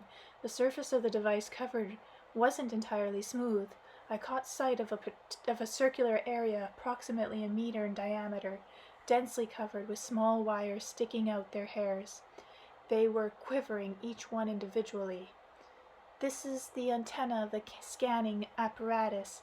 It picks up the brain's energy impulse, which it uses to compile a program capable of carrying out an assigned task. If your brain can visualize a particular object, the machine should be able to manufacture it. Any objects? And that you can picture in detail as though constructing it with your thoughts? And any kind of car? Of course! And can I try it right now? Yes. Move closer to the receiver and start by mentally instructing its antenna to turn all its receptor wires toward you. Directly that happens, begin picturing what you desire. I stood close to the wiry antenna, burning with curiosity. I mentally desired, as Anastasia had said, to have all its wires pay heed to me. At first they turned in my direction, then all of them, with a slight trembling, directed their tips to my invisible head and stayed still. Now I had to visualize a particular object. For some reason I began picturing a model of 7 Zugli, the car I had in Novosburg. I tried picturing everything in as much detail as I could: the window glass, the bonnet, the bumper, the color, and even the license plate. I took a long time with the visualization. When I got tired of it, I moved away from the antenna. The huge machine started whirring more briskly. We must wait, explained Anastasia. Now it is disassembling the unfinished product it has working on and compiling a program for carrying out your design. Will we have long to wait? I do not think so. We went over to look at some of the other machines. Presently, as I was examining the multicolored rocks and underfoot, I heard Anastasia's voice announcing, "I think the manufacture of the object you pictured in your mind is complete. Let us take a look and see how it coped with the task." We went back to the first machine and began waiting. After a little while, its panel opened and out came a Zugli. It rolled down a smooth ramp to the ground. But this freak standing in front of me had nothing on the beautiful automobile I knew back on the Earth. First, it only had one door, one on the driver's side. In place of the back seats, there were only some coils of wire and pieces of rubber. I walked, or rather moved, around the object. It was definitely not something you could call a motor car. So not very advanced 3D printing. 2 wheels were missing from the passenger side, nor was there any bumper or license plate at the front. The bonnet did not look as though it would open. It seemed to be made of a single piece with the chassis. In sum, this unique factory had produced not a car, but some kind of narwhal of intermediate function. And I said, God, is that the best this alien factory can come up with? If this had happened on Earth, they would have sacked all the designers and engineers. Anastasia burst out laughing in a response, and I heard her voice say, Of course they might have been let go, but in this case the chief designer is you, Vladimir, and what you see is the product of your designing. I wanted a standard modern automobile, but what has this machine spit out? Wanting is not enough. You have to picture everything down to the minutest detail. You did not even include any passenger doors in your visualization. You only thought of the one door for yourself, and you pictured wheels only on your side of the car. You neglected to put in wheels on the other side, and I think you completely forgot about the motor. Completely forgot? Which means there is no motor in your design. So why blame the manufacturer when you yourself gave it an incomplete program to work with? And all at once I saw or sensed the approach of 3 flying machines heading in our direction. Gotta get out of here, the thought flashed across my mind, but then I heard Anastasia's calling voice. They will not notice us or sense us in any way, Vladimir. They have received word about a disruption in the work of one of their factories, and now they are probably coming to investigate. We shall have the opportunity to quietly observe some of the living inhabitants of this planet. One of the 3 small flying machines stepped out, 5 aliens. They were very similar in appearance to Earthlings. Not just similar, but everything about them suggested Earthlings. They were well built, not slouching shoulders. Their athletic bodies held their handsome heads straight and proud, and they even had hair on their heads and eyebrows on their face. And one of them sported a neatly trimmed mustache. They were dressed in thin, multicolored, one-piece outfits that tightly covered their whole body. They always dress the same in the future or other planets. The aliens walked over to the car produced by their factory, or, more accurately, to the semblance of an earthly car. They stood silently beside it, observing without emotion. They are no doubt having one hell of a time trying to figure this one out, I thought. The alien, who appeared to be the youngest with light brown hair, detached himself from the others. He went up to the door of the car and tried to open it, but the door refused to budge. The lock was probably jammed. The rest of his actions seemed very earthly, which gave me no small comfort. The brown-haired alien banged his hand on the door in the area of the lock, then tried pulling it harder this time, and the door opened. He sat down in the driver's seat, put his hands on the steering wheel, and began to carefully examine the dashboard instruments. Good lad, I thought, a clever fellow. And in confirmation of my appraisal, I heard Anastasia say, This is a very top-ranking scientist by their standards, Vladimir. His thoughts work quickly and logically in a technical orientation. Besides, he is studying how beings live on several other planets, including the Earth. He even has an Earth-like name, Arcane. Okay, so these are Andromedans. But why does his face show no surprise at finding that one of their factories had made something anomalous? The inhabitants of this planet have almost no feeling or emotion. Their minds work evenly and logically with no given into emotion outbursts or departures from set goals. The young alien climbed out of the car, uttering sounds reminiscent of Morse code. Doot, doot, doot, doot, doot, doot. An older alien stepped forward and stood by the wiry antenna where I had positioned myself earlier. Then they all climbed back into their flying machines and took off. A factory which had manufactured the car according to my design began whirring again. Its tentacle pipes began pulling themselves up from the ground and redirecting themselves towards a nearby automated factory of the same type, from which tentacle pipes was also extended. When all the tentacles joined together, Anastasia said, "You see? You have programmed it to self-destruct. All the components of the factory where the disruption occurred will now be remodeled by the other factory and used in production." And I began feeling a trifle sorry for the robot factory, which had helped me create, albeit unsuccessfully, an Earth car, but there was absolutely nothing I could do about it. "Vladimir, would you like to take a look at everyday life on the planet's inhabitants?" Anastasia offered. "Yes, of course." We found ourselves overlooking one of the cities or settlements of a huge planet. Our aerial view afforded us the following picture. As far as the eye could see, the whole populated area consisted of a great many cylindrical installations, something like our modern skyscrapers, set in a large number of circles.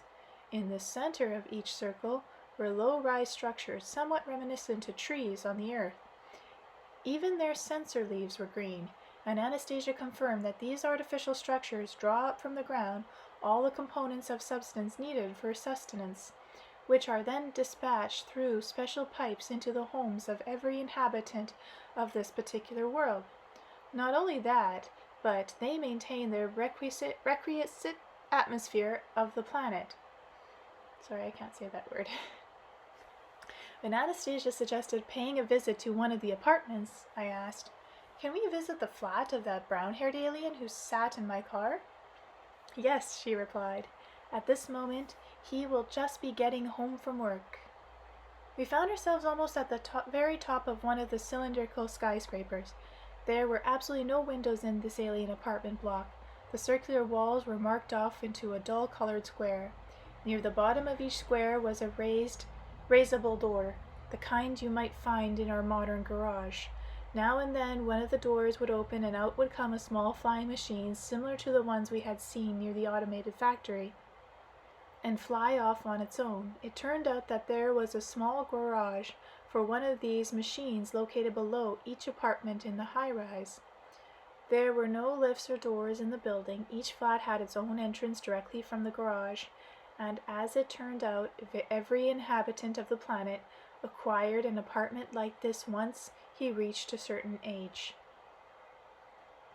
At first I didn't particularly take to the flat itself. Upon finding ourselves in a brown-haired man's flat just after he arrived home, my initial impression was that one of surprise at its simplicity and apparent lack of amenities.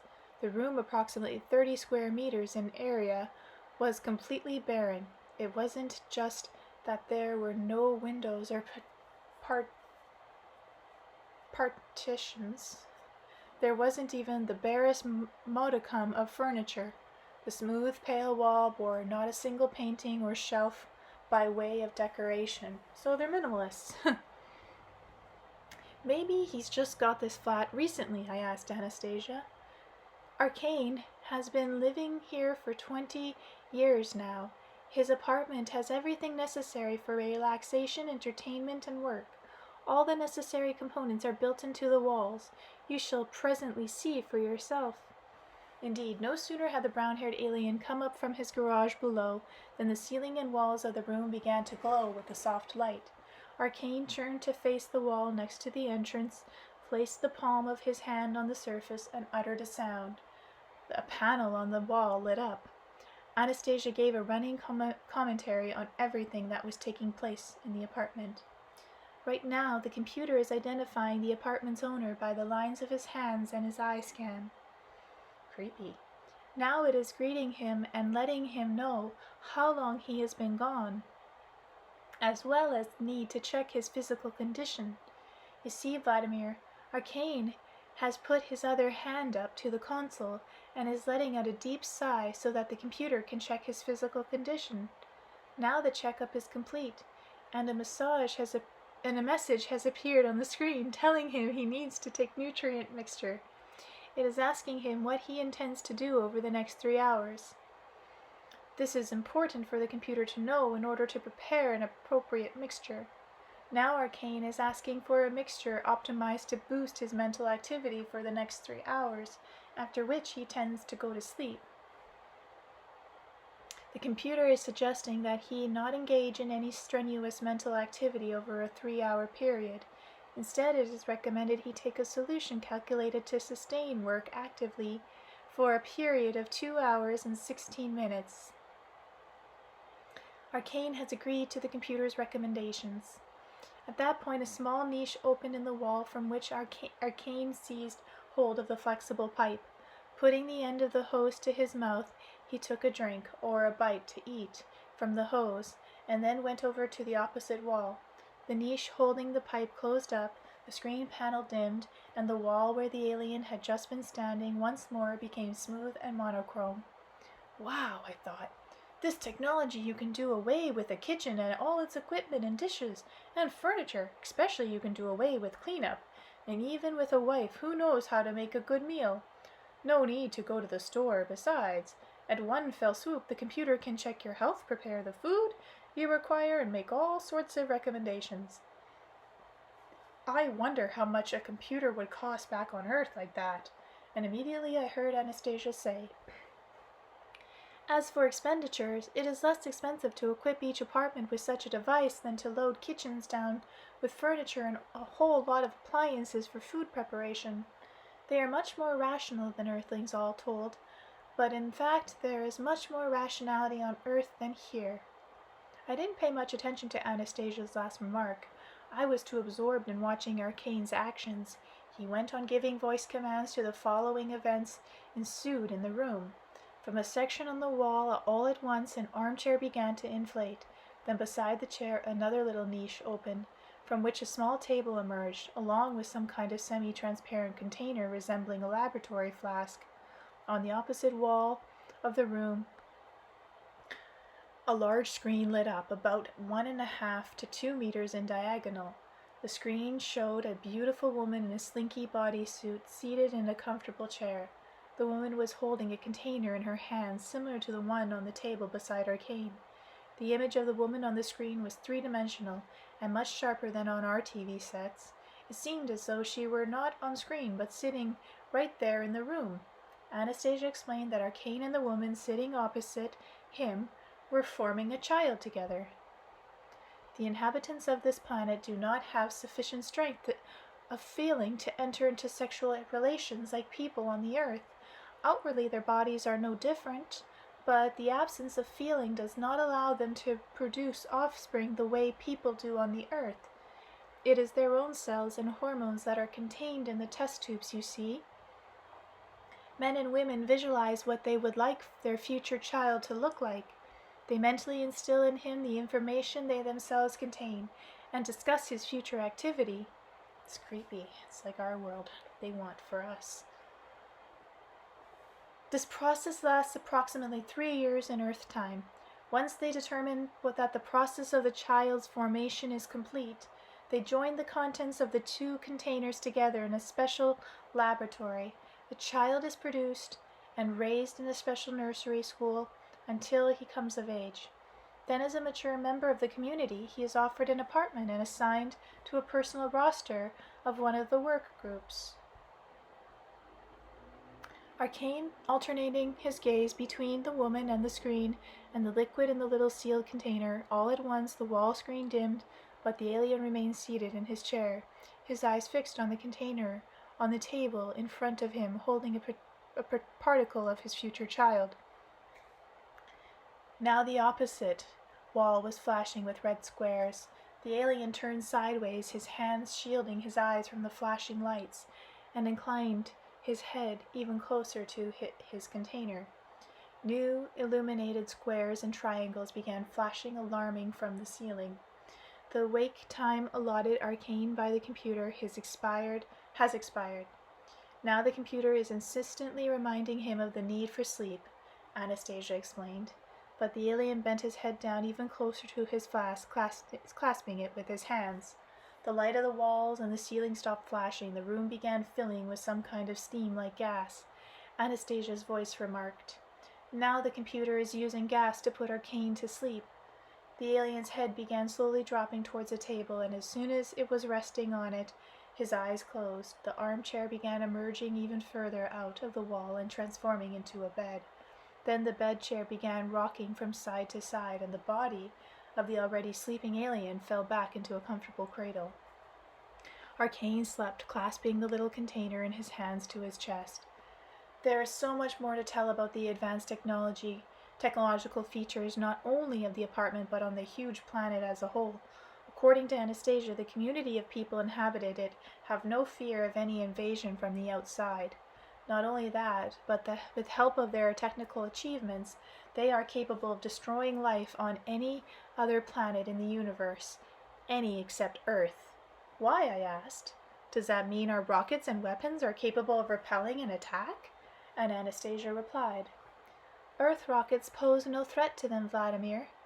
The civilization on this planet has long been acquainted with all the derivatives of explosion.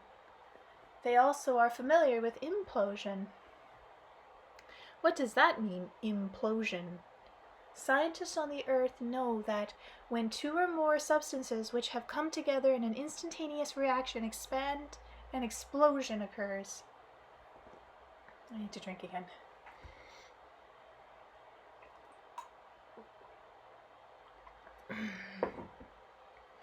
But there is a different reaction from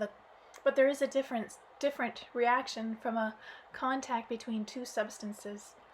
Take a gaseous substance, about a cubic kilometer or more in size, capable of instantaneously compressing itself to the size of a speck, thereby becoming a super hard material. Imagine a grenade or a rocket exploding in such a cloud, but another force simultaneously acting against the explosion, an implosion, will take place at the same time, and all you will hear then is a clapping sound, and everything that was in the cloud will be transformed into a stone the size of a speck. All the rockets on Earth will not overcome the pall of gaseous clouds. In the history of Earth, there have been 2 comings of invasions on their part. Now they are preparing for a third. They think a favorable moment for that is once more approaching. That means nothing can stop them if there are no weapons on Earth stronger than theirs. Man does not have a weapon. It is known as man's thoughts. Man does have a weapon. It is known as man's thought. Even I alone could turn about half of their weapons into dust and scatter them through the universe, and if I could find some helpers, then together we would be able to liquidate all their weapons. The only thing is, the majority of people on the Earth and almost all the governments on the Earth would consider their invasion a blessing. But how could it happen that everyone took an invasion attack as a blessing? You will see in a moment. Here, take a look at the center, which is preparing an invasion force to take over the continent of the Earth. Okay, let me see. I just want to check how long the chapter is. It's kind of long. It's 1 a.m., so I'll have to save it for another time. It's very long. How big was that, 20 pages? We'll stop there. Chapter 23, The Invasion Center. Of course I was eager to see the interplanetary super technology that was capable of conquering a whole planet, but what my eyes actually saw, I think our Russian, American, or our military strategists have absolutely no idea of the kind of weapons that could be so easily used to take over the territories they are supposedly protecting. You, dear readers, before you read on, try to imagine how an alien center preparing for an invasion of the Earth might be equipped, and then look to see what it looks like in reality. I shall now attempt to describe its outward appearance. A huge square room. Along each of the 4 walls, there is a life-size replica of the interior of our own native parliaments on the Earth. Along one wall is the State Duma.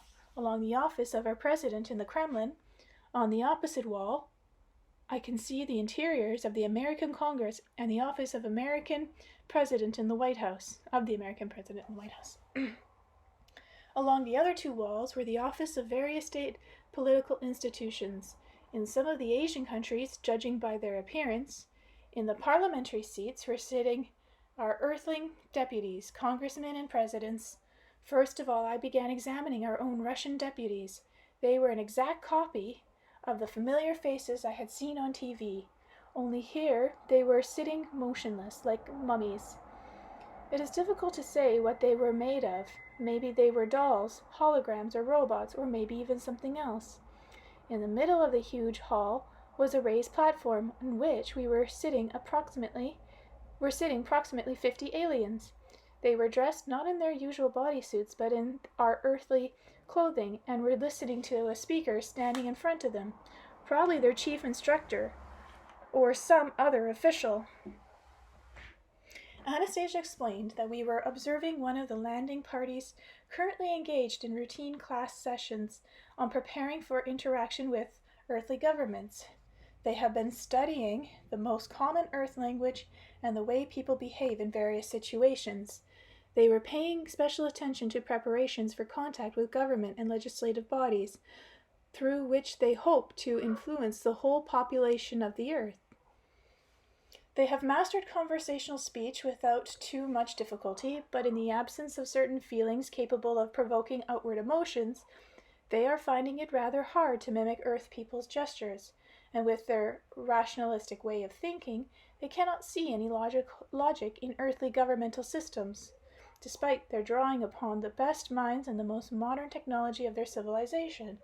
They have still been unable to guess, for example, the secret of why, in spite of the computer technology already available on the Earth and the multitude of special scientific institutions, our national legislative bodies are still not provided with information about the consequences of the decisions they take.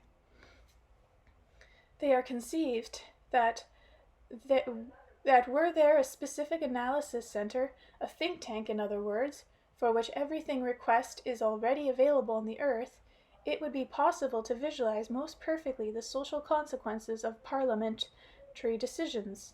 Instead, every legislator, every member of an earthly government is obliged to make a decision independently.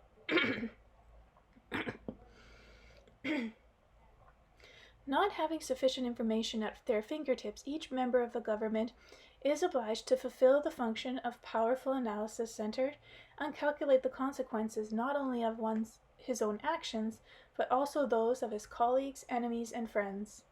Another very mysterious question which the aliens have not been able to guess the answer to is why Earthlings do not define any goal to be obtained. They aspire to something, but to what? That remains a deeper secret. Nevertheless, on the basis of the current requirements of earthly societies, the aliens have prepared a plan to invade Earth's continents. They will begin by making proposals to Earthlings through the government of various countries, and their proposals will be accepted with great enthusiasm. When I asked Anastasia why she was so confident in governmental acceptance of the proposal, she replied as follows. This is what their analysis center has determined. The conclusion of the centers are correct. Given the level of conscious awareness of most Earthlings today, they will take the aliens' proposal as a supreme manifestation of the humanity, of the mind of the universe. And what kind of proposal are they? They are monstrous, Vladimir. It is difficult for me to even talk about them. Tell me at least the main points. It would be interesting, after all, to know just what these monstrous proposals are that would be enthusiastically welcomed on the Earth I live on, and you too. The aliens' first plan is to land a small party, 3 of their flying machines on Russian territory. They will tell the military personnel which surround them of their desire to meet the government circles to talk about mutual cooperation. They will present themselves to the soldiers as representatives of the supreme mind of the universe and give them a demonstration of their superior technology. After military, scientific, and government circles have held internal consultations, approximately 14 days after the aliens will be invited to concretize their proposal. But first, they will have to undergo a medical examination to make sure it is safe to communicate with them. The aliens will agree to the medical examination and then put their proposal in writing, as well as on video. The text will be laid out in a form very similar to our modern official documents and will be characterized by extreme simplicity. The text will read something like this: "We, the representatives of an extraterrestrial civilization, having achieved the ultimate level of technological development by comparison with other intelligent inhabitants of the universe, do hereby consider Earth people our brothers in reason. We are prepared to share our knowledge with societies on the Earth in various branches of science and social structure, and offer them our technology. We ask you to consider our proposal and select the ones most suitable for improving the life of every member of your society."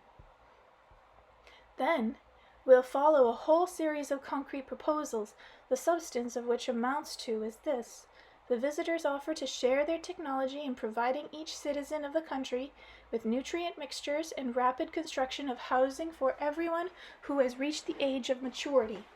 This is the same kind of housing you have already seen, Vladimir, only with not quite so many functions. As an example, they will introduce their mini factories into the country. They will integrate their alien factories with existing Earth factories. But in 5 years, all Earth technologies will be discarded and replaced by technologically more advanced counterparts. A job will be guaranteed for all who wish to have one. Not only that, but every single inhabitant of the Earth will be required to contribute a certain minimum amount of work toward maintaining the technological devices. A nation that signs a treaty with a visitor will be completely protected from military invasion by any other nation. In a society which embraces a new social order and its technological support lifestyles, there will be no crime. In the apartments providing you everything you need will react only to your voice commands, identified by tones inherent only in your voice. Every day, before you take in food, the computers in your apartments will scan your eyes, breath, and other parameters to determine your physical health and describe the corresponding food mixture composition. Each computer installed in an individual apartment will be linked to the main computer, which will thereby be able to pinpoint the exact geographic location of every individual, along with his state of physical and mental health. Any criminal offense will be easily uncovered with the help of a special program in the main computer. Besides, the social conditions which now foster crime will be absent. In return, the visitors plan to ask the government's permission to settle representatives of their civilization in sparsely inhabited areas, mainly in forests, as well as the right of people to exchange their individual garden plots for technological equipped apartments and provisions of lifetime care if they choose to do so. The government will agree under the impression that they will still be in full control. A number of religious denominations will start preaching that the alien visitors are gods, emissaries, since the aliens will not deny any of the religions existing on the earth. Religious leaders who do not believe in the aliens' divine perfection will find it impossible to stand up against the visitors, since they will be accepted by the majority of the citizens in each country that signs the treaty. All other countries will start seeking similar treaties of cooperation with the visitors. 9 years after the first landing on the Earth, a new way of life will have been speedily inculcated into all countries on all the continents of the Earth. All information media will broadcast the ever-advancing achievements in technology and social order. The majority of the population will glorify the emissaries of the mind of the universe as intellectually superior brethren, as deities in themselves. And not without justification. No, not without justification, though, right? I remarked to Anastasia, there's nothing wrong in having no wars and crime on the Earth. Everyone will be provided with an apartment, food, and employment. Vladimir, do you not realize that once mankind accepts the terms of the aliens, they at the same time renounce their non-material divine self? In fact, it will self-destruct. All that is left will be material bodies, and every man, Vladimir, will come to more and more resemble a biological robot. and all the children of the earth will henceforth be born biological robots. But why? All people in the earth will be compelled to render daily service to those devices which outwardly serve them. All mankind will fall into a trap surrounding their own freedom and that of their children for the sake of an artificial technological perfection. Before long, many Earth people will intuitively recognize their mistake and start ending their lives by suicide. Strange. What would they be lacking, though? Freedom, creativity, and the feelings that only co-creation with the divine creation can bring. And if the parliaments and the governments of various countries are unwilling to sign treaties with the aliens, then what? Will they start destroying mankind? Then the alien's mind will look for other ways to lead everybody into a trap. There is no sense in their annihilating mankind. After all, their goal is to understand the interrelationship among all earthly creations, and by that power reproduction is brought about. Nothing like that can exist without man. It is man who is the chief link in the chain of harmony of earthly creation, and the sun's rays are part of the energy and feeling that many people reproduce. With their present level of consciousness today, Earth people pose no resistance to the visitors. The many Earthlings today aren't even trying to render them assistance. How so? Who among us is trying to help them? Does that mean there are traitors in our midst working for them? She's talking about the galactic family now, the Pleiadians and Greys and Reptilians. They are working for them, but these people are not traitors. They're acquaintances, and this comes about involuntarily. It is without malice or premeditation. The main reason is their own lack of faith in themselves and in the perfection of God's creations. What's the connection here? It is simple. When man admits the thought that he is not a perfect creation, when he all at once begins to imagine that there are beings on other planets of superior intellect, he himself feeds them by his own thought. Man himself thereby belittles his own God-given power, and attributes power to creations other than the divine. They have already learned to gather the energy human thoughts and feelings can produce into a unified complex, and are proud of that achievement. Look, and you will see in front of that group of aliens there is a container of glowing liquid, which is being transformed back and forth between gaseous, liquid, and solid states. They have no weapon stronger than what is concentrated in that smaller container. Later, they will distribute its whole contents into a whole lot of small, shallow containers. On the side of the container will act as a special reflector. Each one of them will wear a similar device around his neck in the form of a medallion. All the aliens you see sitting in front of you are wearing such a device right now. When the ray from this medallion is directed to a man, if they may provoke in him feelings of fear, reverence, or excitement, and it can paralyze not only a person's will, but also his consciousness and his body. This ray contains thoughts of a multitude of people. People's thoughts that there is someone in the universe stronger than them, stronger than man, God's creation. And these thoughts, when concentrated, can be turned against people themselves. So it turns out we ourselves give them power when we consider them. So it turns out that we ourselves give them power when we consider them mentally superior to ourselves? Yes, that's right. Mentally superior to ourselves means mentally superior to God.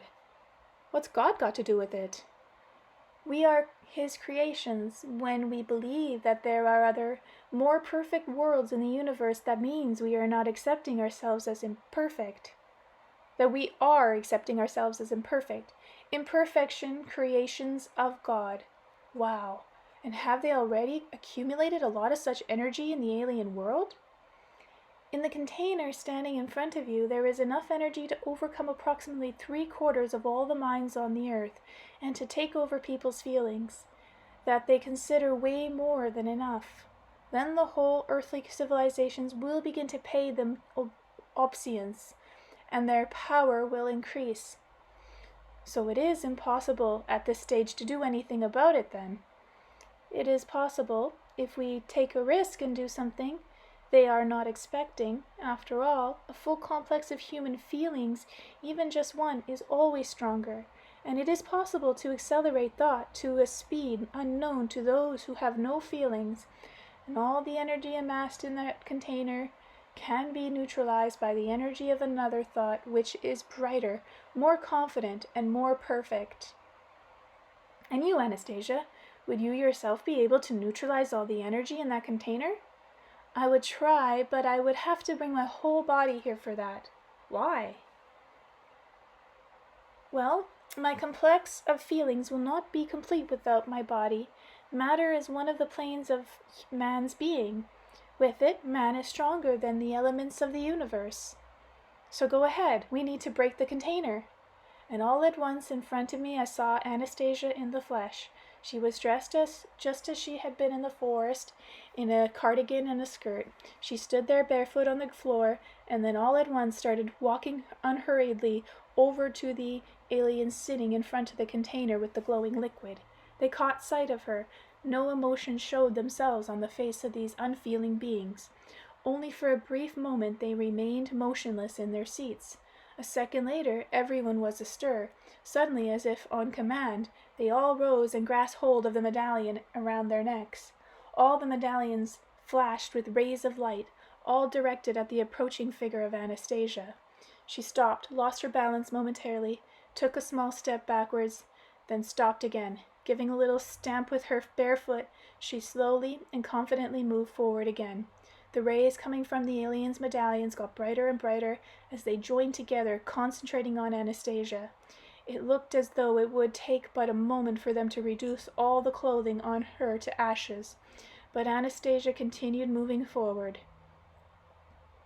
All at once she stretched her hands out in front of her. Some of the rays reflected off the palms of her hands and were extinguished. Then the others started to go out. The alien stood there stock still as before. Anastasia went over to the container, put her hands around it, stroked it with her palms, and whispered something to it. All at once the liquid in the container became turbulent. Then its glow began to gradually fade, and before long there remained a particularly colorless liquid, with only a slight bluish tinge, much like ordinary water on the earth. Anastasia went over to the machine standing by the wall that looked something like a refrigerator. She pressed her hand against it, whispered something to it, and out came a shower of some kind of small colored square tablets, which she caught in the upturned hem of her cardigan. Anastasia went over to the aliens, who were still standing dumbstruck as before, and held out one of the tablets to the one at the end. He stirred as though about to hold out his hand, but stopped at once and began staring in the direction of the man who was standing in front of them all, probably their leader. And so there was Anastasia standing before him for about half a minute, her hands outstretched.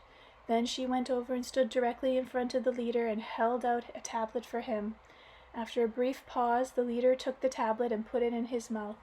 Anastasia then went around to each one in turn, and this time everyone calmly took a tablet from her and ate or swallowed it. Then she turned from them and came over toward me.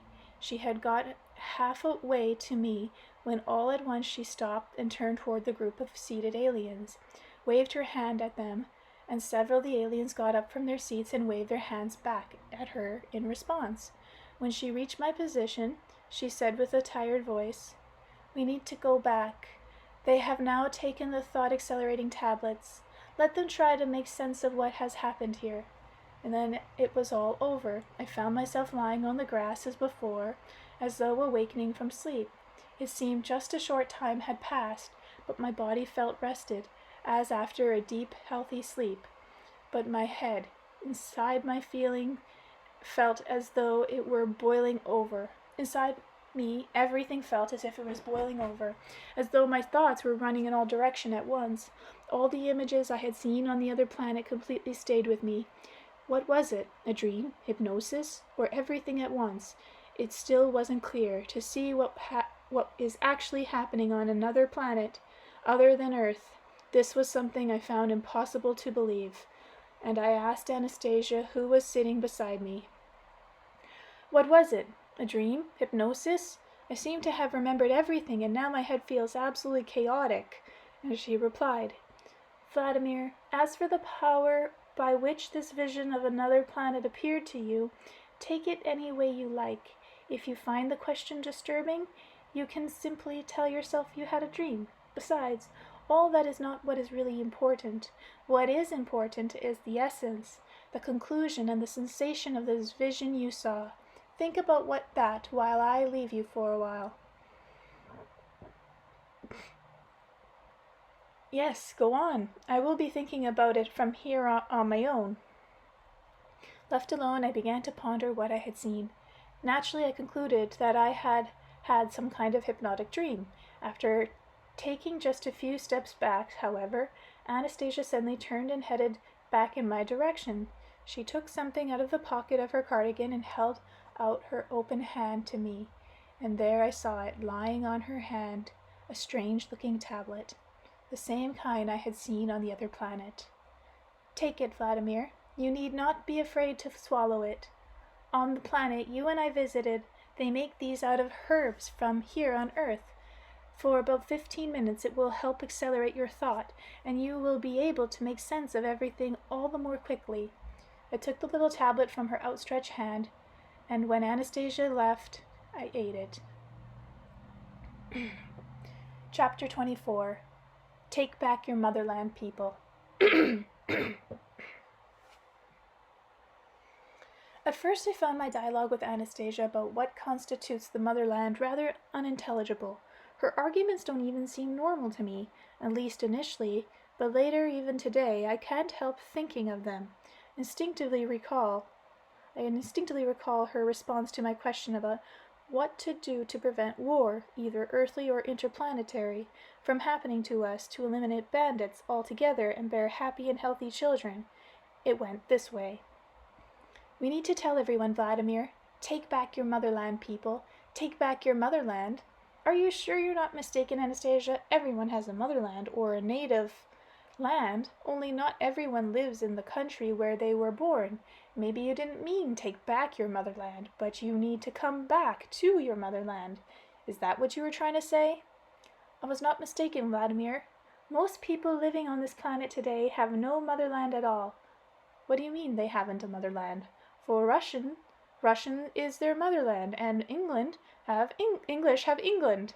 After all, everybody was born somewhere, and so people will use the term motherland or native land to refer to the land they were born. Do you consider that one's motherland must be measured by someone's arbitrary determined border? What else? That's the way things are. All states have borders. But if there were no borders, how could you determine your motherland then? By the place I was born, the town or village, or maybe the whole earth would then be a motherland for everyone. The whole earth could be a motherland for each one of its inhabitants, and man could be caressed by everything in the universe, but for that to happen he would need to join together all the planes of being into a single point, call it his motherland, and create with his own self a space of love therein.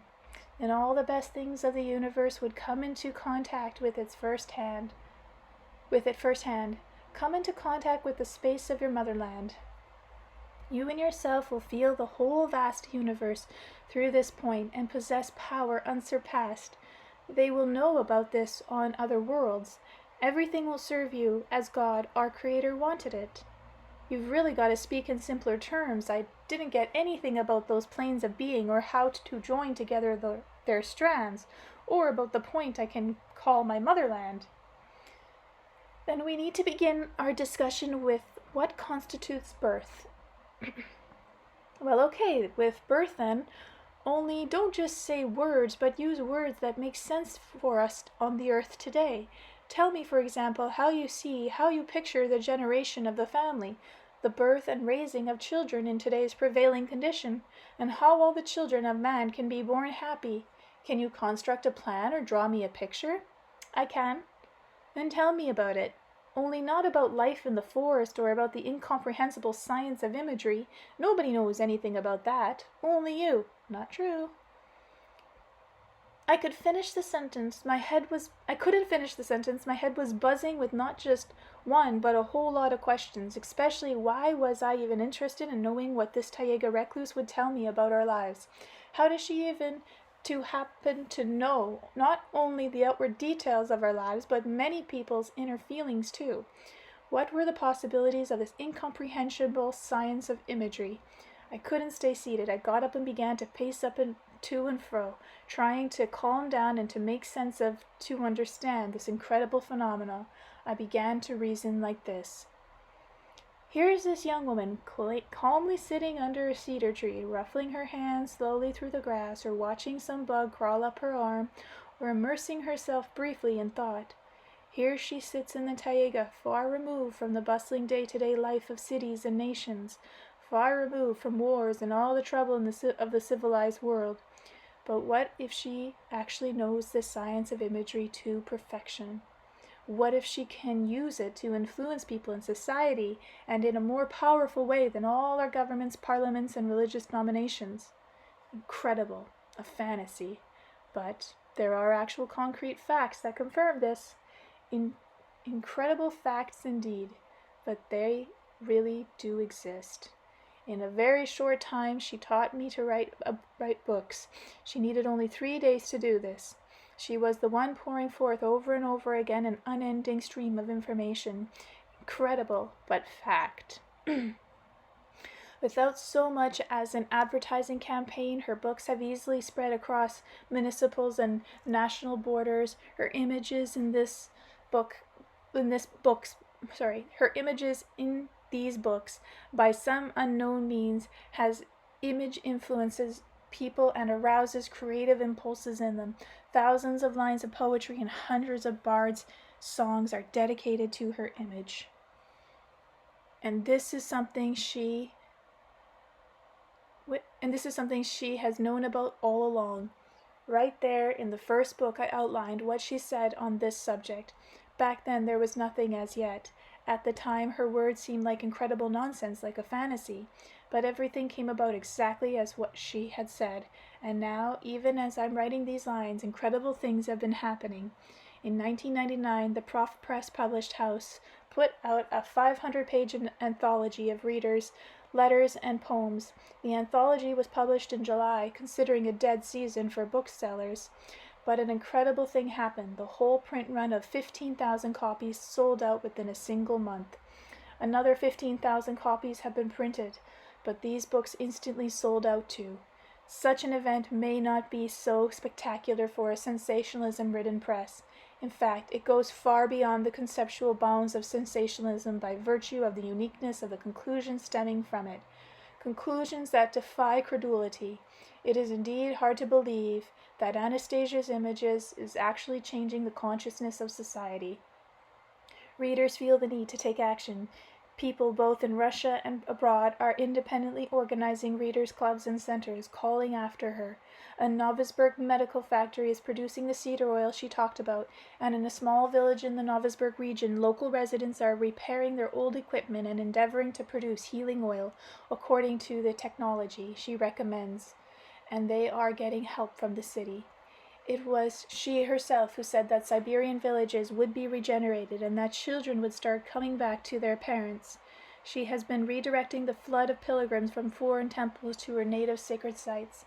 In the past 2 years alone, the dolmens she spoke about on the outskirts of Gelsenik have been visited by over 50,000 of her readers. Around these previously neglected sacred sites, people are now planting flowers and gardens, and in a number of cities they are planting cedars and other growing things according to her method. By decree of the head of the Tomsk region administration, an enterprise has been set up under the name Siberian Flora. It has now sent 4,000 cedar saplings to Moscow. Scientists are talking about Anastasia. Her images as a living, self-sufficient substance is already soaring across Russia. But only Russia. Women in Kazakhstan are collecting money to make a film about Anastasia. Wow. Here are Kazakh women wanting to make a film about a Siberian recluse. Okay, so but only in Russia was a question mark. I didn't read it that way. This image of hers is beginning to lead people somewhere. But where? By what power? Who is helping her?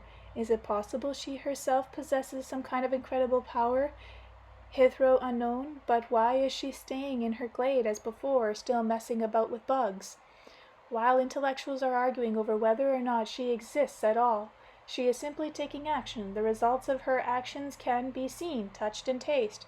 What is this science of imagery? Back in the Taiga, I found such thoughts a trifle confusing.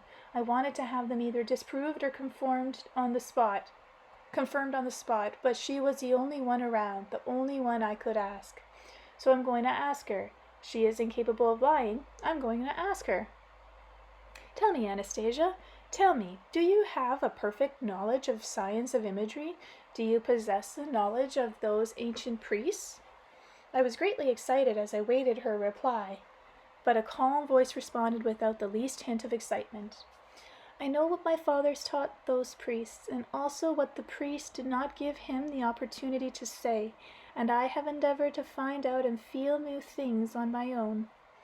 Now I get it, just as I thought. You are more of an expert than anyone else on the science of imagery, and you have created your own image and placed it before people. For many you are a goddess, a messiah, a forest spirit. That is how readers write about you in their letters.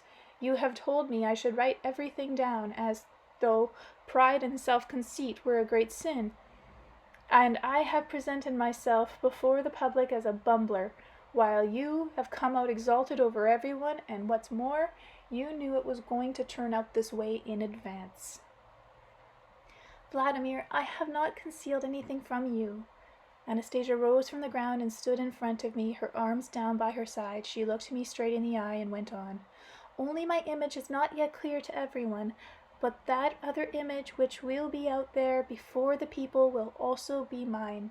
My images will resemble that of a cleaning lady who is simply dusting the cobwebs off the most important things. What's this about cobwebs? Speak more clearly, Anastasia. What is it you want to create this time?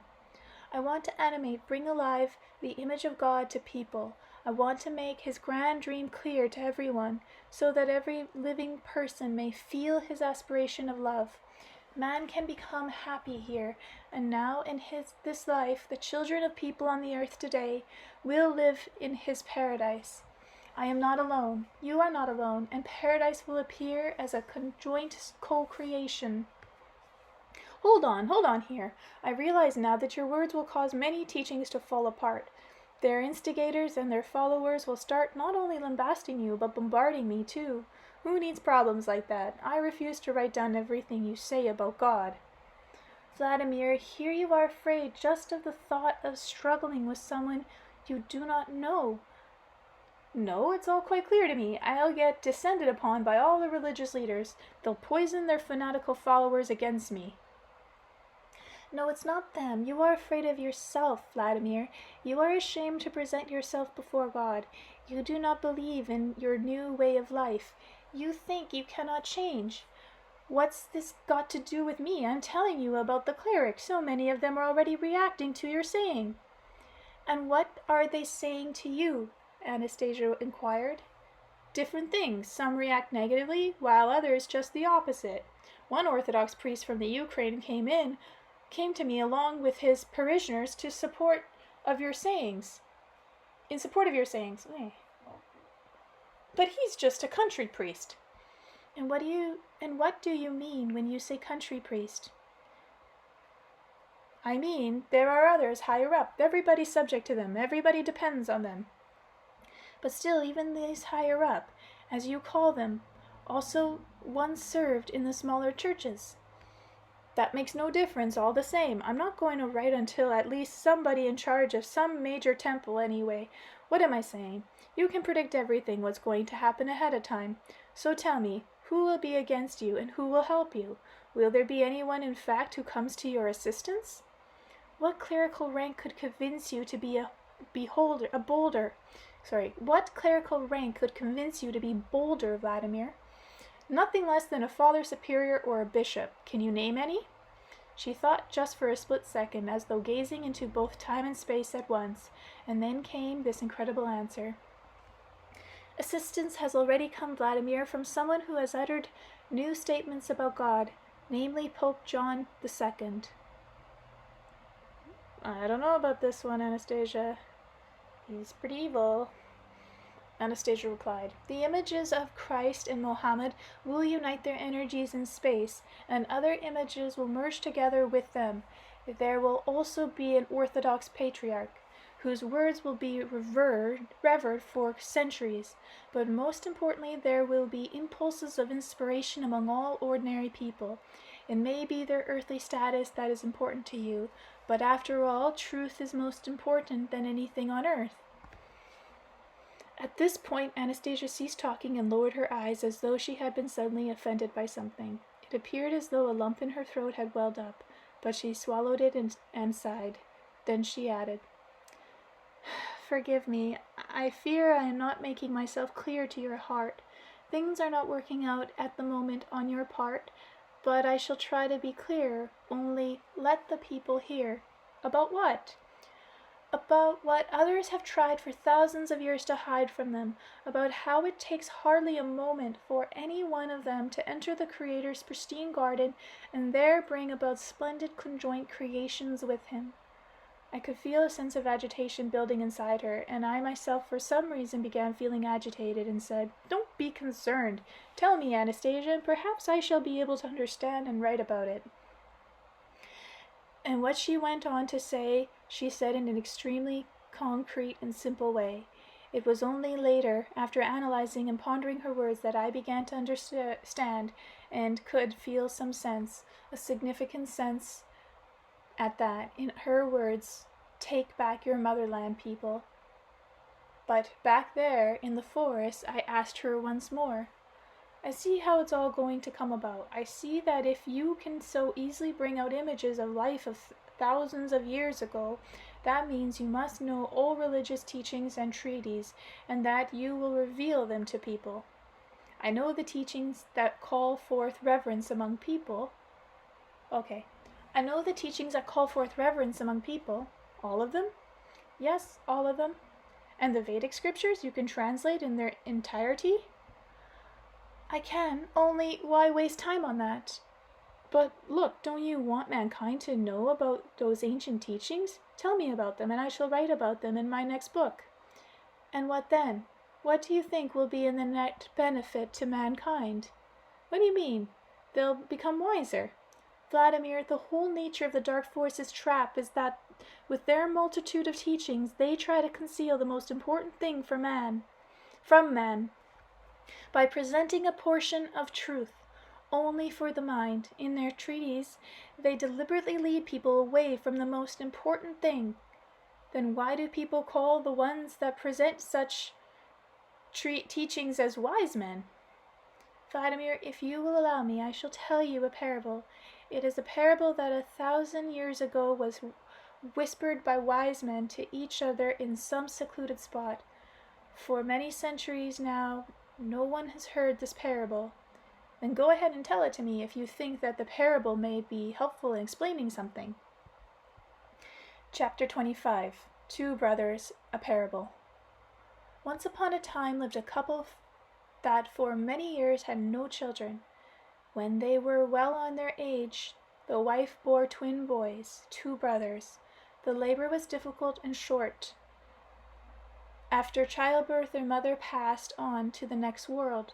Their father hired wet nurses and tried to bring up his children as best he could, and he managed indeed for nigh on 14 years. But as his boys approached their 15th birthday, the father himself passed on. After burying their father, the two brothers sat mourning in their room. Two twin brothers. 3 minutes separated their emergings into the world, and so between the two of them, one was considered the elder, his brother the younger. After a period of mournful silence, the elder brother spoke. "Our father on his deathbed told us of his sorrow, that he had not been able to impart to us the wisdom of life. How shall you and I live without wisdom, my dear brother? Without wisdom, our family line will go on in misery. People who have managed to gain wisdom from their fathers might laugh at us." "Don't be sad," said the younger. to his elder brother, "you spend a good deal of time in reverie. Perchance time will afford you the opportunity in your reverie to learn wisdom too. I shall do everything you say. I myself can live without reverie, yet I still find living a pleasing experience. I am happy when the day dawns, and when it draws to a close, I shall simply live, take care of the household while you are learning wisdom." "Agreed," replied the elder of the two brothers. "Only there is no opportunity to seek out wisdom by staying here at home. There is no wisdom here. No one has left it here, and no one will bring it to us of their own accord. But I, as the older brother, have decided I must, for both our sakes, and for the sake of our line, which will extend through time, find everything that is wise in this world. I must find it and bring it home, and bestow it upon our descendants, as well as our own selves. I shall take with me everything of value our father left us, and travel throughout the world and meet all the wise people of different lands. I shall learn all their teachings and then return to my native home." "Your course will be a good one," said the younger brother sympathetically. "We have a horse. Take the horse and the cart as well, and on your departure take along as much goods as you can carry, so that you will find your journey the less hard. I shall stay at home and wait your returning as the wisest of men." The brothers parted for a very long time. Years went by. The elder brother went from wise man to wise man, from temple to temple, learning the teachings of the Orient and the Occident, journeying to the north and to the south. He possessed a colossal memory, and his keen intellect quickly grasped everything he heard and committed it to heart. For about 60 years the elder brother plied the highways and byways of the world. His hair and beard turned to ashen gray. His inquisitive mind kept roaming and honing his wisdom, and his aging pilgrim came to be considered himself the wisest of men. He was followed around by a crowd of disciples. To inquisitive minds he generously preached his wisdom. Both young and old hung on his every word, and his glory and fame preceded him wherever he came, and communities would proclaim in advance the wise man's great coming. And so it was in an aura of glory, surrounded by a throng of obsequious disciples, that the aging wise man drew nearer and nearer to the village where he was born, and the house which he had left 60 years before as of a youth of 15. All the people of the village turned out to greet him, and the younger brother, showing similar signs of gray, ran toward him, rejoicing and bowing his head before his learned brother, and he whispered with gladsome tenderness, "Bless me, O learned brother, come into our home. I shall wash your feet after your long journey. Come into our home, my wise brother, and take your rest." With a magnanimous sweep of his hands, he gestured to all his disciples to remain in the little hill in front of the village, accept gifts from the well-wishers, and engage in learned conversation, while he himself entered the home of his younger brother. The wise man, like an aged dignitary, sat down wearily at the table in his spacious upper room, and the younger brother began washing his feet with warm water and listening to what his learned brother had to say. And the wise man began speaking to him as follows: "I have fulfilled my duty. I have learned the teachings of the great wise men of the earth, and I have created teachings of my own. I shall not stay long at home now to impart what I have learned to others. That is my part. But since I promised to bring my wisdom home, I shall fulfill my promise and sojourn a day or two with you. During this extent of time, my dear younger brother, I shall impart to you the wisest pearls of truth in the world. Here is the first. All people should live in a splendid garden." Drying his elder brother's feet with a beautifully embroidered towel, the younger went to considerable effort to please him, saying, "Go on, my brother. On the table before you are fruits of our garden. I have gathered the very best for you." The wise man thoughtfully tasted the marvelous array of fruits before him, and went on: "Every man living on the earth should cultivate his own family tree. When he dies, the tree will remain as a good memorial for his descendants. It will purify the air in its leaves so that his descendants will be better able to breathe. We should all be able to breathe good air." The younger brother began to show signs of haste and effort and said, "Forgive me, my wise brother. I forgot to open the window so that you can breathe fresh air." Whereupon he threw the window open and then went on. "Here, breathe the air of our 2 cedar trees. I planted them for the year you left. I dug a hole with my spade for one of the saplings.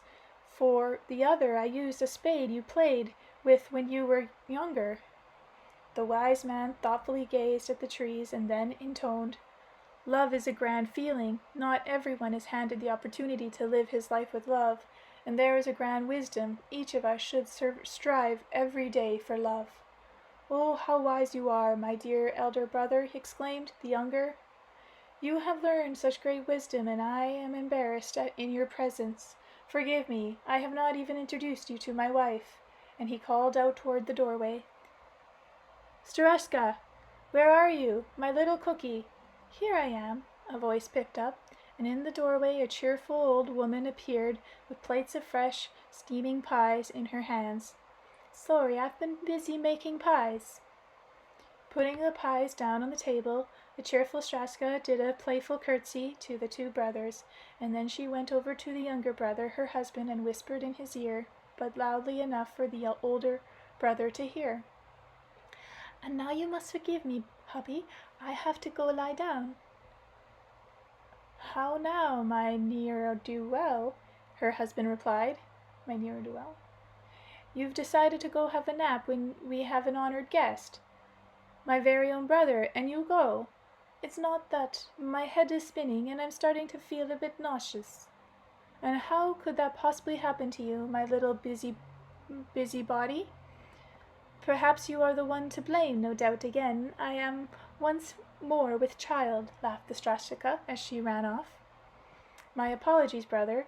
The younger brother excused himself to some embarrassment. "She doesn't know the value of wisdom. She's always been light-hearted and is still that way, even in her old age." The wise man's thoughtful moments began increasingly longer. His reverie was broken by the sounds of children's voices. The wise man heard them and said, "Every man should strive to learn great wisdom, to learn how to raise children that will be happy and righteous." "Tell me, learned brother, I long to make my children and grandchildren happy. You see, my noisy little grandchildren just have come in." 2 boys, no older than 6, and a little girl of about 4 were standing in the doorway and quarreling amongst themselves.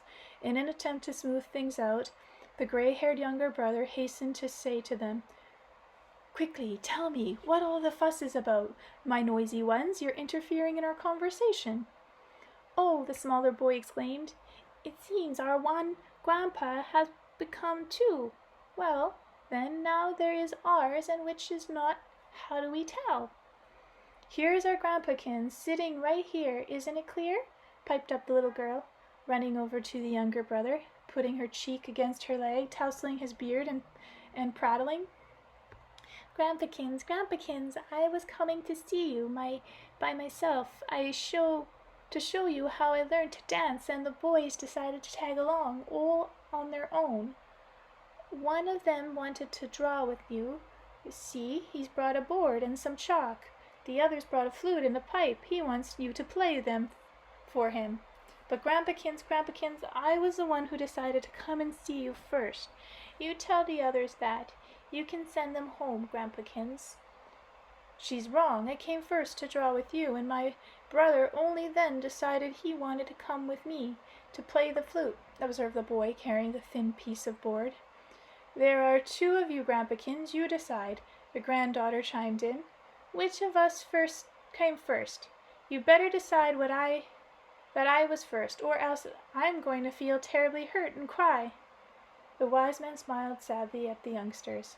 He furrowed his brow, worked out a response in his mind, but said nothing. The younger brother became frustrated and decided to cut short the ensuing pause.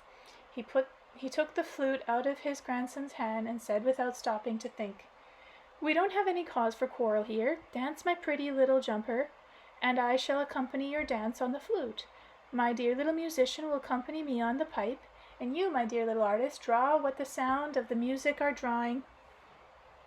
and draw the ballerina doing her dance, and now everybody to their tasks. Look to it, lads."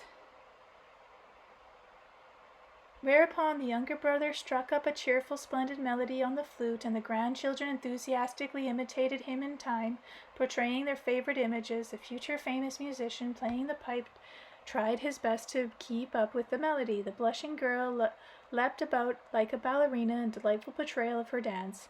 The future artist drew a picture full of joy. The wise men kept silent. The wise men realized. When the merriment was finished, he rose and said solemnly, "You remember, my dear younger brother, our father's old hammer and chisel. Give them to me, and I shall hew out and on a rocket the most important lesson of all. Then I shall go away. I probably shan't come back.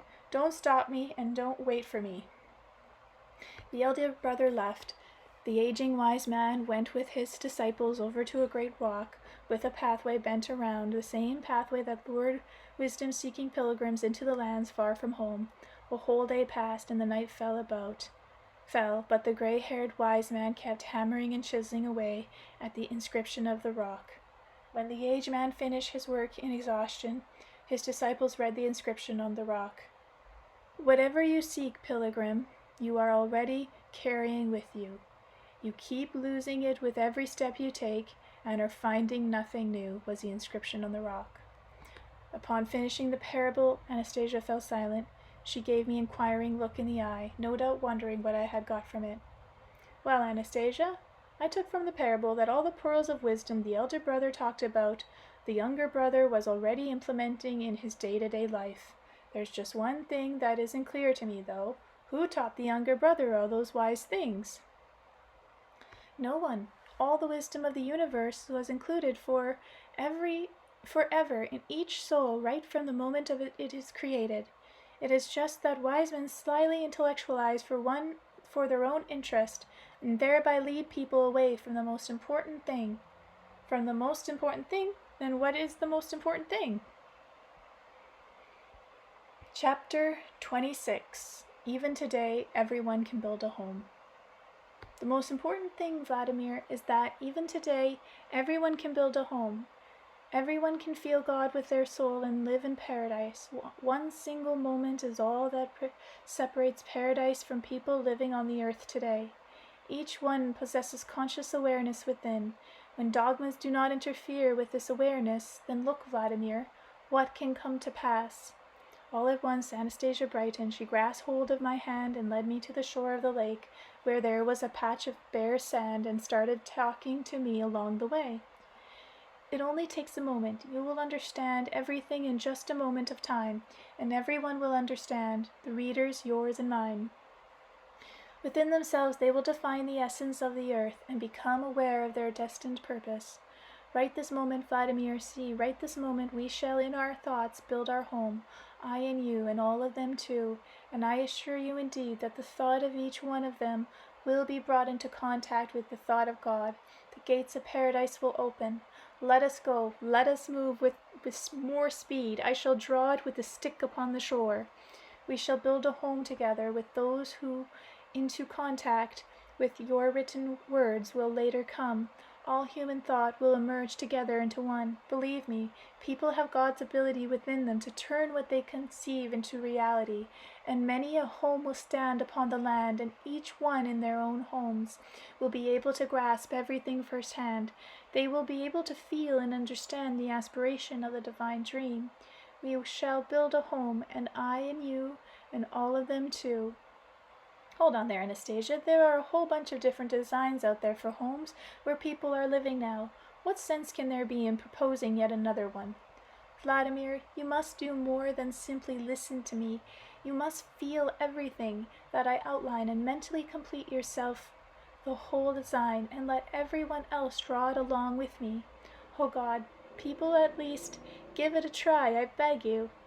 Anastasia was literally trembling with joyful excitement. She was reaching out to people, and I found myself growing more and more interested in her design.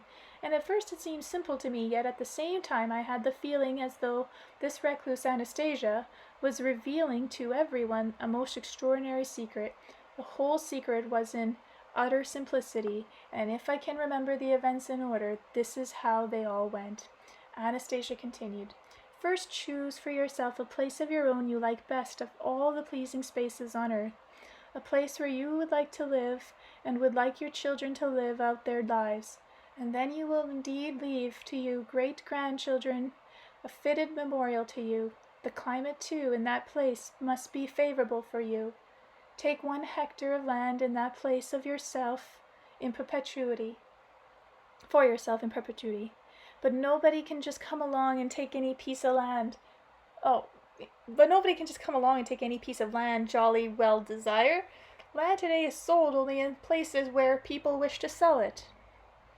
Yes, unfortunately everything happens that way today. Your motherland is extensive, but there is not a single hectare of your land that where you can create a corner of paradise for your children and descendants. And yet the time has now come when we must begin acting on this cause, and take advantage of the most favorable of all the existing laws. I don't know all the laws, of course, but I'm sure there is no law allowing someone to take possession of a parcel of land in perpetuity. Farmers can rent a good deal of land, but only for 99 years. What? Well then, we can start by taking it for a shorter span of time, but we need at once to plan a law so that everyone may have his own parcel of ground, his own motherland, whether or not, and to what degree the country flourishes as a state depends on this. And if there is no appropriate law at the moment, well, you will have to make one. That's easier said than done. Our laws are made by the State Duma. It has to make some amendment or introduce a new article into the Constitution, and the parties in the Duma are constantly fighting with each other. There's no way they can settle the land question. Then if there is no party capable of enshrining into law everyone's right to their motherland, you will have to form such a party. And who will set it up? Those who will read about the home we are creating and become aware of what a motherland means to each one, to each man living today, and to the future of the whole earth.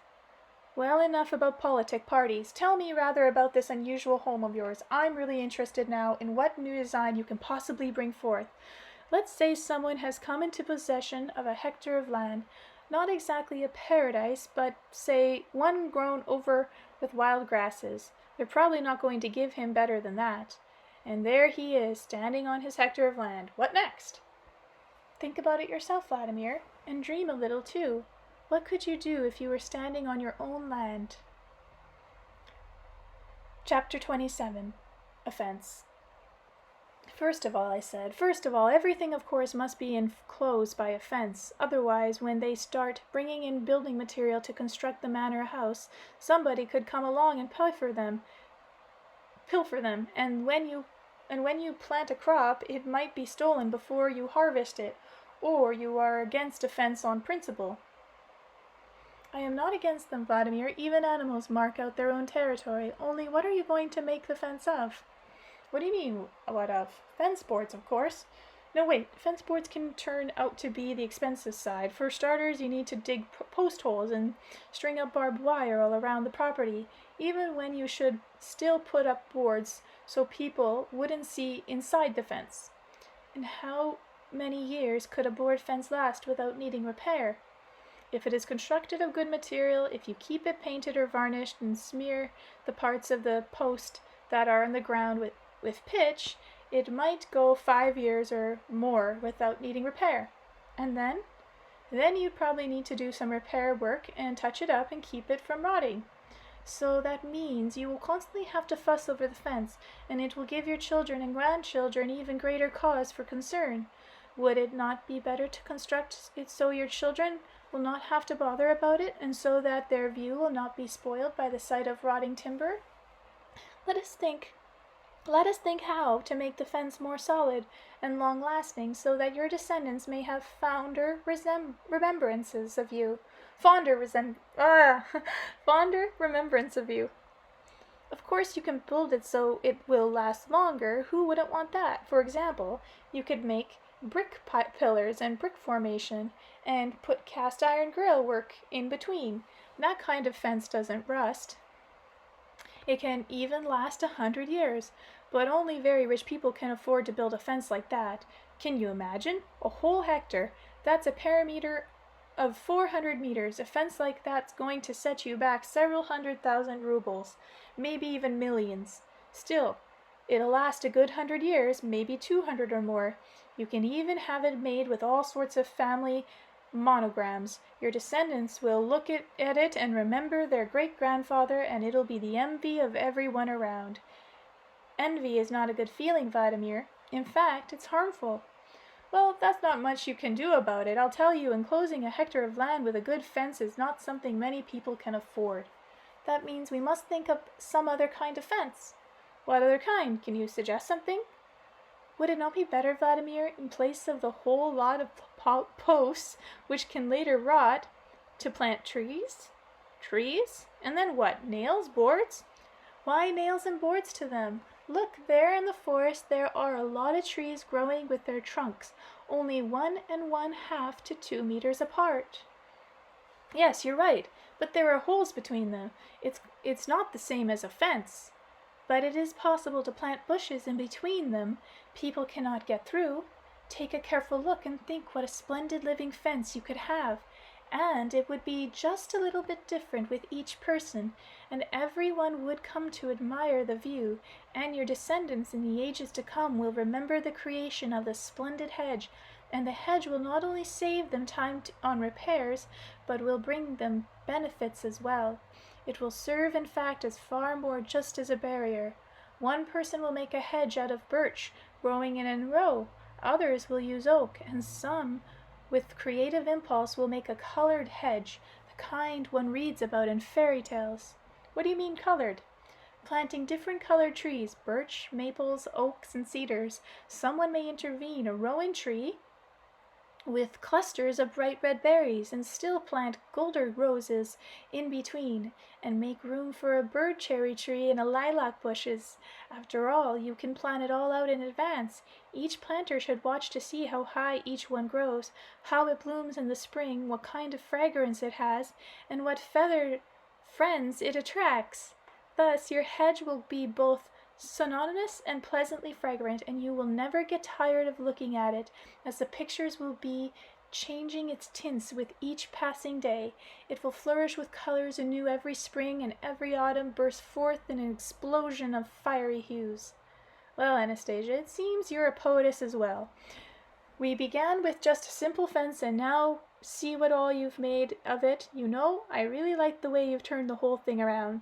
And why haven't people thought of this before?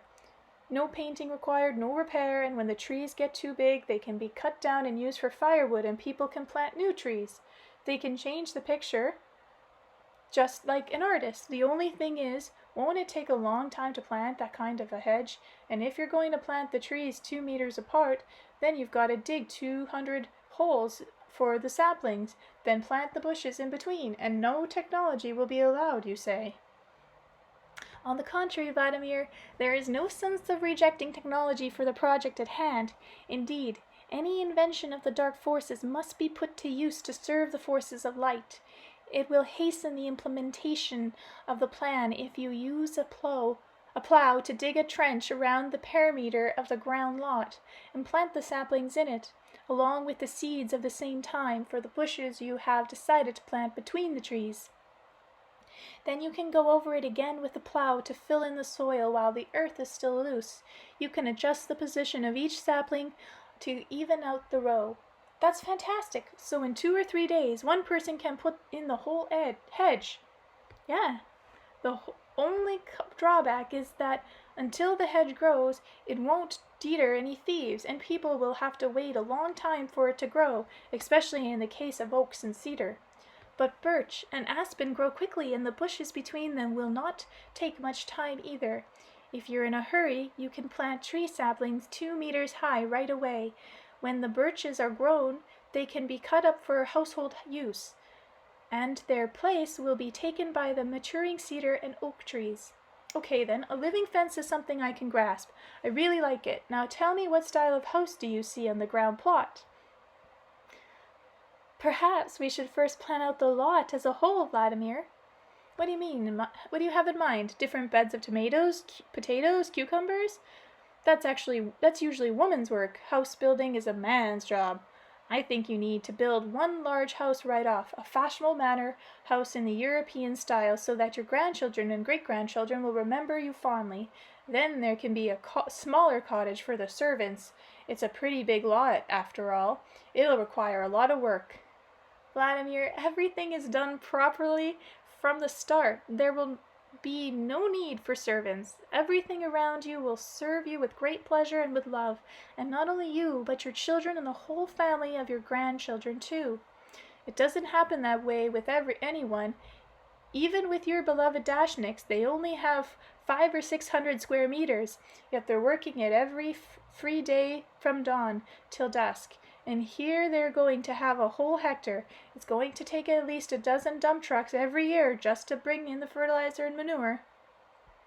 First, the loads of manure have to be spread over the whole growing area, and then all the earth has to be dug up and turned over. Otherwise, nothing will grow, right? And you better add some kind of fertilizer, and you can get it in the special stores if you don't fertilize. The soil won't give a good yield. It's something agronomists, people who study agriculture, know the Dashniks have learned from experience. I hope you agree to the need of fertilizer. Of course, the earth needs fertilizer, but the task needs to be devitalizing. God has thought through everything. Need not be devitalizing. Okay. God has thought through everything in advance so that the ground in the place you wish to live will turn out to have the right nutrients and be in an ideal condition without worrisome physical effort on your part. You need only make contact with his thought and feel the wholeness of the system he has designed instead of just relying on your own intellect in making decisions. And why is nothing fertilized today anywhere in the earth according to God's system?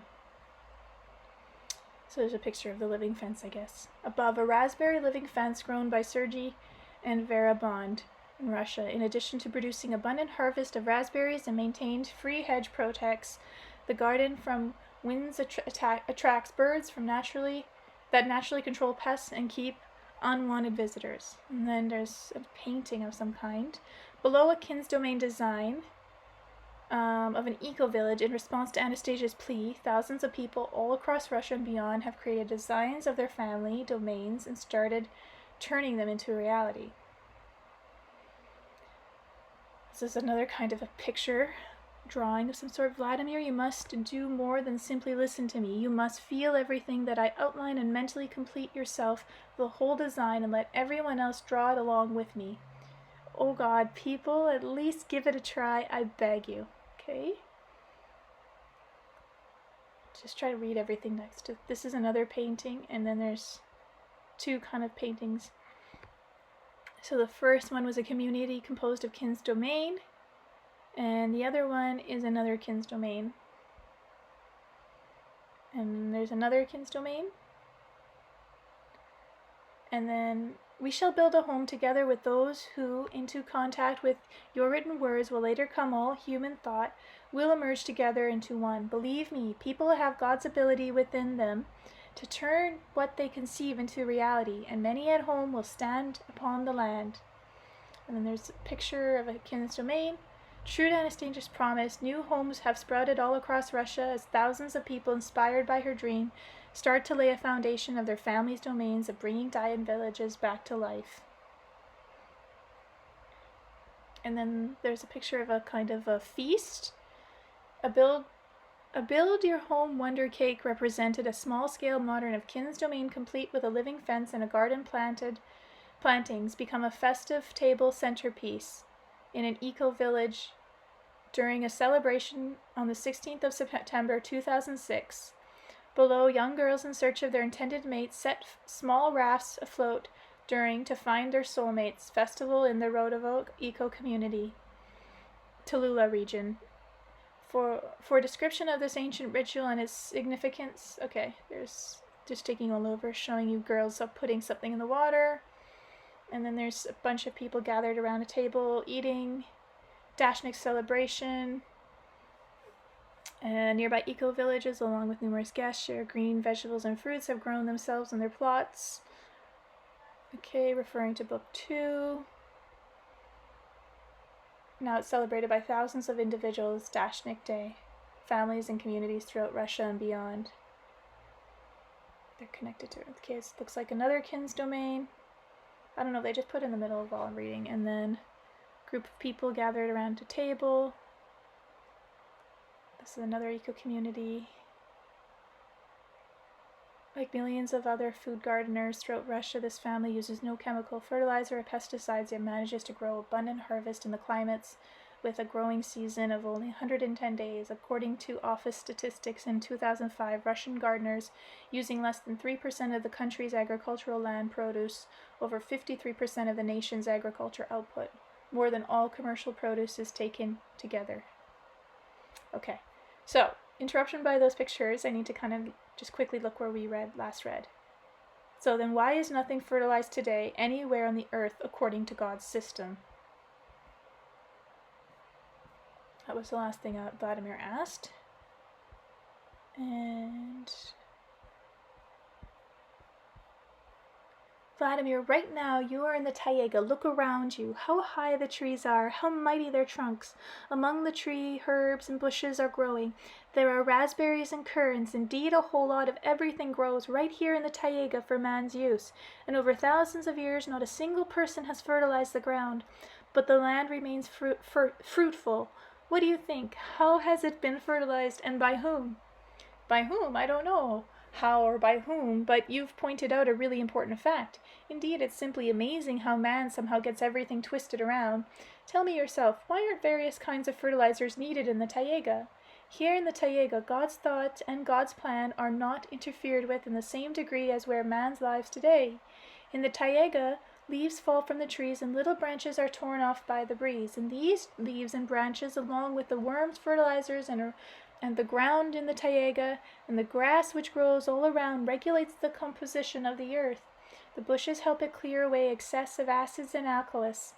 None of the fertilizer you are familiar with can substitute for leaves falling from the trees. After all, leaves include many of the diverse energies of the universe. They have seen the stars, the sun, and the moon, and not only seen, but they have interacted with them, and even many thousands of years from now, the ground here in the taiga will still be fertile. But the ground lot where our house is to be built is not the taiga, you see. Then start planting. You yourself can plant a forest of different kinds of trees. Anastasia, maybe it's best if you told me right off how to make it so that the soil in the plot stays fertilized all on its own. That's a major undertaking since there are so many other things to do. Planting beds, warding off various kinds of pests. Of course you can talk about details and particulars, but it would be best for each one to apply his own thought, his soul, and his dream to a building work. Each of us knows instinctively what will be the most suitable arrangement for him and bring joy to his garden and grandchildren. To his children and grandchildren, not garden. There can be no one single plan that fits all. Each plan is individual, like a great artist's masterpiece. Each man must make it his own. But give me an example, at least tell me in general terms. All right, look, I shall do a little outline for you. But first, there is the most important thing to understand. Everything is created by God's hand for the good of man. You are a man and can control everything around you. You are a man. Try to comprehend and feel through your soul what constitutes a real paradise on the earth.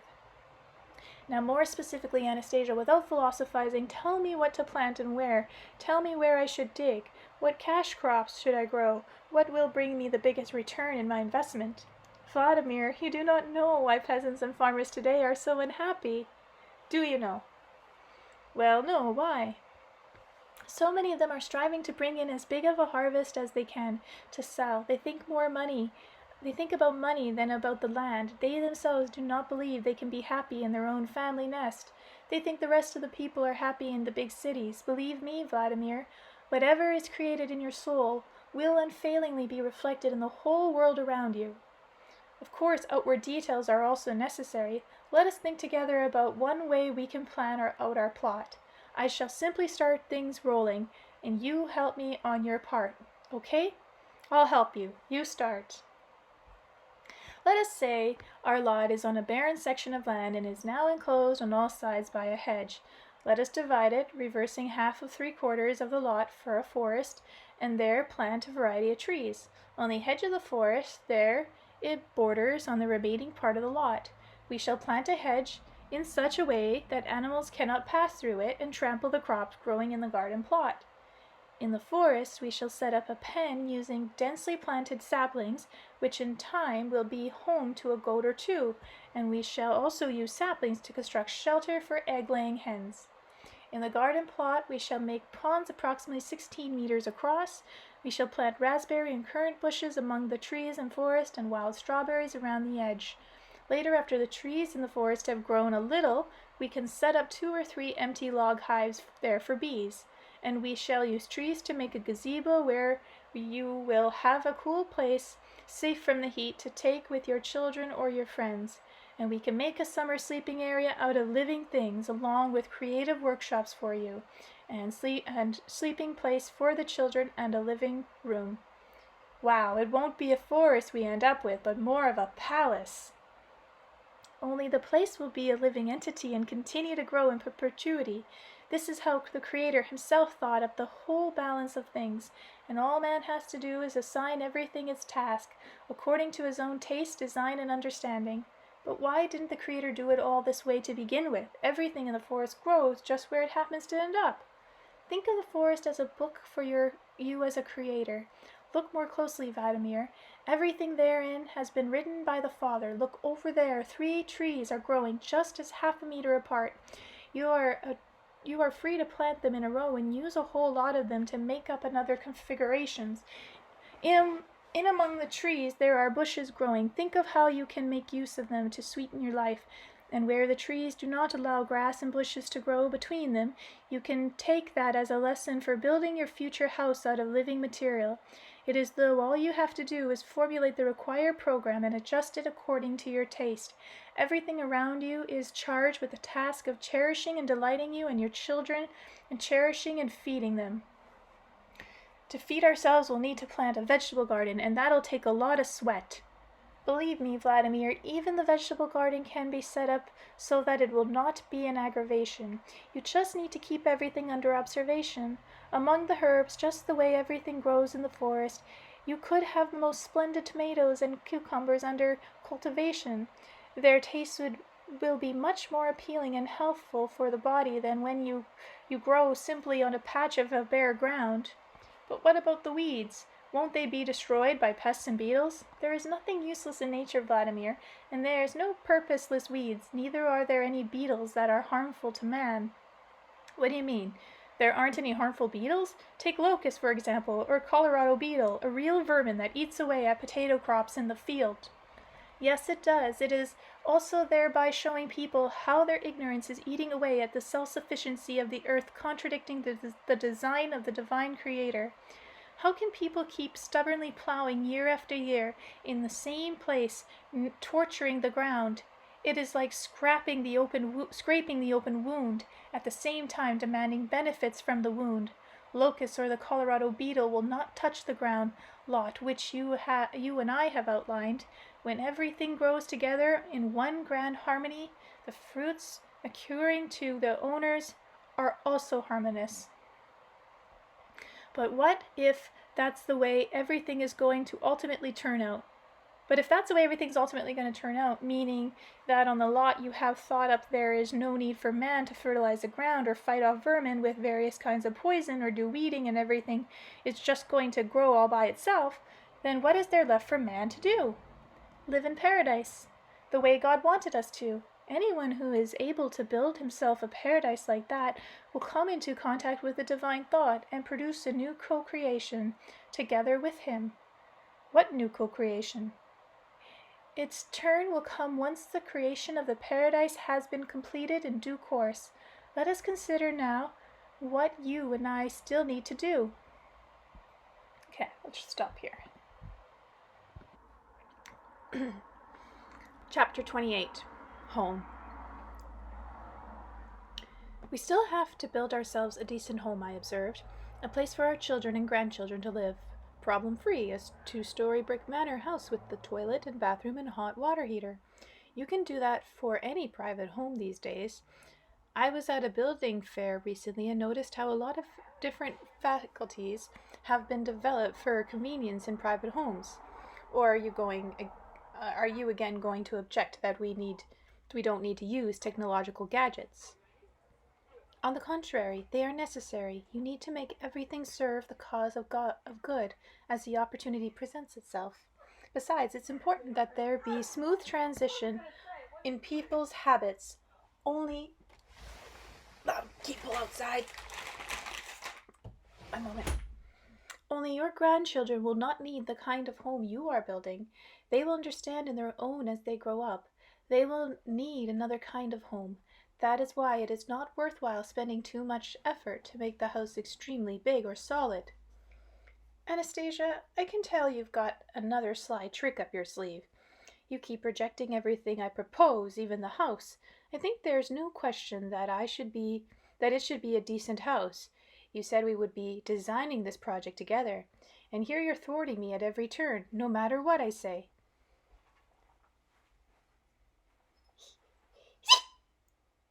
Sorry, guys. I sneezed. Of course, we're doing it together, Vladimir. Besides, I am not rejecting anything. I am simply expressing my views, and each one must decide for himself what comes closest to his own taste. You should have told me a little more about your views right off. I don't think anyone's going to understand why the house should not stay the way it is for the grandchildren. The other home will still preserve their love for you and their everlasting memories of you. When your grandchildren grow up, they will understand which materials out of all the ones thought upon the earth will be the most pleasant, solid, and useful for them. Right now, you do not have those kind of materials. Your grandchildren will build a wooden house using these trees, which their grandfather planted way back when, and which their father and mother so loved. That home will start curing them. It will keep them from impurities and inspire them to what is bright. The grand energy of love will dwell in that home. Yes, interesting. A home made of material of the trees cultivated by their grandfather, and their grandfather and mother. And you say it will help protect those living in this home? How? There is some kind of mysticism involved here? Why would you call the bright energy of love mysticism, Vladimir? Because not everything is clear to me. Here I've been talking about designing a home and a ground lot, and now you've all of a sudden started stating things about love. But why all of a sudden? You have to create everything with love right from the start. What? The living fence too? And you'd have to plant the saplings in the forest with love too? Of course, the grand energy of love and all the planets in creation will help you lead a full life, a life inherent in a Son of God. Now you've really started talking incomprehensible, Anastasia. From a house and garden, you've gone back to God again. What relation could there possibly be there? Forgive me for not being clear in my explanation, although allow me to try a different route in trying to explain the significance of our project. Go ahead, only it turns out it's your project, not ours. It belongs to everyone, Vladimir. Many people will sense it intuitively in their hearts, but man will be prevented from grasping its specific details by fly-by-night dogmas, sound of technocratic way of doing things, and the many scientific disciplines that are attempting to lead people away from happiness. All the more reason for you to try putting everything in more specific terms. All right, I shall try. Oh, how I wish my explanations could be clear to people. Oh, how I wish they could. O logic of divine inspiration, help me choose a phrase and a word combinations that will be more clearly understood. Chapter 29, The Energy of Love. The great energy of love is sent to the earth by God. For his children, it comes to each of them at one time or another. It frequently tries to cheer man with his heart and warmth and stay near him forever. But most people do not give the great divine energy the opportunity of remaining with them for long. Imagine a couple where he and she meet at one point in the resplendent radiance of love. They endeavor to join their lives together in perpetuity.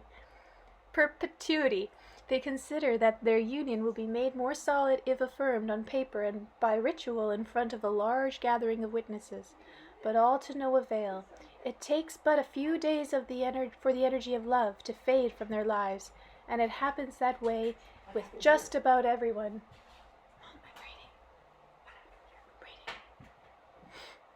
Yes, you're right, Anastasia. A tremendous number of people get divorced, about 70%, and it often happens that those who don't get divorced end up living like a dog and a cat together, or show complete indifference to each other. Everybody knows this, but nobody can figure out why it happens on such a massive scale. You claim the energy of love fades from their lives, but why? As though it were somehow aiming to tease everyone or playing some kind of game it's invented. Love does not tease anyone, and it does not play games. It tries to stay with everyone forever, but man chooses his own way of life, and this way of life frightens the energy of love. Love cannot give inspiration to annihilation. It is unseemly for the offspring of love to live in torment when he and she are beginning to build a new life together.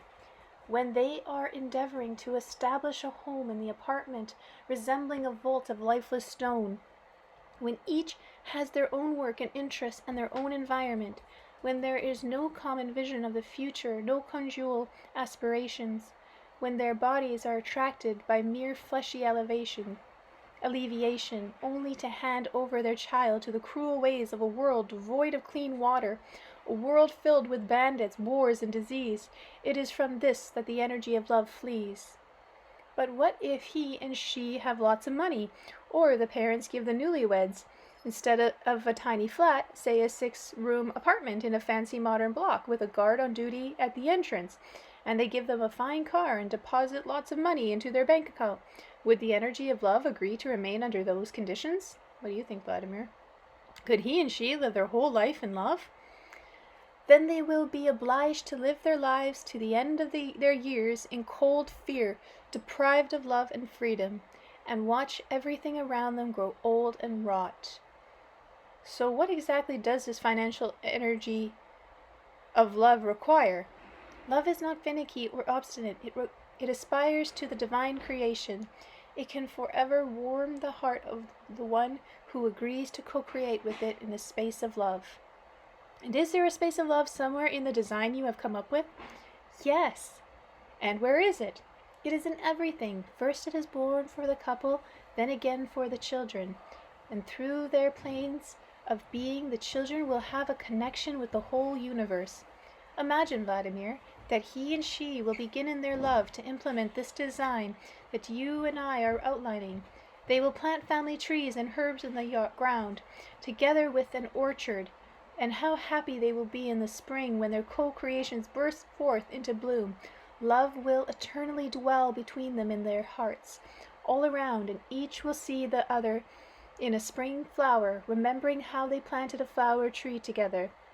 And the taste of raspberries will remind them of the taste of love, since in the autumn he and she in love for each other touched the twig of the raspberry bush. In the shady orchard splendid fruit is ripening on every tree thereof, and the orchard was planted jointed by he and she. They planted the orchard in love. She laughed resoundingly when he dug a hole, and perspiration covered his brow, and she wiped it off with her hand and planted a kiss on his burning lips. It often happens in life that only one of the partners is in love, while their mate simply tolerates the other's presence.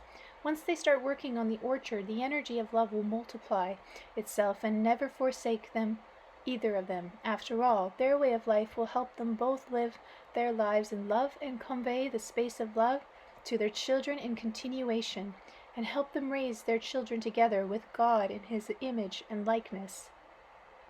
Anastasia, tell me in greater detail about the raising of children. A desire to know more about this is something many readers in their letters have expressed. Even if you don't have a system of your own, at least tell us, out of the existing system, which is best. Chapter 30. In his image and likeness. You will not find a single system of child raising that will suit everyone, Vladimir, if only because each one must first respond to the question of exactly what kind of individual they want to raise their child to be. What do you mean, what kind? A man, of course. A happy, intelligent man. If so, then the parents themselves must become that kind of man, and if they themselves have not been able to achieve happiness, then they should know what has prevented them from doing so. I very much wanted to speak about happy children. Raising them, Vladimir, means also raising yourself. The project we have been outlining all together will help in this. You and everyone else know the way children are born these days. People do not pay enough attention to their whole experience leading up to their birth, and many children are deprived of the planes of being inherent only in man, and so children are inevitably born crippled. Crippled? Do you mean without arms or legs, or polio victims? I almost said vaccine, because that is to blame. A man may be born crippled not only in outward appearance. Sometimes the body may appear externally quite healthy, but man has a second self, and each man should have a full set of all forms of energy, intellect, feelings, thought, and much else besides.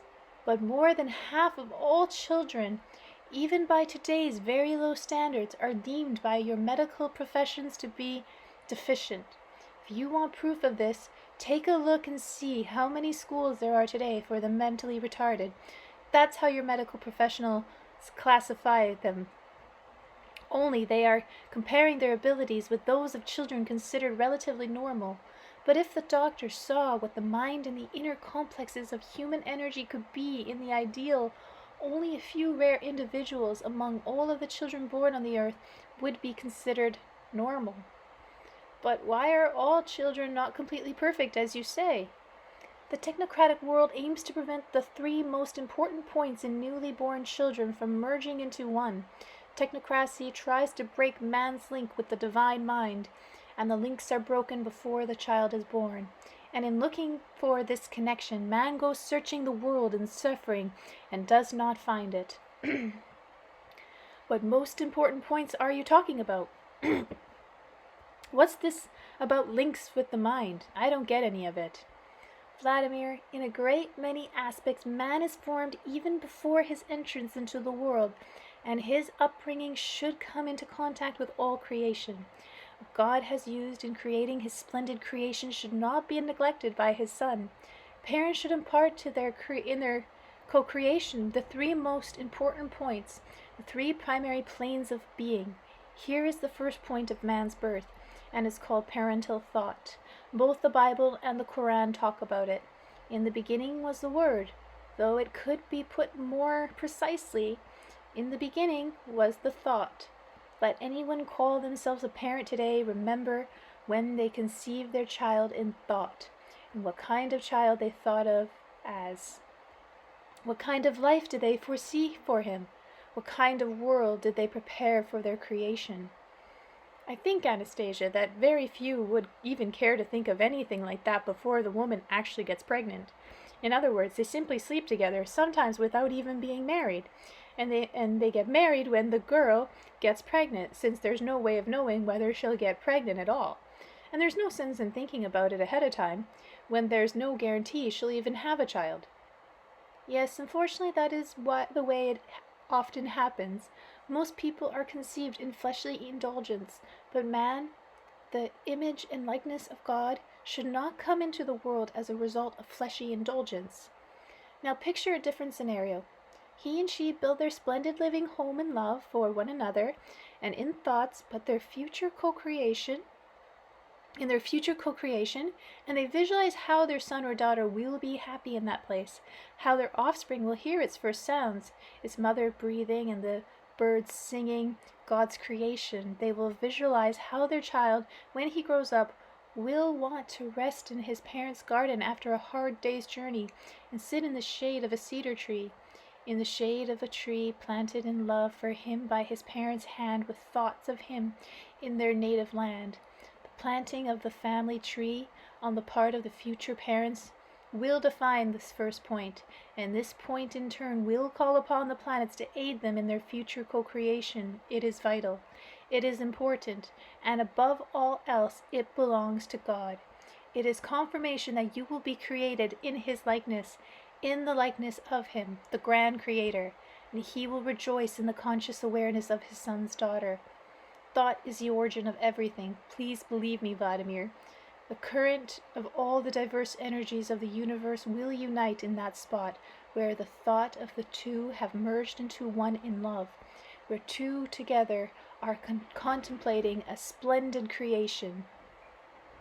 The second point, or rather yet another human plane, will be born and light a new star in the heavens when two bodies emerge into one.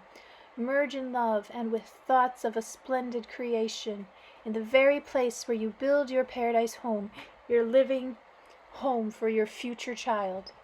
Then the wife who has conceived should live in that spot for 9 months, and it is best of all if these months are the blossoming of spring, the sweet fragrance of summer, and the autumn and the fruits of autumn, where nothing will distract her except for joy and pleasant feelings, where the wife in whom a co-creation is already dwelling splendidly is surrounded only by the sound of divine creations. She lives there and feels with her whole self the whole universe, and the future mother should see the stars and mentally give all the stars and all the planets to her splendid child as a gift, something the mother can do with the greatest of ease, something completely with her power, and everything will follow the mother's thought without hesitation, and the universe will be faithful servant to the splendid creation these two people have produced in love. And a third point, a new plane of being should come about in this base, right there in the spot where the conception occurred. The birth should take place, and the father should stay close around, and the great all-loving Father will raise over the three of them a crown. Wow! I don't know why, Anastasia, but I find your words even took my breath away. You know, I was able to visualize the spot you're talking about, and oh, how I could visualize it. It made me feel as though I wanted to be born again myself in such a place, so that right this moment I could go and rest in a splendid garden planted by my father and mother, so that I could sit in the shade of a tree planted for me before my birth, the place where I was conceived and where I was born, where my mother walked in the garden thinking about me even before I came into the world. Such a place would greet you with great joy, Vladimir. If your body should fall ill, it would heal the body. If your spirit, it would heal the soul too. If your soul, it would heal the soul too. And if you were weary, it would give you food and drink. It would embrace you in a gentle sleep and wake you with a joyful dawn. But as with the most of people living on the earth today, you do not have such a spot. You do not have a native land, a mother where the planes of being can merge into one. But why does everything we do turn out so lousy? And why do mothers continue to bring semi-retarded children into the world? Who took this spot away from me? Who has taken it away from everyone else? Vladimir, perhaps you yourself can say who failed to create such a place for your daughter Paulina. What? You're not suggesting I'm to blame for my daughter not having a spot? I'll stop here. Chapter 31. But who is to blame? But I had no idea all that just happened. I can't turn the clock back in time and correct everything. But why go back? Anyone create a Sunday way of life. Lives on, of course, but what are people, for example? They're wild and besides, how can children properly brought up now and know themselves? Adopt them how? In wait for the elderly to apologize to their children and sincerely apologize for not having been able to give them a trouble-free world, for dirty water and polluted air. And let them begin to build with their elderly hands a real living home for their own grandchildren. If only such a splendid thought is born in them, the days of their lives will be extended, and when the elderly reach out their hand to touch their motherland, believe me, Vladimir, the children they yearn to see will return to them, and perhaps the elderly will not be able to grow their living home completely, but their very children will be able to bury them right in their motherland, and thereby help them come to life again. Bury them in their motherland? Oh, by motherland you mean their lot of family terrain, so we should bury our relations on this lot of land instead of in a cemetery, and we'll put up memorials to them there. Of course on their own land, the own plot of ground, in the forest planted by their own hand, but of man-made memorials they have no idea. They have no need. Indeed, everything around will serve as a memorial to them. Every day, everything around you will remind you of them, and not with sadness, but with gladness. And your line will be immortal. After all, it is only good memories that will bring back souls to the earth. Hold on there. What about the cemeteries? Do you mean to say they're completely superfluous? I don't know what that means. Vladimir, cemeteries today are something like cesspits where people throw their useless garbage. Even up until a cemetery, the bodies of those who died were buried in family tombs, chapels, and temples, and only those without family or wayward people were taken outside the community. What is left today is but a distorted remembrance ritual of long ago. You go through a ritual after 3 days, then 9 days after that, then 6 months, then a year, and so on. Then the remembrance is wholly superseded by the ritual itself. The souls of those who have passed away are gradually forgotten by those living today, and even the living are all too often forgotten when children abandon their own parents and run away to some far-off land. And the children themselves are not to blame. They are simply running from what they intuitively perceive as the parents' lie and the hopelessness of their own aspirations. They are running away from an impending hopelessness only to find themselves at the same dead end.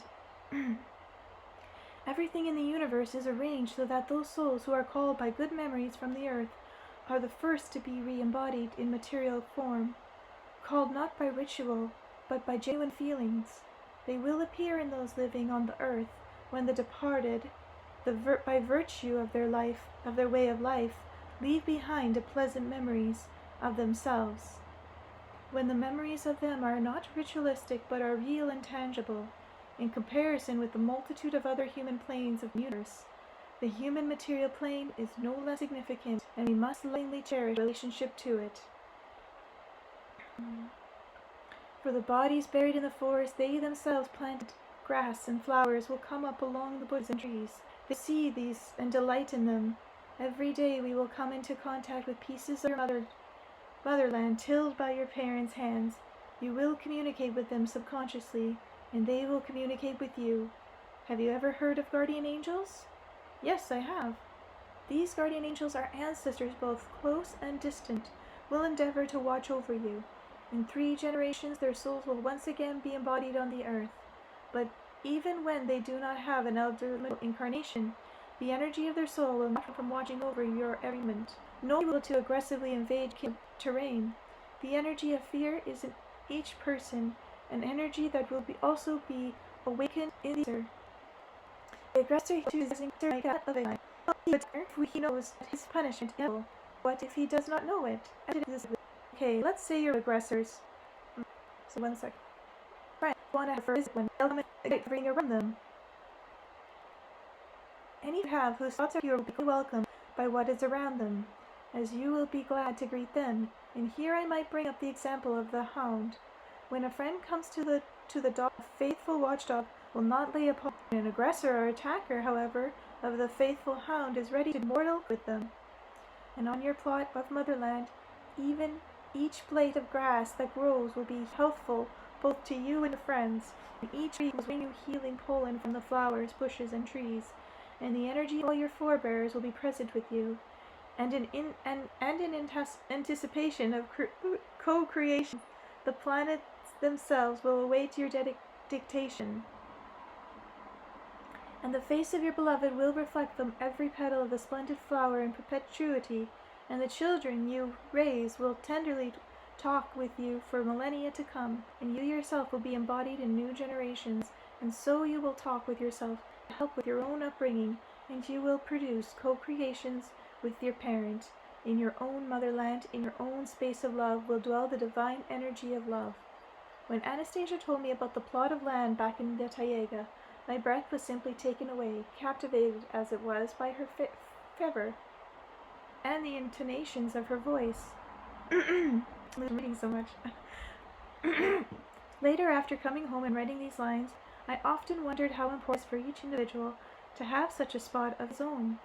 This piece of one's motherland, as one perceives a child, when he is already grown with last breath. Is it really possible to help in family terrain to speak with one's and for their energy to protect them both in spirit and body? And just imagine, it came about that all my doubts were erased all on their own by life itself. This is how it happened.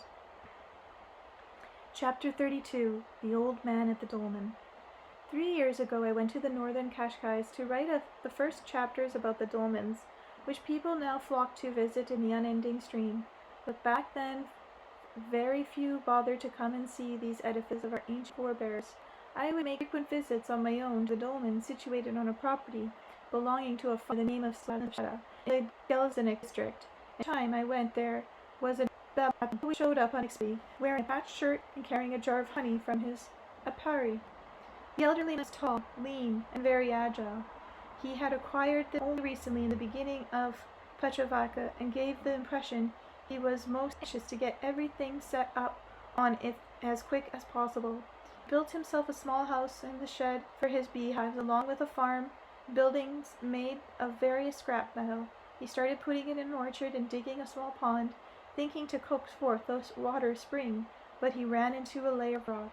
In addition, old Babakov was very attentive to the dolmen. He would sweep it all around it. He also took the rocks he found in the field beside the dolmen and put them in a pile. He told me that these rocks had been brought here manually from other places and pointed out how different they were in the city. People had, he said, erected the dolmen on top. The old man's farmstead stood off on one side away from the settlement and the main road. Most of the time he worked it all by himself. He realized how his efforts could set up work and build a regular modern house. But even if a miracle should happen, identifying the surrounding land and establishing his farmstead, he would still have cause for rejoicing. Everybody's children were running off to the cities. Instead, this old man's son had set himself up with his wife in Moscow, where he'd become a civil servant. Did the old man realize how pointless his efforts were? They weren't of any use to anyone, even the children.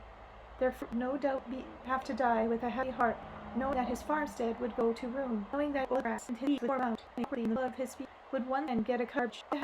He ought to have taken it easy in his advanced years. Well, here he was, working his heart out from night, always digging or building something like a possessed man. One time in the dolmen, well after dark, the path leading to it was lit by the light of the moon. Silence reigned. The only sound was the rustle of leaves on the breeze. I stopped a few steps short of the trees growing around the dolmen. There, sitting on a rock next to the dolmen portico, was the old man. I recognized his gaunt figure at once. Usually agile and cheerful, he sat there without as much of a stir. He appeared to be weeping. Then he got up and began pacing back and forth near the portico with his usual quick gait. And he stopped abruptly, turned toward the dolmen, and gave an affirmative wave of his hand. I realized that Bambavka was communicating with the dolmen, having a conversation with it. I turned and headed back to the settlement, endeavoring to tread as slowly as I could, wondering how this old fellow, always in his twilight years, could possibly be helped by the dolmen, no matter how strong you need when you're old.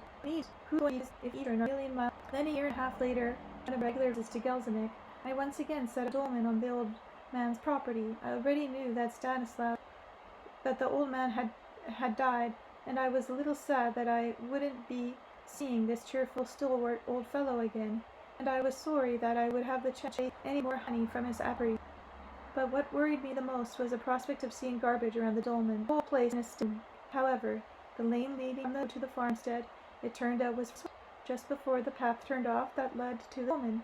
There among the trees stood wooden tables, with benches around them, a beautiful gazebo. Along the lane, neatly off by whitened stone, were growing green cypress saplings. Lights burned in the windows of the little house, as well as outside on a lamppost. His son, the old man's son, Sergei, had left Moscow, quit his job, and moved in with his wife and son here to his father's farmstead. Sergei and I sat at one of the tables underneath the trees. My father rang me in Moscow and asked me to come. I came, looked around, and brought my family, recounted Sergei, and I started working here with my dad. Such a joy it turned out to be, working alongside him. And when he died, there was no way I could leave this place. No regrets moving from Moscow? No regrets. and my wife has no regrets either. I thank my father every day for this. We feel a lot more at home here. Have you got some faculties in runner or for a dance? Faculties? Well, you saw house there. That's something my father fixed up before he died. No, I'm talking about feeling at home in a different way. You know, feel better inside, more satisfied. And what about work? We've got our fill of work. There's the new orchard to tend to and looking after the apiary. I'm still not 100% knowledgeable about working with bees, but my father's skill didn't rub off on me. More and more people are coming to the dolmen, and every day we greet the touring coaches. The wife's always glad to help out. My father asked me to keep on greeting people, and I greet them. I've set up a little coach stop. I want to bring running water, but they keep harassing us over taxes. Right, we don't really have enough to get by, and we beat the head of administrating us a little help. I told Anastasia about that. You know, that's right. 100% right. My father, I talk with him every day. Sorry, it's making me sad. Sometimes he's becoming closer and closer to me. It's as though he never died. What do you mean? How can you talk with him the way this is? Of course not. It's much simpler than that. You see that crater over there? He was searching for water and stumbling across a layer of rock. I was going to fill it with the crater and put another table with benches in its place. And then I thought to myself, what have you done before, dear old Dad? You didn't think these things through. Now I got extra work to do, and there's so much on my plate already. Only the rains came, and the water gushed down from the mountains and filled the crater, and the water level stayed up for several months. A little pond formed, and I thought, jolly good, Dad, that crater of yours is good for something after all. And now I see there's so many things going on. He thought of trying to them. Can you tell me how he managed to get you to come here, Sergei? All the way from Moscow? What words did he use? As far as I can recall, he used very simple words, ordinary words. I only remember that his words gave me some kind of desire I'd never had before, and here I am. Thank you, Dad. What words did he use when he communicated with the dolmen? What wisdom did he learn to make his son come back to him for good? Pity they buried him in the cemetery and not in his own land, like Anastasia said. And I began to even be envious of Sergei. His father created for his mother. Others, be my good. It would be good for everyone. Peace or mind. Chapter 33. School or Lessons of the God.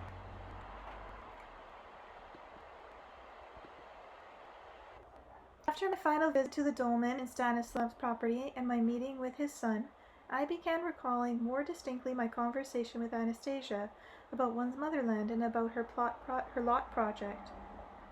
My head was floating in memories of the individual plots compromising splendid communities in the future in which she had outlined with a stick in the moist earth, and how enthusiastically, with unusual intonations in her voice, she had endeavored to describe them. It was as though I could hear the air rustle in the garden, now the former wasteland, and hear the pure water gurgling in the brook, and look and see the beautiful and happy men and women living among them, and hear the children's laughter and the songs at the close of the day. Along with this, the extraordinary nature of her description, provoking a whole range of questions, such as, the way you've drawn them, Anastasia, it looks as though the lots are not right up against each other. Why? This splendid community has to have walkways, roadways, and paths. There should be a passage no less than 3 meters wide on all sides between the lots. And will there be a school in this community? Of course. Look, there is in the middle of all the squares. I wondered what kind of teachers will be teaching in the new school, and how they will secure the classes and structure the classes. Probably the way I saw in Stettin School, and a lot of people are going there now. Everybody likes the forest school at Tekos, and a lot of people want to set up similar schools in their own communities. Stettin School is indeed marvelous. It is a step toward the school where children in new communities will study. The pupils who have gone through Stettin School will help build them and teach in them, but wise and educated teachers are not the only principal component here. Parents will also be teaching their children in these new things to learn their children. But how can parents become teachers all of a sudden. Homeschooling Vladimir. And noise.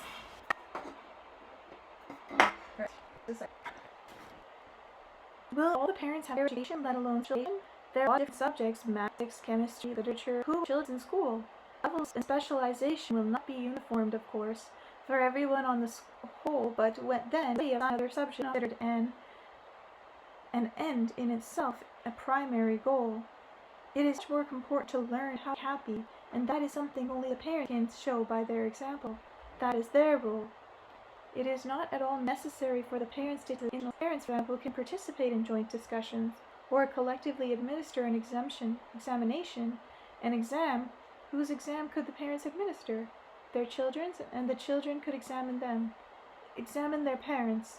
Parents administer their kids' exams? You're talking about school exams? Now, this has to be some kind of a joke. Then all the kids would end up with top marks. What parent is going to give his own child a low mark? Any parent, of course, is automatically going to mark their son or daughter near the top of the class. Vladimir, do not jump to conclusions. Along with classes resembling those in school, the new school will have others, more important ones. Others? What kind of others? And all at once a thought crossed my mind.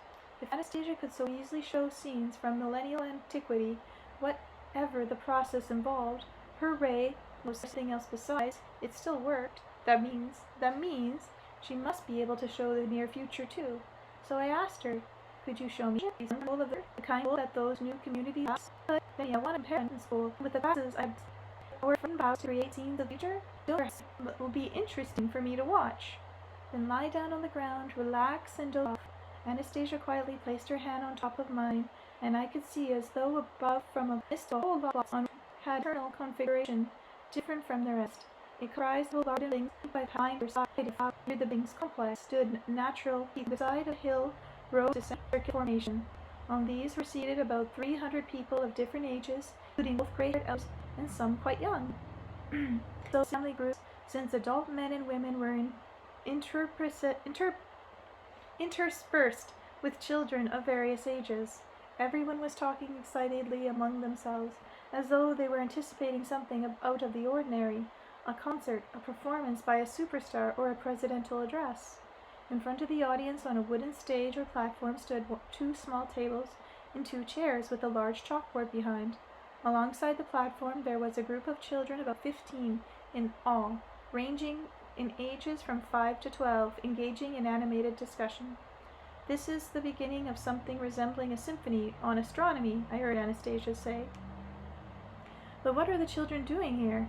Don't their parents have anybody that one of the groups of the children, arguing amongst themselves, will now give the keynote presentation. She explained. Right now, they are voting on who is the 2 candidates, you see. Now the children are voting. The majority has picked the boy. A young boy approaches one of the tables with confident business-like step. From a cardboard folder, he took out some papers containing designs and sketches and laid them out on the table. The rest of the group of children, some slowly and solemnly, others with a hop, skip, and a jump, headed over to where their parents were seated on the bench. A little-headed, freckle-faced girl, the other candidate who was not chosen, walked past the table, her head held proudly in the air. The folder in her hands was a little bigger and thicker than the boy's. No doubt it contained sketches and designs.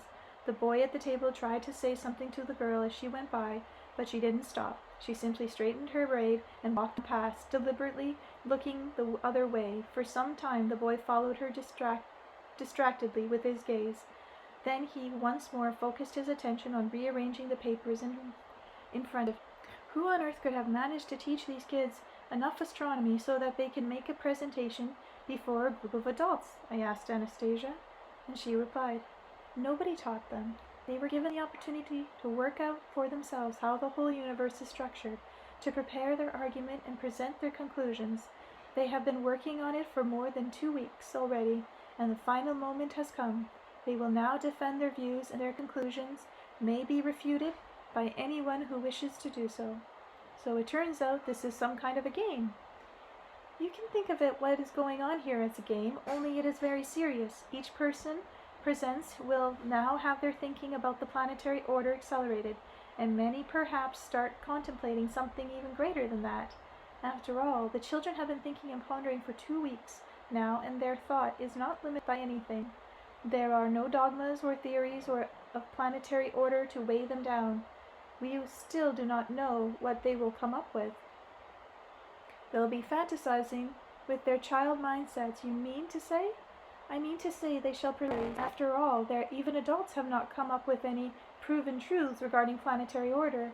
The goal of this symposium is not to work out any canons, but to accelerate thought, which afterward will determine what is true, or at least come closer to the truth. I stepped up to the second table and announced the presentation was about to begin, whereupon the 9-year-old started to speak. He spoke confidently and enthusiastically for about 25 or 30 minutes. What he said struck me as a sheer fantasy, not grounded in any scientific theories or even in elementary knowledge one would get from high school astronomy course. He spoke in substance as follows. If you look up at the sky in the late evening, you see a whole lot of stars shining there. There are different kinds of stars. Some stars are little and others a little larger, but very smaller stars can be big too. Only we think at first that they are little, but they are very big, because when an airplane flies very high, it is small, but when it is on the ground and we walk by it, it turns out to be big, and it can hold a whole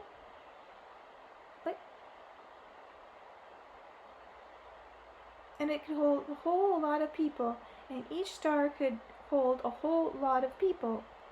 Only there are no people on the stars right now, but they shine in the evening. The big ones shine and the little ones too. They shine so we can see them and think about them. The stars want us to make the things we do on the earth just as good on them too. They are a little envious of the earth. They really want berries and trees to grow on them the way they do here. They want the same little streams and fishes. The stars are waiting for us, and each of them is trying to shine to make us pay attention to it. But we can't yet travel to them. We've got a lot of things to take care of here at home. But when we do take care of everything at home, and things are good everywhere on the whole earth, then we shall travel to the stars. Only we shan't travel by plane or rocket ship, because flying by plane would take too long and the rocket ship would be long and boring. Besides, we won't all fit into a plane or a rocket ship, and there won't be room for all sorts of things we want to take with us. There won't be any room of things we want to take with us. There won't be any room for trees or streams, but once we make everything right all over the earth, we'll fly the earth to the nearest star. Besides, some stars will want to come to Earth themselves and snuggle up to it. They have already sent their fragments, and their fragments have snuggled up to the Earth. People used to think that these were comets, but they were fragments of stars which really, really wanted to snuggle up to our beautiful Earth. They were sent by the stars which are waiting for us. We can fly the Earth, the whole Earth, to a far-off star, and whoever wants to can remain on the star to make it beautiful like on the Earth. All this time the boy had been holding up his sheets of paper and showing them to the audience. They contained drawings of a starry sky, the Earth's star portrayed two gardens, and the Earth moving away from them on its intergalactic with the showing glasses, and anyone who could forth on what had been said, no one he really remained silent. It looked to me as though well, if not understandable or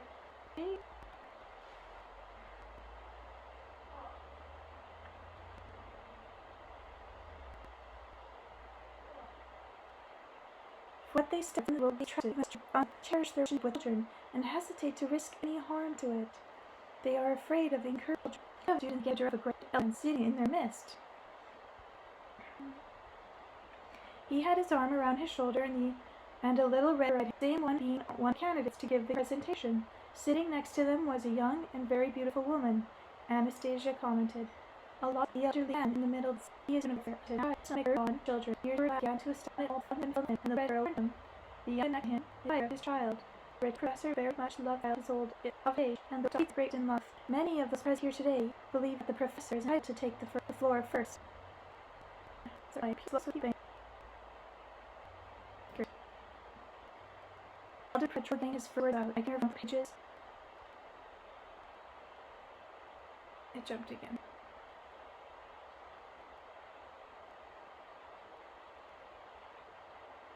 Of some journal with his hands. Finally he got up and started to speak. He said something about the structure of the universe, the comet of the Earth, and finally summed up his remarks something like this. The planet Earth, of course, is moving through space and rotating, but it's inextricably linked with the solar system and cannot move independently. Leave the solar system and travel to distant galaxies. The sun gives life to everything living on Earth. Moving away from the sun would involve a serious cooling of the Earth, and we would end up with a dead planet. We can all observe that what happens away from the sun. We get winter. At this point, the professor stopped abruptly. Who had the flipped through his sketches, then a questioning glance to his peers in the... Is this strange? I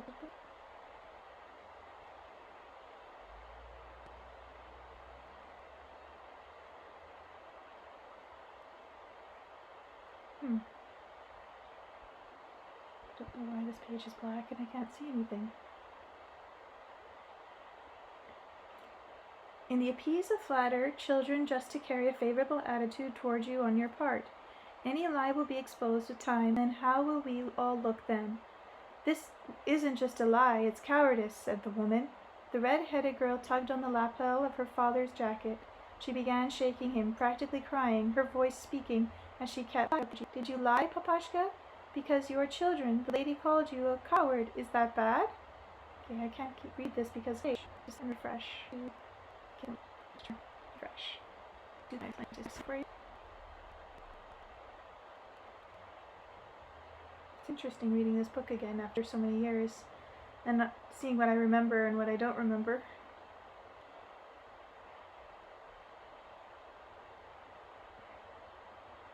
Okay, here we go. So the little boy was flipping through his sketches, then gave a questioning glance to his peers in the group. The ones who had helped him prepare what everybody had found the argument had the act of crushing the children's beautiful safe earth, and all at once the ensuing quiet, which had lasted a half a minute, the elderly professor was like enough to see. You don't need any scientific studies to see that, to be convinced. Oh, on the other hand, it is possible it possesses energy the same as the sun, only it hasn't yet manifested itself.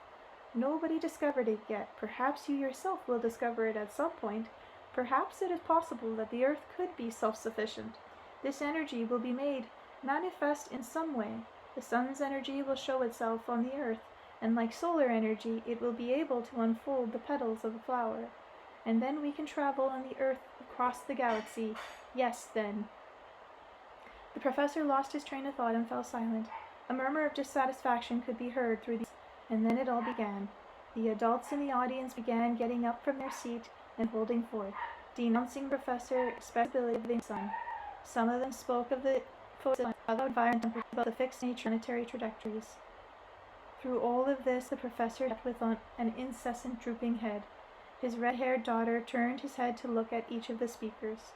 On occasion, she would try standing up, as though she were trying to protect her father from his challengers. An elderly woman who looked like the teacher type took the floor and started holding forth on how it wasn't right to appease or flatter children, just to carry a favorable attitude towards you on their part.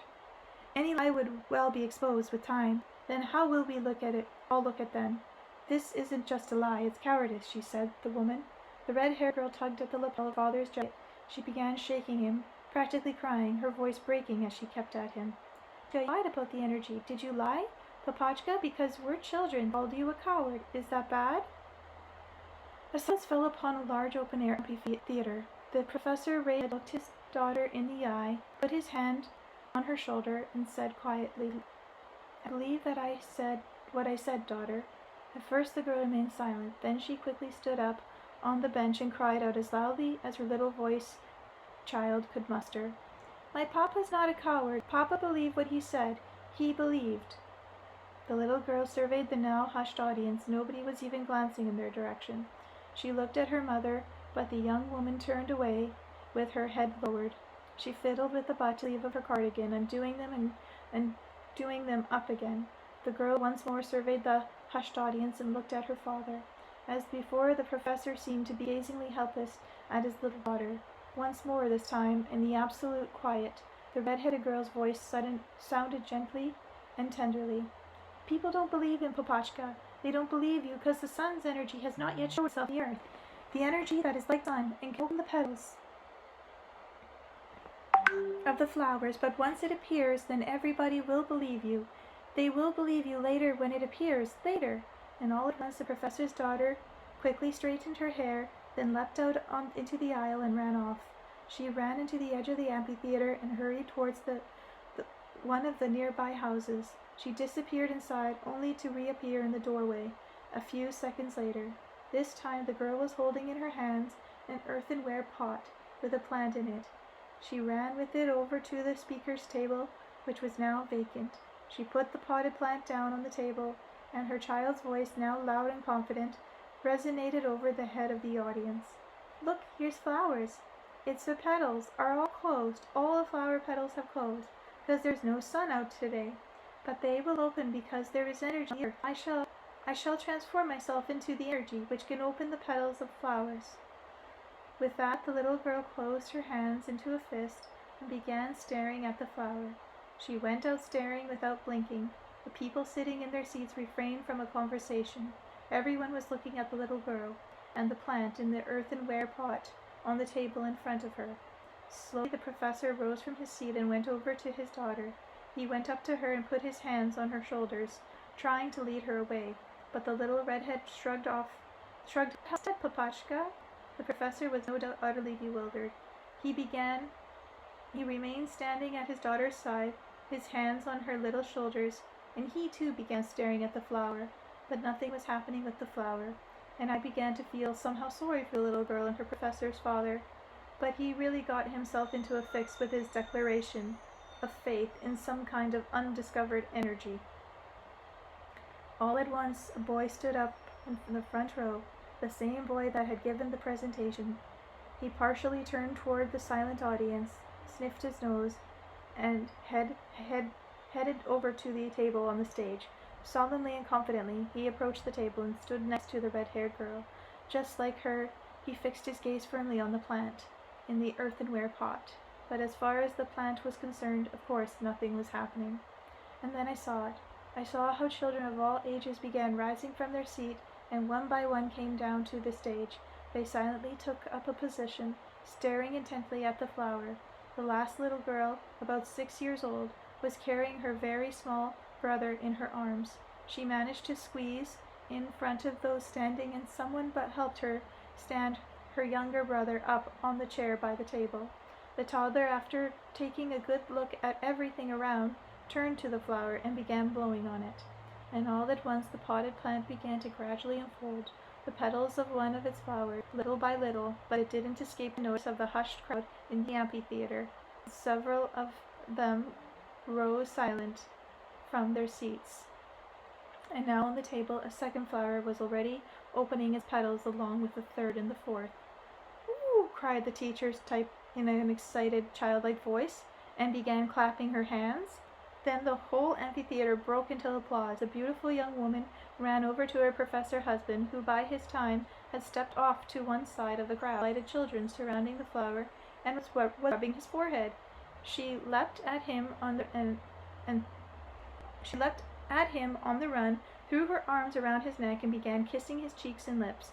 The little redhead took a step in the direction of her embracing parents, but the boy, who had been given the presentation, stopped her. She managed to wriggle her hand away, but after taking a few more steps, she turned, went up close to him, and buttoned up a button on his shirt. With that, she gave him a smile, then quickly turned to the embracing parents. More people now heading from down the stage, some with babes in arms, shaking the hands of the young presenter. He was there, his hand shaking, while his hand spinning the little girl had just done up for him.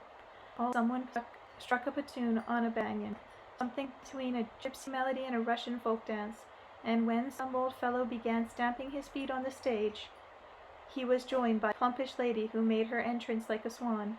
The two young fellows had already launched into a boisterous parista, and the flower, with its unfolding petals, watched as more and more people got carried away by the tricky and boisterous rhythm of a Russian folk dance.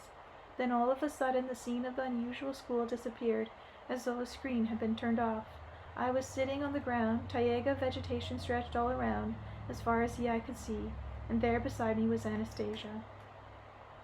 Inside me, however, a kind of excitement lingered, and I could still hear the laughter of happy people, and sounds of cheery dance music, which I didn't want to let go of.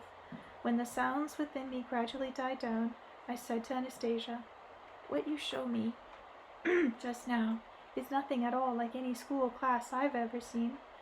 It's some kind of family gathering of families living in a community, and there wasn't a single teacher there. Everything happened all by itself. There was a teacher, Vladimir, a very wise teacher, but he purposely did not attract anyone's attention to himself. But why were the parents there? Their emotions, reactions only provoke stress. Emotions and feelings can accelerate thought by a factor of many times. They have lessons like that every week in this school. Teachers and parents are united in their aspirations, and children consider themselves to be equal with adults. All the same, it seems weird to think of parents participating in their children's education. After all, parents aren't trained to be teachers.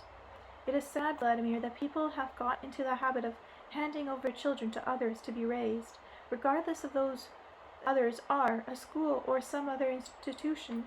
They simply hand their children over, often not knowing what kind of worldview will be inculcated in them, or what destiny awaits them as a result of somebody's particular teaching. By giving their children over to an uncertain future, they are their own children. That is why children whom mothers hand over to someone else to be taught, learning often forget their mothers in turn. The time came to leave. My mind was filling up full with all the information I had acquired, so much so that I was scarcely aware of my surroundings. I took my leave of Anastasia at some haste. I told her, "Don't bother seeing me off. When I'm walking alone, I can think unhindered." "Yes, do not let anyone hinder your thinking," she responded.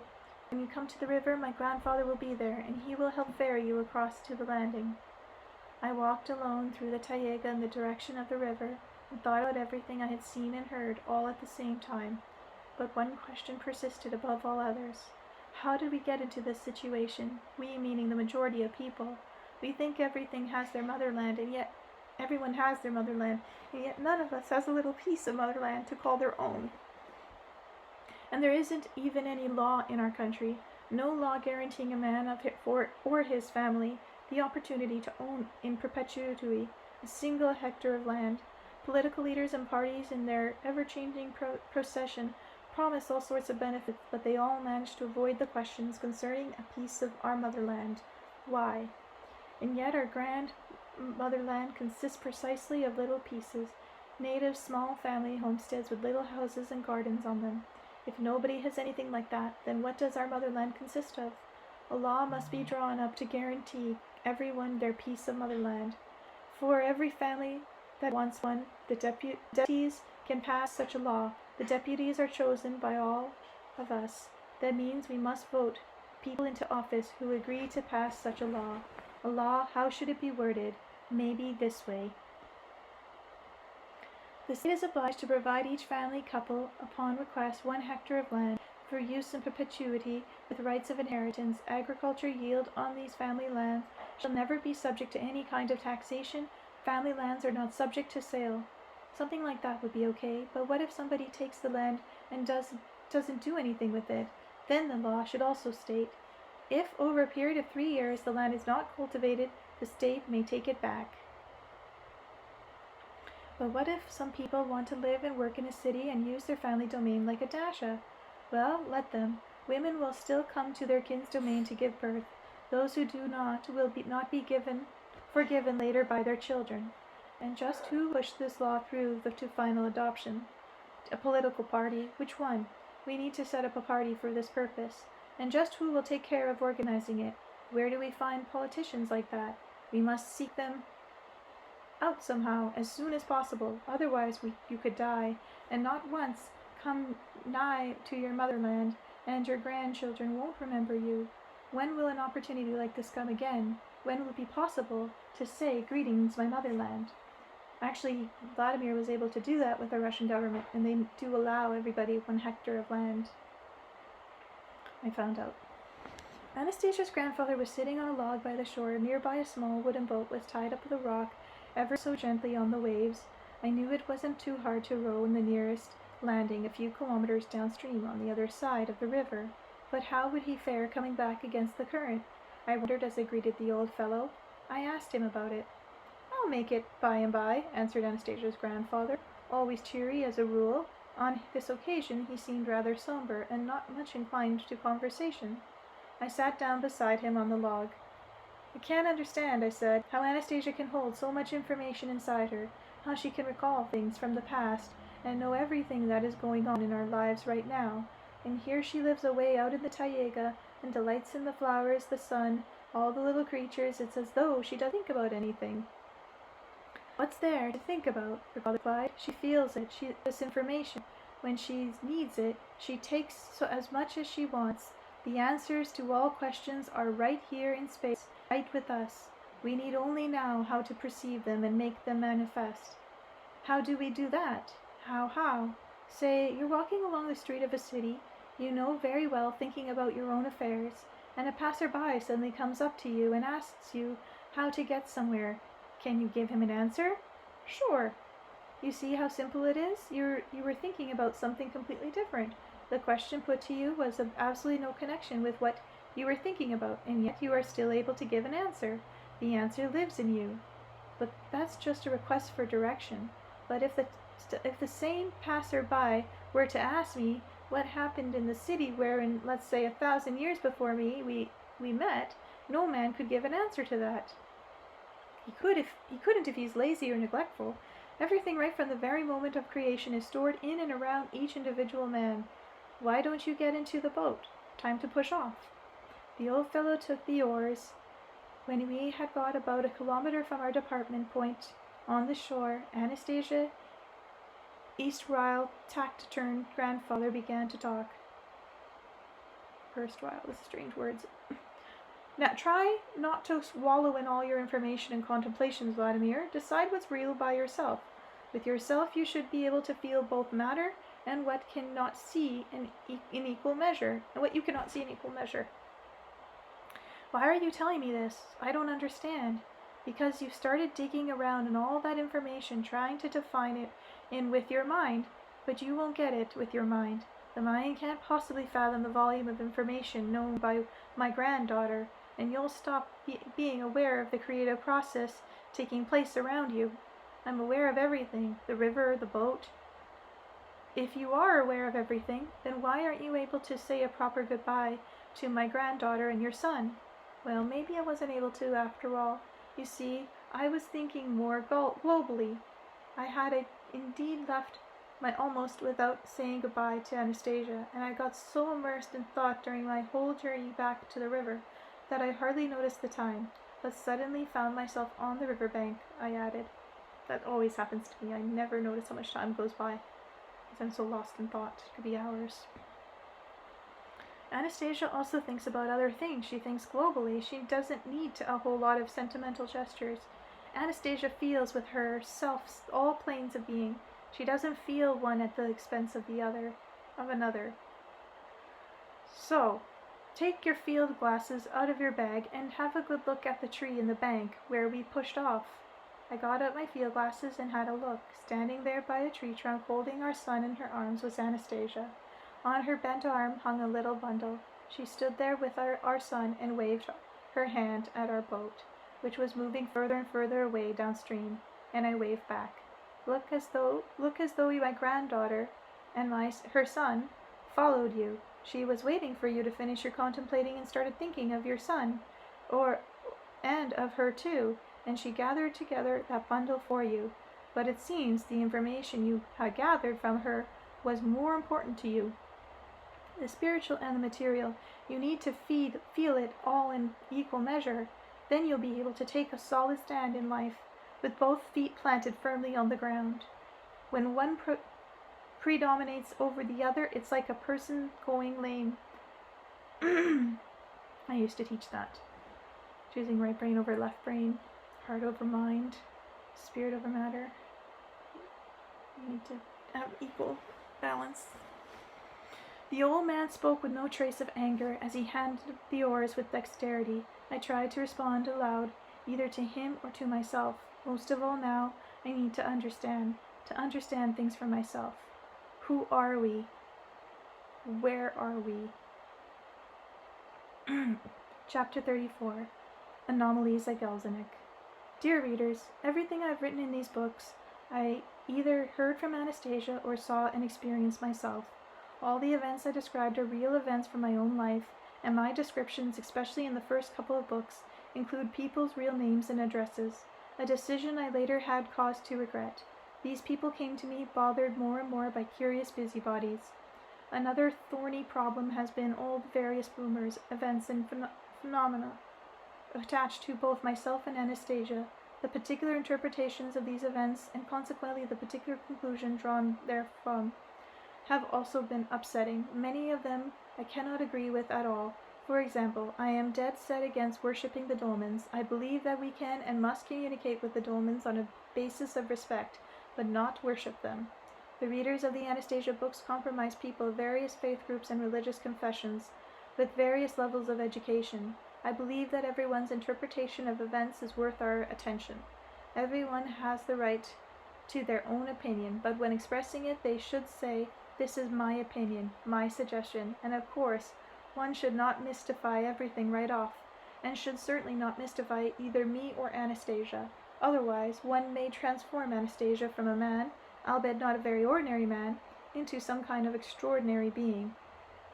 Might it not be that she, in fact, is supremely normal man, and we are the ones who are abnormal? So please excuse me for getting carried away here with my own opinions. It's on account of my being disturbed by a particular set of circumstances. Rumors are circulating lightning fast at the moment about the fiery sphere with which Anastasia communicates. I ask my readers to recall my various descriptions of it in previous books. How this sphere appears next to Anastasia in emergency situations. How it first appeared when little Anastasia was crying over her parents' grave, and then taught her to take her first little baby steps, and how it defended her when she was attacked. To her grandfather's questions, "What is it?" she replied, I could call it good. Yes, she does communicate with it, but even she does not fully comprehend what kind of natural phenomenon it is. Now, why have I all of a sudden brought up the fiery sphere which appeared out of nowhere? Because according to a mass of witnesses, it was this very sphere that appeared in the sky over Gelsenik and stirred up a good deal of turmoil.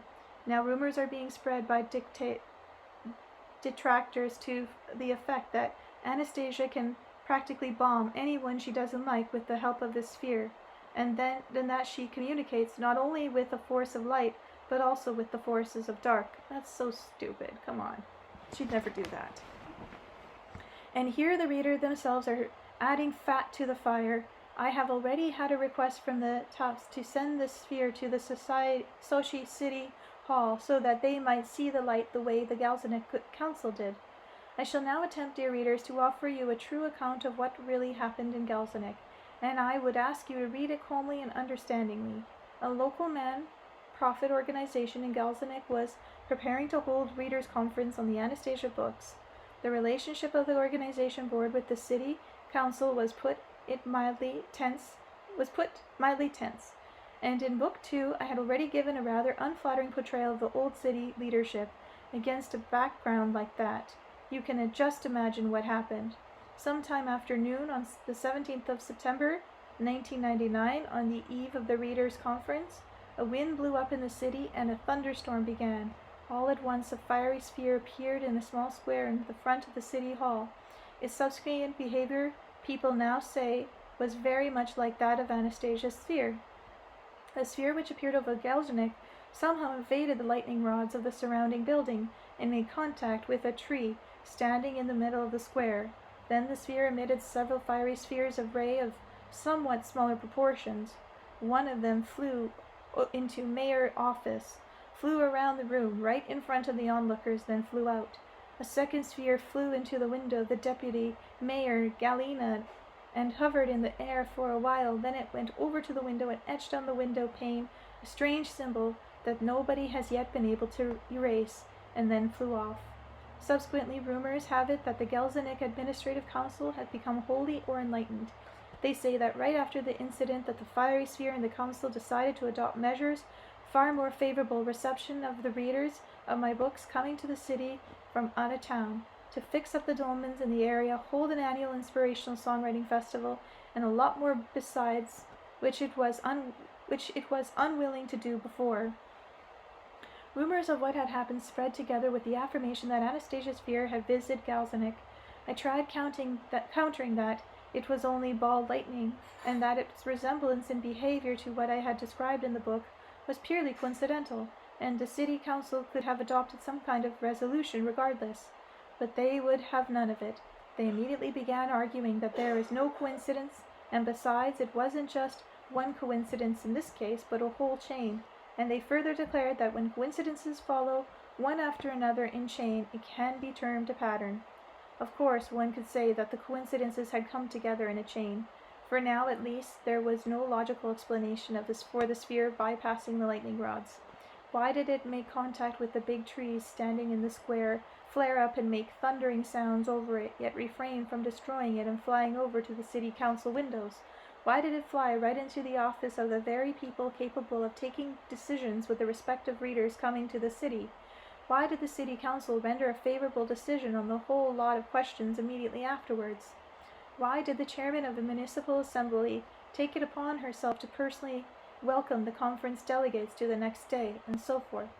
According to one recent rumor that the mayor of Gelsenik and the whole administrative apparatus has changed so much that now Gelsenik will start to flourish and become, as Anastasia said, richer than Jerusalem or Rome. Another rumor has it that the sphere simply struck fear in everyone. Upon my arrival at Gelsenik, I met with Mayor and her deputy. I saw the symbol of the sphere that had etched on the glass, and I touched it. I sensed an unusual aroma in the office, something similar to incense or sulfur, but there was no sensation of fright. On the contrary, Galena, the deputy mayor, for example, even seemed more cheery than on previous occasions.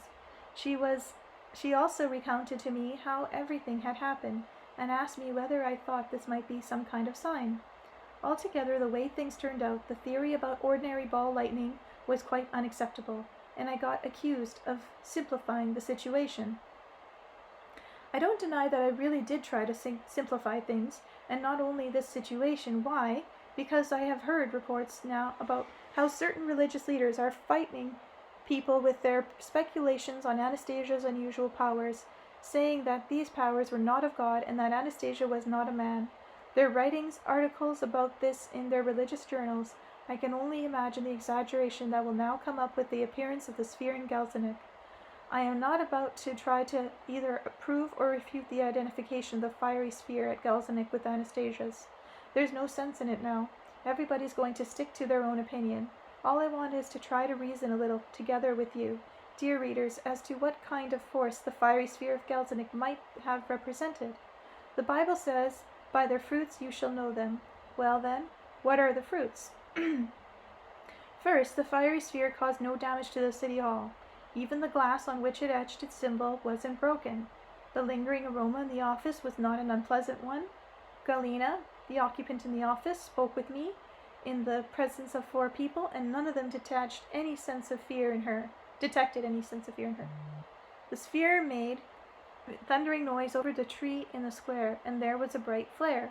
People said it looked as though the tree itself was flaring up, but there it is, still growing away in perfect health.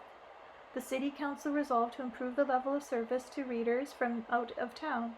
It also made a decision to offer regular, properly organized excursions to the domains Anastasia spoke about. I myself cannot see a single negative consequence. Therefore, the fruits must be judged positive. Anastasia says about the fiery sphere that it acts completely self-sufficiently, that it cannot be ordered about. One can only make a request of it. In my books, I am attempting to describe it as accurately as I can, situations I have seen with my own eyes, experiences with my own feelings, or heard with my own ears, As for the incident with the fiery sphere of Galzanic, well, everyone can put forth their own version of events, but I certainly don't want anyone using this incident for the purpose of frightening people, because if one were to continue along that line, then it is possible to mystify the most mundane situations. Now people are even starting to say that the fiery sphere assisted me in making my presentation at Galzanic, but that's not true.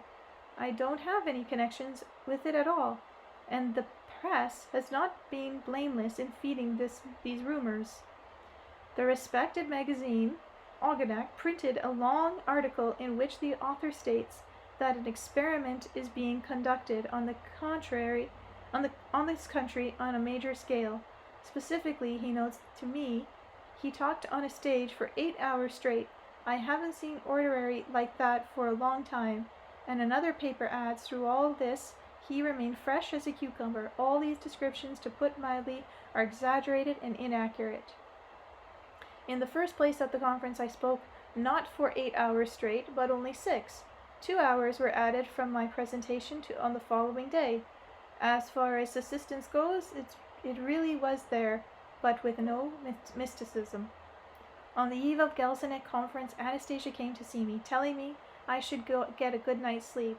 She offered me a tea extract that she had brought with her from the Taiga for me to drink just before bedtime.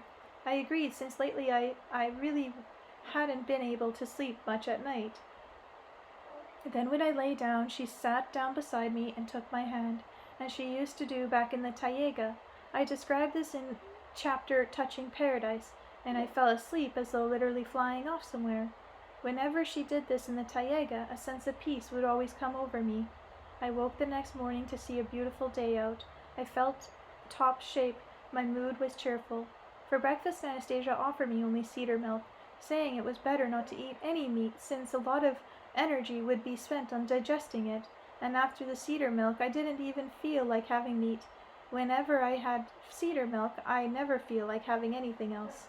When I gave my talk to the readers at the conference, Anastasia was not beside me. She stood quietly for a while in the auditorium among the readers, then went off and disappeared altogether. But after the publication of the articles of the rumors giving a mystic interpretation of my presentation at the conference, I began to wonder myself whether Anastasia had somehow been helping me, and I said to her, "Don't tell me, Anastasia. You quite forgot I was supposed to look tired, at least towards the end of my presentation. Why did you let these people indulge in mystical speculations?" She laughed and replied, "What kind of mysticism can there be in someone well rested, taking in a good mood with his friends? Talking in a good mood. As for your speaking, for so long, this was because your thought is still confused. You tried to grasp hold of a number of topics at once. It was possible to have phrased it more clearly and consciously, but you were not able to do that. So on account of the fact that your shoes were too tight and squeezing your feet so that the blood had trouble circulating through your veins, I pulled the truth. You see how utterly simple, in fact, it all was. There was absolutely no mysticism in my presentation." That's him speaking, not Anastasia. Dear readers, I'm receiving more and more letters from you asking why neither I nor Anastasia's foundation are responding to the critical articles in the press, to the insults and accusations of bigotry directed at me and my readers in general. What a waste of time that would be. Anyway, what's the sense of responding to people who are simply out to provoke a scandal? In November, one journalist by the name of... I'm not going to spill it out in full. No need to immortalize him. Thank you, finally. He saw fit anyway to publish one of the same articles under different titles in no less than 5 publications at the same time. He changed the titles, transposed a few sentences in the text, and signed himself with a different name. He naturally disparages me and then rants away with a diatribe on morals, ethics, and commercialism. His editors will deal with him themselves before too long. I know how distasteful such a situation can be for editors, and it's considered highly unethical in journalist circles. After all, each publication paid him an honorary on the understanding they were getting an exclusive. What's the point of my arguing with him? Maybe the poor fellow needs the money for buying himself a decent meal. And as for the muck and lies he dishes out, I don't think they'll ever stick to Anastasia. They'll all fall back on him. Let's face it, Anastasia's a pretty hot topic right now, so I wouldn't be surprised if a few more publications tried to capitalize on their popularity. After all, you readers number more than 1 million already. Let's say I start a polemic with a tabloid of maybe 50,000 subscribers. You are naturally going to want to read it, and that means you will be given a huge boost in their circulation. There is absolutely no sense in arguing with them. You know yourselves. After all, whether you're a bigot or not, if you really want to get back at a publication, your best bet is simply to refuse to buy it or cancel your subscription if you have one. As for me, the only way I can communicate with you is through my books. So now I'm going to try and answer some of your questions. First of all, in the present time, I'm not engaged in any business activities. I spend my whole time writing. I don't belong to any religious groups. I'm simply trying to come up with my own sense of what life's all about. But the criticism and fabrications directed to me and Anastasia are likely to increase. Seems a lot of people see Anastasia as an obstacle to their own pet plans. You can bet they'll expose themselves sooner or later, but one thing that seems pretty clear to me now is that this Siberian girl being seen as one hell of a threat to more than a few religious groups, and at the same time to some financial industrial empires both here in Russia and abroad.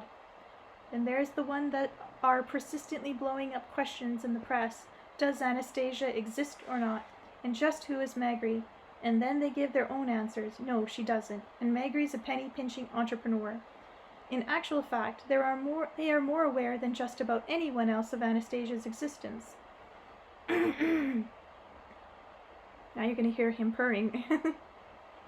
But they feel a need to go to any length to distract people from the central message of what information is coming out. To cut off the source of information at any cost, try to take control of it, and if that doesn't work, to exterminate it.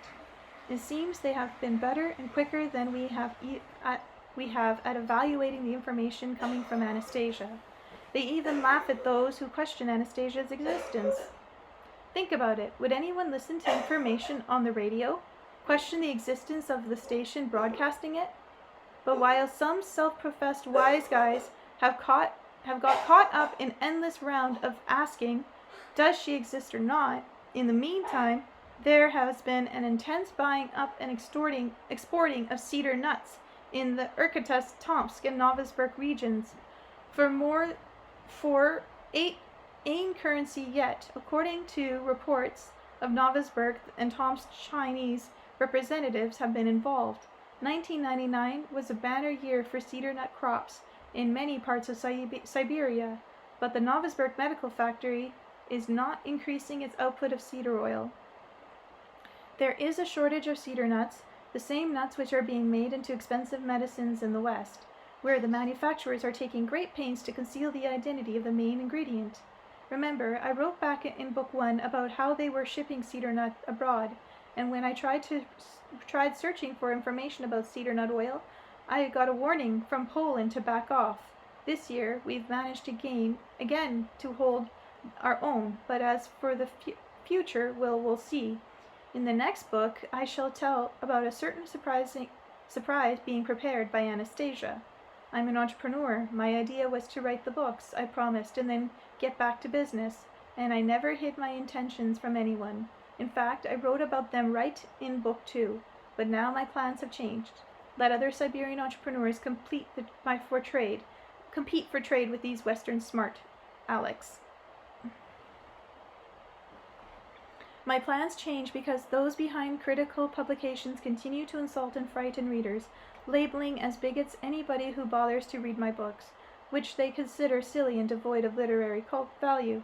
Granted, I don't have any higher education or experience in the literary field, and those who have these are irritated by the popularity of my books. They are especially upset by the fact that, given my level of education, I still refuse to submit my work to editors, and they are simply furious over my publications of the 500-page collection of readers' letters and poems entitled The Soul of Russia Sings in Anastasia's Ray.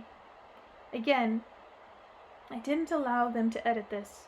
I don't allow editors either. I think that's probably Anastasia wanted, so the message doesn't get watered down. I wrote the preface myself, saying that the collection was quite an historic publication. I still say this. How else could one characterize it, containing this, as it does, letters and musing on life, on the purpose of man, on what people today cherish in life. The letters and poems are sincere and written by people of different ages, different social situations, and religious inclinations, and this book has been pretty popular. In fact, its popularity was quite given the lie to the myth that modern man is interested only in crime novels and books about sex. People are eager to read poetry, even if it's not professionally written, but sincere nevertheless. Well, that was the case for me.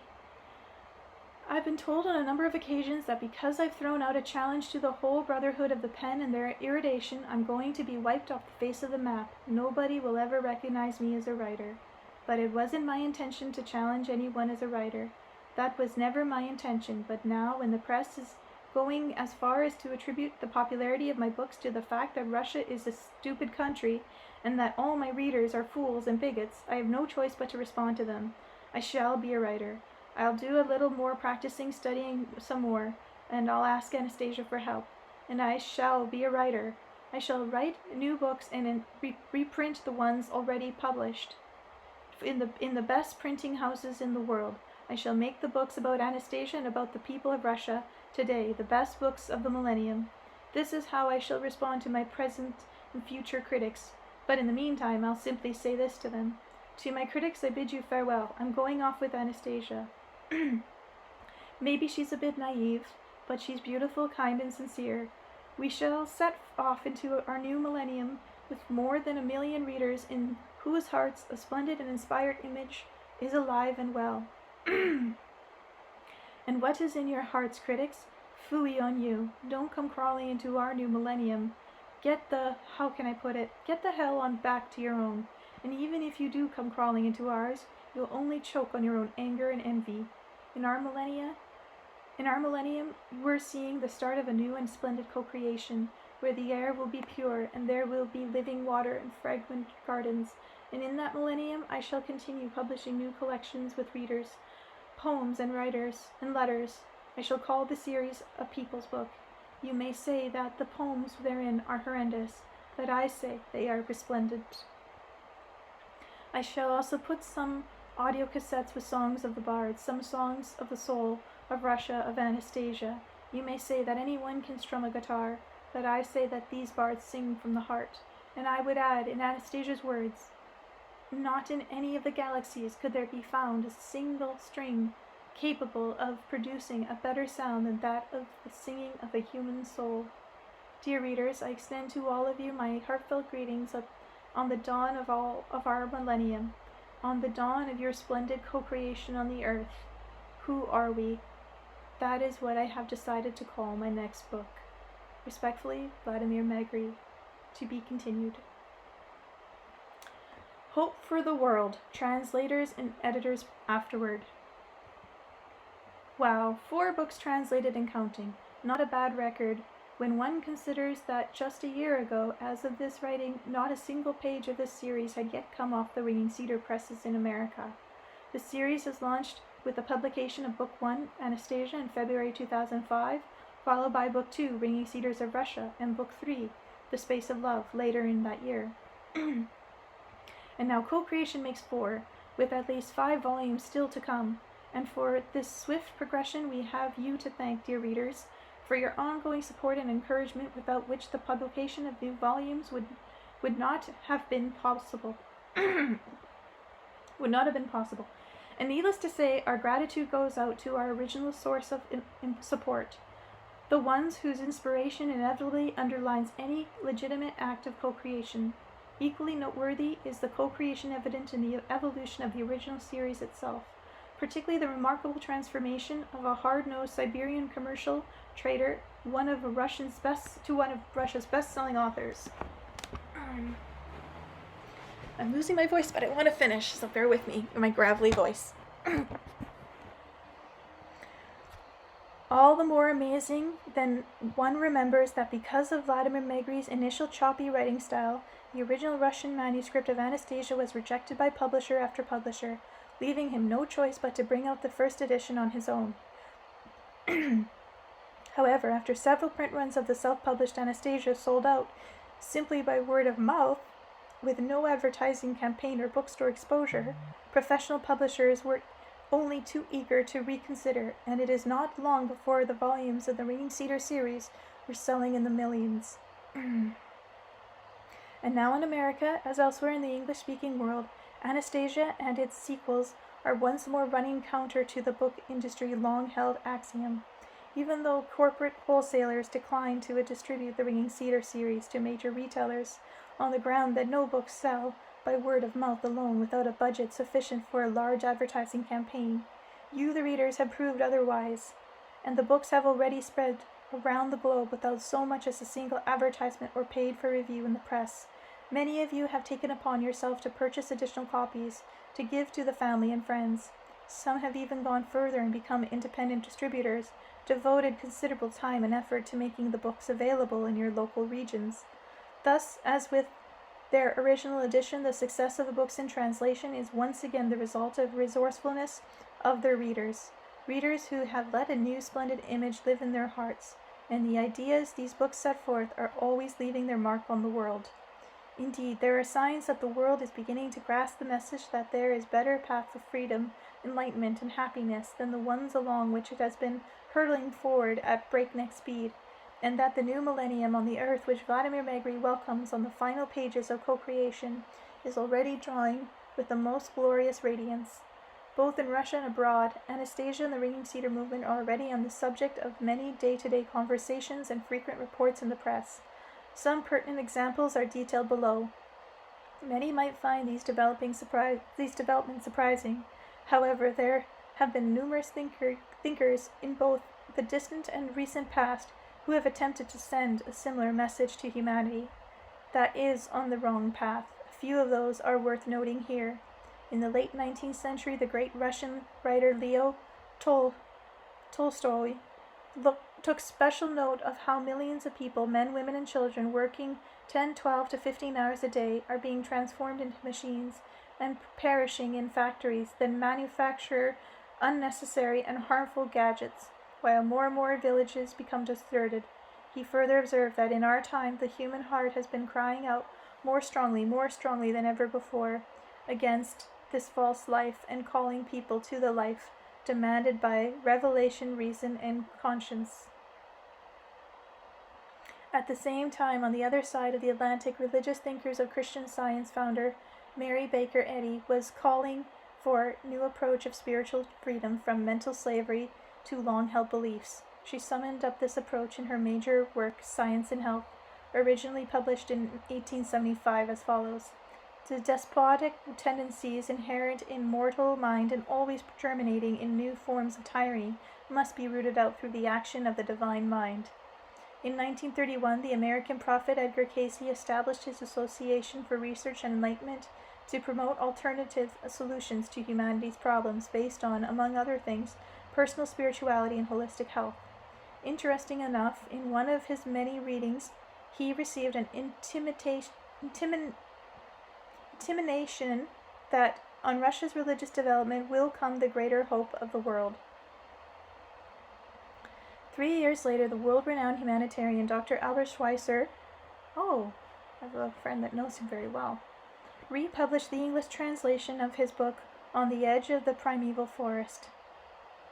While decreeing the injustices inflicted on the indigenous people by European settlers, he intimates that the only path to successful colonizing is to turn the indigenous people into more productive workers by removing them from their native villages, families, and plots of land. Surprisingly, in the same piece, Schweitzer even holds labor compulsion, forcing the African native people to provide a labor in return for material benefits bestowed on them to be justifiable. Well, that's not good. It's surprising, they're always painted good people, but they're actually not. So separating people from their own or their family land is a social trend that goes back centuries. Thomas More described it in Book 1 of his Utopia, published in 1516, accusing greedy landowners of taking land from their present farmers to their enrichment. Stalin's forced collectivism of agriculture in the Soviet Union in the 1930s, the loss of family farms in the United States in the years followed World War II, and the establishment of huge factory farms in present day. Canada, nearly always achieved by buying up small family operations at an irresistible price, are further examples of concerting efforts on the part of the dark forces of this world to break man's ties to the land. This, in turn, has the effect of subduing his free will and destroying his independence.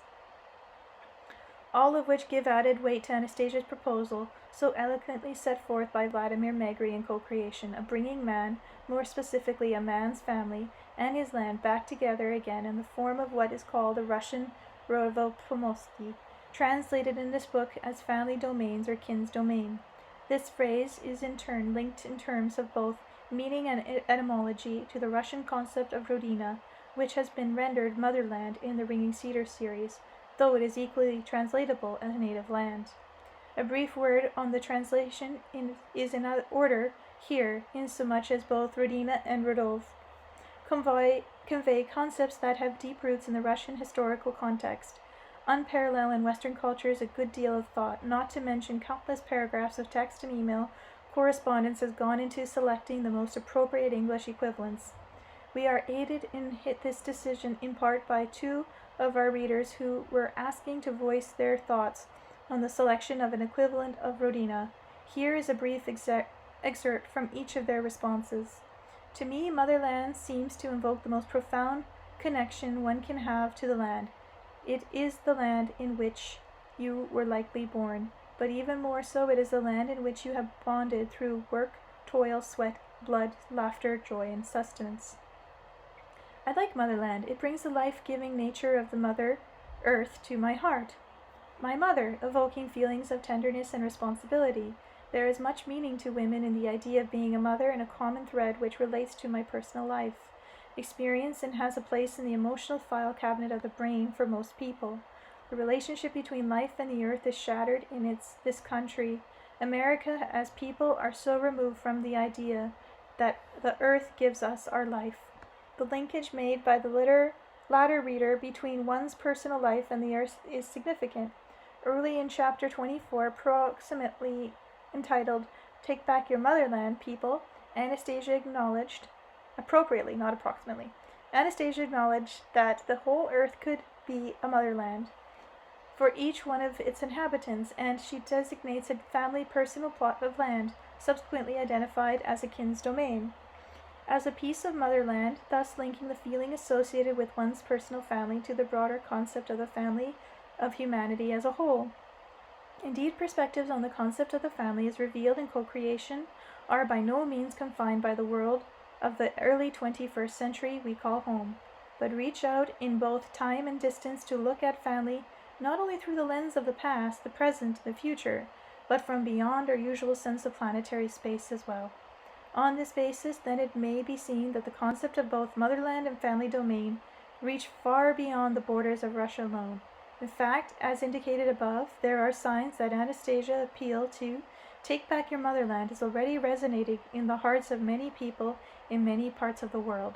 In May 2005, for example, a massive power outage in Moscow reminded many of Anastasia's words concerning the inevitable collapse of artificial life support system. This one accident paralyzed Russia's capital city for several days in a row, and among other things resulted in the sewage from millions of dwellings being flushed into Moscow rivers untreated. In a radio program devoted to possible solutions to this problem, one of Russia's most prominent ecologists and president of the Center for Russia's Environmental Policy, academician Alex Yabov, made pointed reference not only to E. Schumer's book, Small is Beautiful, but also to the hugely popular Anastasia movement of people building their family domains. In neighboring Latvia, journalist Ludmila Stoma was curious about what was behind a movement of hundreds of people in Latgal province, all well-educated specialists in high demand in the labor market, relocating to a newly formed eco-village in a remote rural area. Upon investigation, she was amazed by what could only be described as a new revolution. Over the last few years, Russia, Belarus, and Ukraine have been experiencing a real eco-village boom. Yay, Ukraine! Thousands of families are building family domains on 1 hectare of land, each attaining remarkable self-sufficiency with only sparse use of all the technological achievements of the technocratic world. They are all united by the same goal, to build a paradise on the earth. She ended her article by wondering if the settlers following Anastasia's advice in building their own family domains might actually succeed where government subsidies had so miserably failed. In fact, thousands of new kins domains are being established each year, not only in Russia and Latvia, but in many other countries as well. And Dashnik Day, an annual celebration of our connection to Mother Earth on the 23rd of July, the idea of which was proposed in Book 2, The Ringing Cedars of Russia, only 8 years ago, has now become an international holiday, and in 2005 it was celebrated for the first time by readers of the series in both America and Canada. These are but a few examples of growing worldwide phenomena, rounded out by international readers, conference bars, festivals, a multitude of new poems, songs, paintings, and other forms of artistic expression. And already the reactions of readers of the English translation of the series is in America, Britain, Canada, Australia, New Zealand, elsewhere, is indicated a real globalization of interest, not only in reading the Ringing Cedar books, but in acting on the ideas they present as well, revealing new manifestations of motherland that completely transcend national boundaries. And to think it all started from a single, simple idea, which multiplied through the first faltering attempt at implementation, still keeps on blossoming and helping people all over the world take back their own motherland. Even as Vladimir Megri's blossoming series of publications started from a single simple proposal to write a book, implemented the thought of an inveterate non-writer, and this former non-writer's initial choppy attempts have now evolved into a flourishing trademark style of poetic prose, which characterized Book 3 and 4 of the series. How well we have succeeded in conveying this evolution of style in English version, particularly the melodious effect as resulting poetic made of expression can have on the one who reads it, with a heart attuned to textual harmonies, will be up to the readers to judge. As translator and editor, we have only to wish you as fascinating an experience in discovering this book on your own as we ourselves had in reading and co-translating it, not to mention co-editing the translation. For now we shall leave you with Anastasia's appeal from chapter 26. Even today everyone can build a home. You must feel everything that I outline and mentally complete yourself the whole design, and let everyone else draw it along with me. Oh God, please, people, at least give it a try, I beg of you. We look forward to meeting you again in the pages of the next book, entitled Who Are We?, which, like co-creation, will offer even greater hope for the world. Ottawa, Canada, John Wordsworth and Leonard Sharskin, February 2006. The end of Book 4.